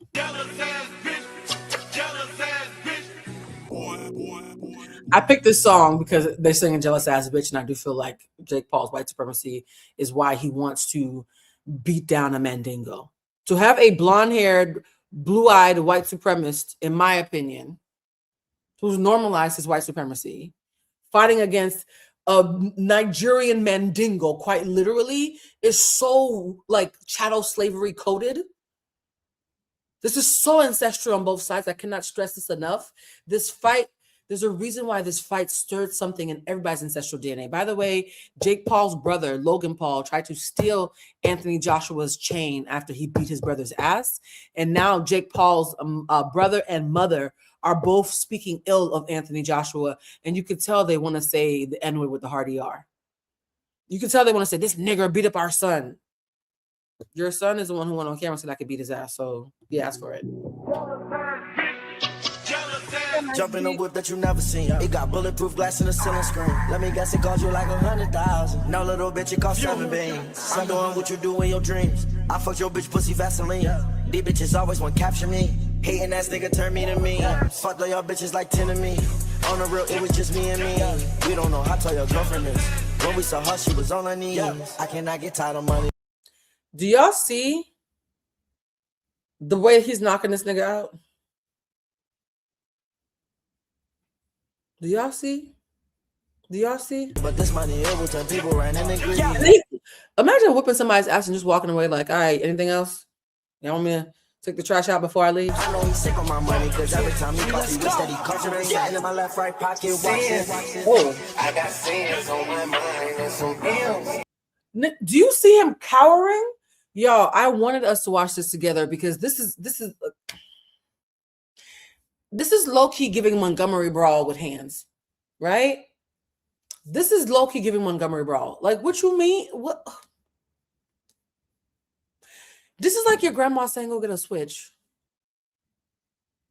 Got a lot of M's on my mind. Watch this, yeah. Somebody said Blue is the queen of lives. This weekend at 5 a.m. in South Africa, it's almost 9:30. Damn, I didn't know that. I just be vibing with y'all. Y'all, I don't believe in being stingy. If we're gonna vibe with each other, I want us to I'm gonna stay till the party's over. My friends on my mind. I'm in love. I'm in love with you. Now, how is Drake? Wait a minute. How is this copyright free if Drake's included?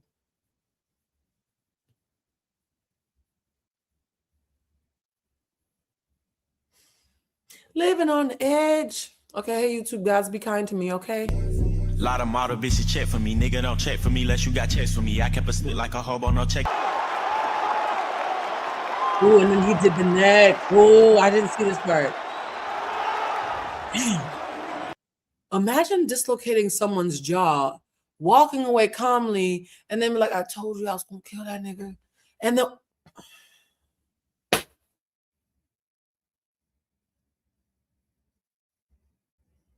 does he have security? Because the one thing Anthony Joshua can't fight is weapons. Yeah. Damn, it's 4:30 in Suriname. The way y'all be having these little slumber parties with me. I can't wait to our New Year's Day slumber party. That's gonna be fun. I already bought my holiday jammies. We're gonna have a fun day on that day. Just clear your calendar, chat. We're gonna be live, just doing all types of shenanigans. I want to start the year off strong. Yeah, that's actually more impressive than this I thought. sport has helped me so much. And look at the black man behind him. Okay, let's make this big. Look at the black man behind him. Like, nigga, why is you talking? That's on Tubman. Y'all are hilarious. The black man behind him is looking at him like, nigga, just shut the fuck up. You lost. It's 2:26 on the East Coast. I love it when y'all do these overnights with me. My life, I think my jaw is broken, by the way, so. He said, yeah, you know, whatever. I think my jaw is broken. 9:30 in Hawaii. Oh my God, I love this. Yeah. It's definitely broke. But, man, that was good. What happened to I'm going to beat his ass? What happened to I'm going to beat his ass, Jake? Ooh, a spiritual bath for New Year's Eve is a good idea. It's a Nice little ass whooping from one of the best to ever do it. So I love this shit, and I'm going to come back and get a world. I got an ass whooping from one of the best to ever do it. I love this shit, but then 10 minutes later, you want to sue him for malicious intent. Somebody said, I just moisturized. I got the neck too. For those of you who were here at the beginning of the live, you know what that means. Shout out to Giselle for reminding us that all moisture matters, not just your face. Championship belt at some point.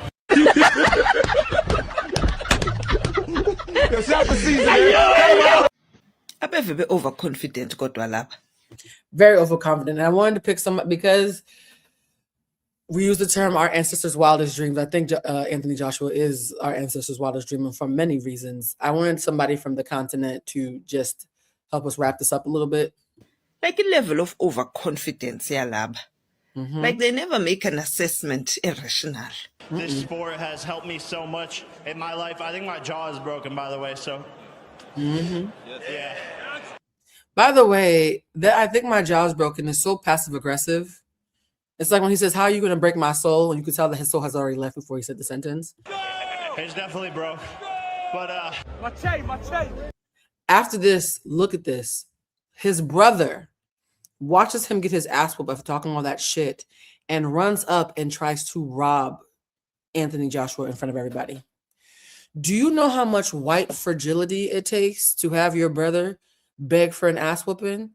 And Anthony Joshua, the genie that he is, the man that he is, grants that wish, and your first reaction is to rob him on camera. I thought we were the hoodlums. I thought we were the hooligans. If you're MAGA and you're conservative, I thought we were the ones who go around robbing people.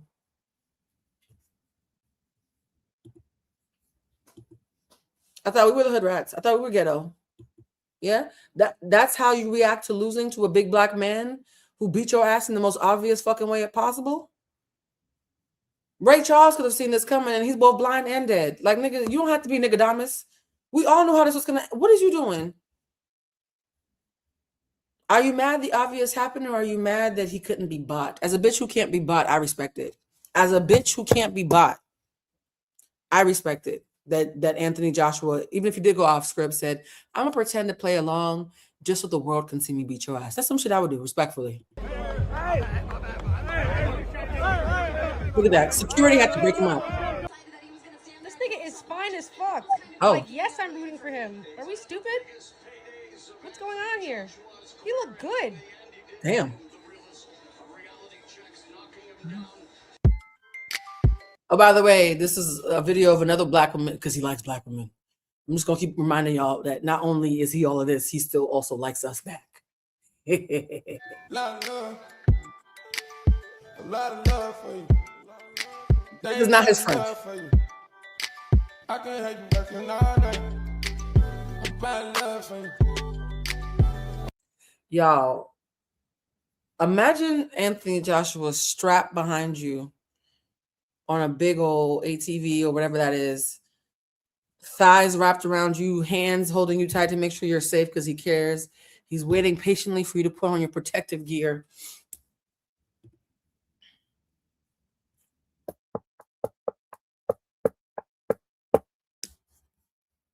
I have no commentary. I'm just playing it. Not y'all doing splash waterfalls in the chat.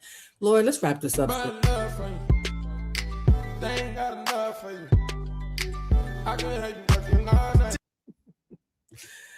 And then we're going to drive off into the sunset. Well, ladies and gentlemen, if there's any men who even lasted, I feel like the men in here probably came in here, were grossed out about us being a bunch of horny old bitches and left. I will say this, guys. I missed y'all so much. I know this is technically work, but I really do enjoy our time together, and I miss this having a conversation like this. I hope this supersized Sunday night slumber party live, Sunday night / Monday morning, depending on where you are in the world. I hope this live made up for my absence. I did need time to move and get myself together. I'm going to ask Mike if he's comfortable us going live on Tuesday. I want to respect my friend who's coming over to my house for the first time. But yeah, thank you for being here. I adore y'all. Shout out again to Stacey Rush. Detroit, stand the fuck up. Detroit, stand the fuck up. Right? Because Carlos and Stacey are from Detroit. That whole fucking interview between Stacey and Carlos was a love letter to Detroit. If you guys watched the video, make sure to tell Carlos in the comments that I sent you. I adore y'all. And I will see y'all on Tuesday. Early if it's without Mike, and later if it's with Mike. I'll keep y'all posted. All right, guys. My sister has passed out. She's fallen asleep. All right. So yeah, I'll see you guys on Tuesday. Love y'all so much. Bye, family.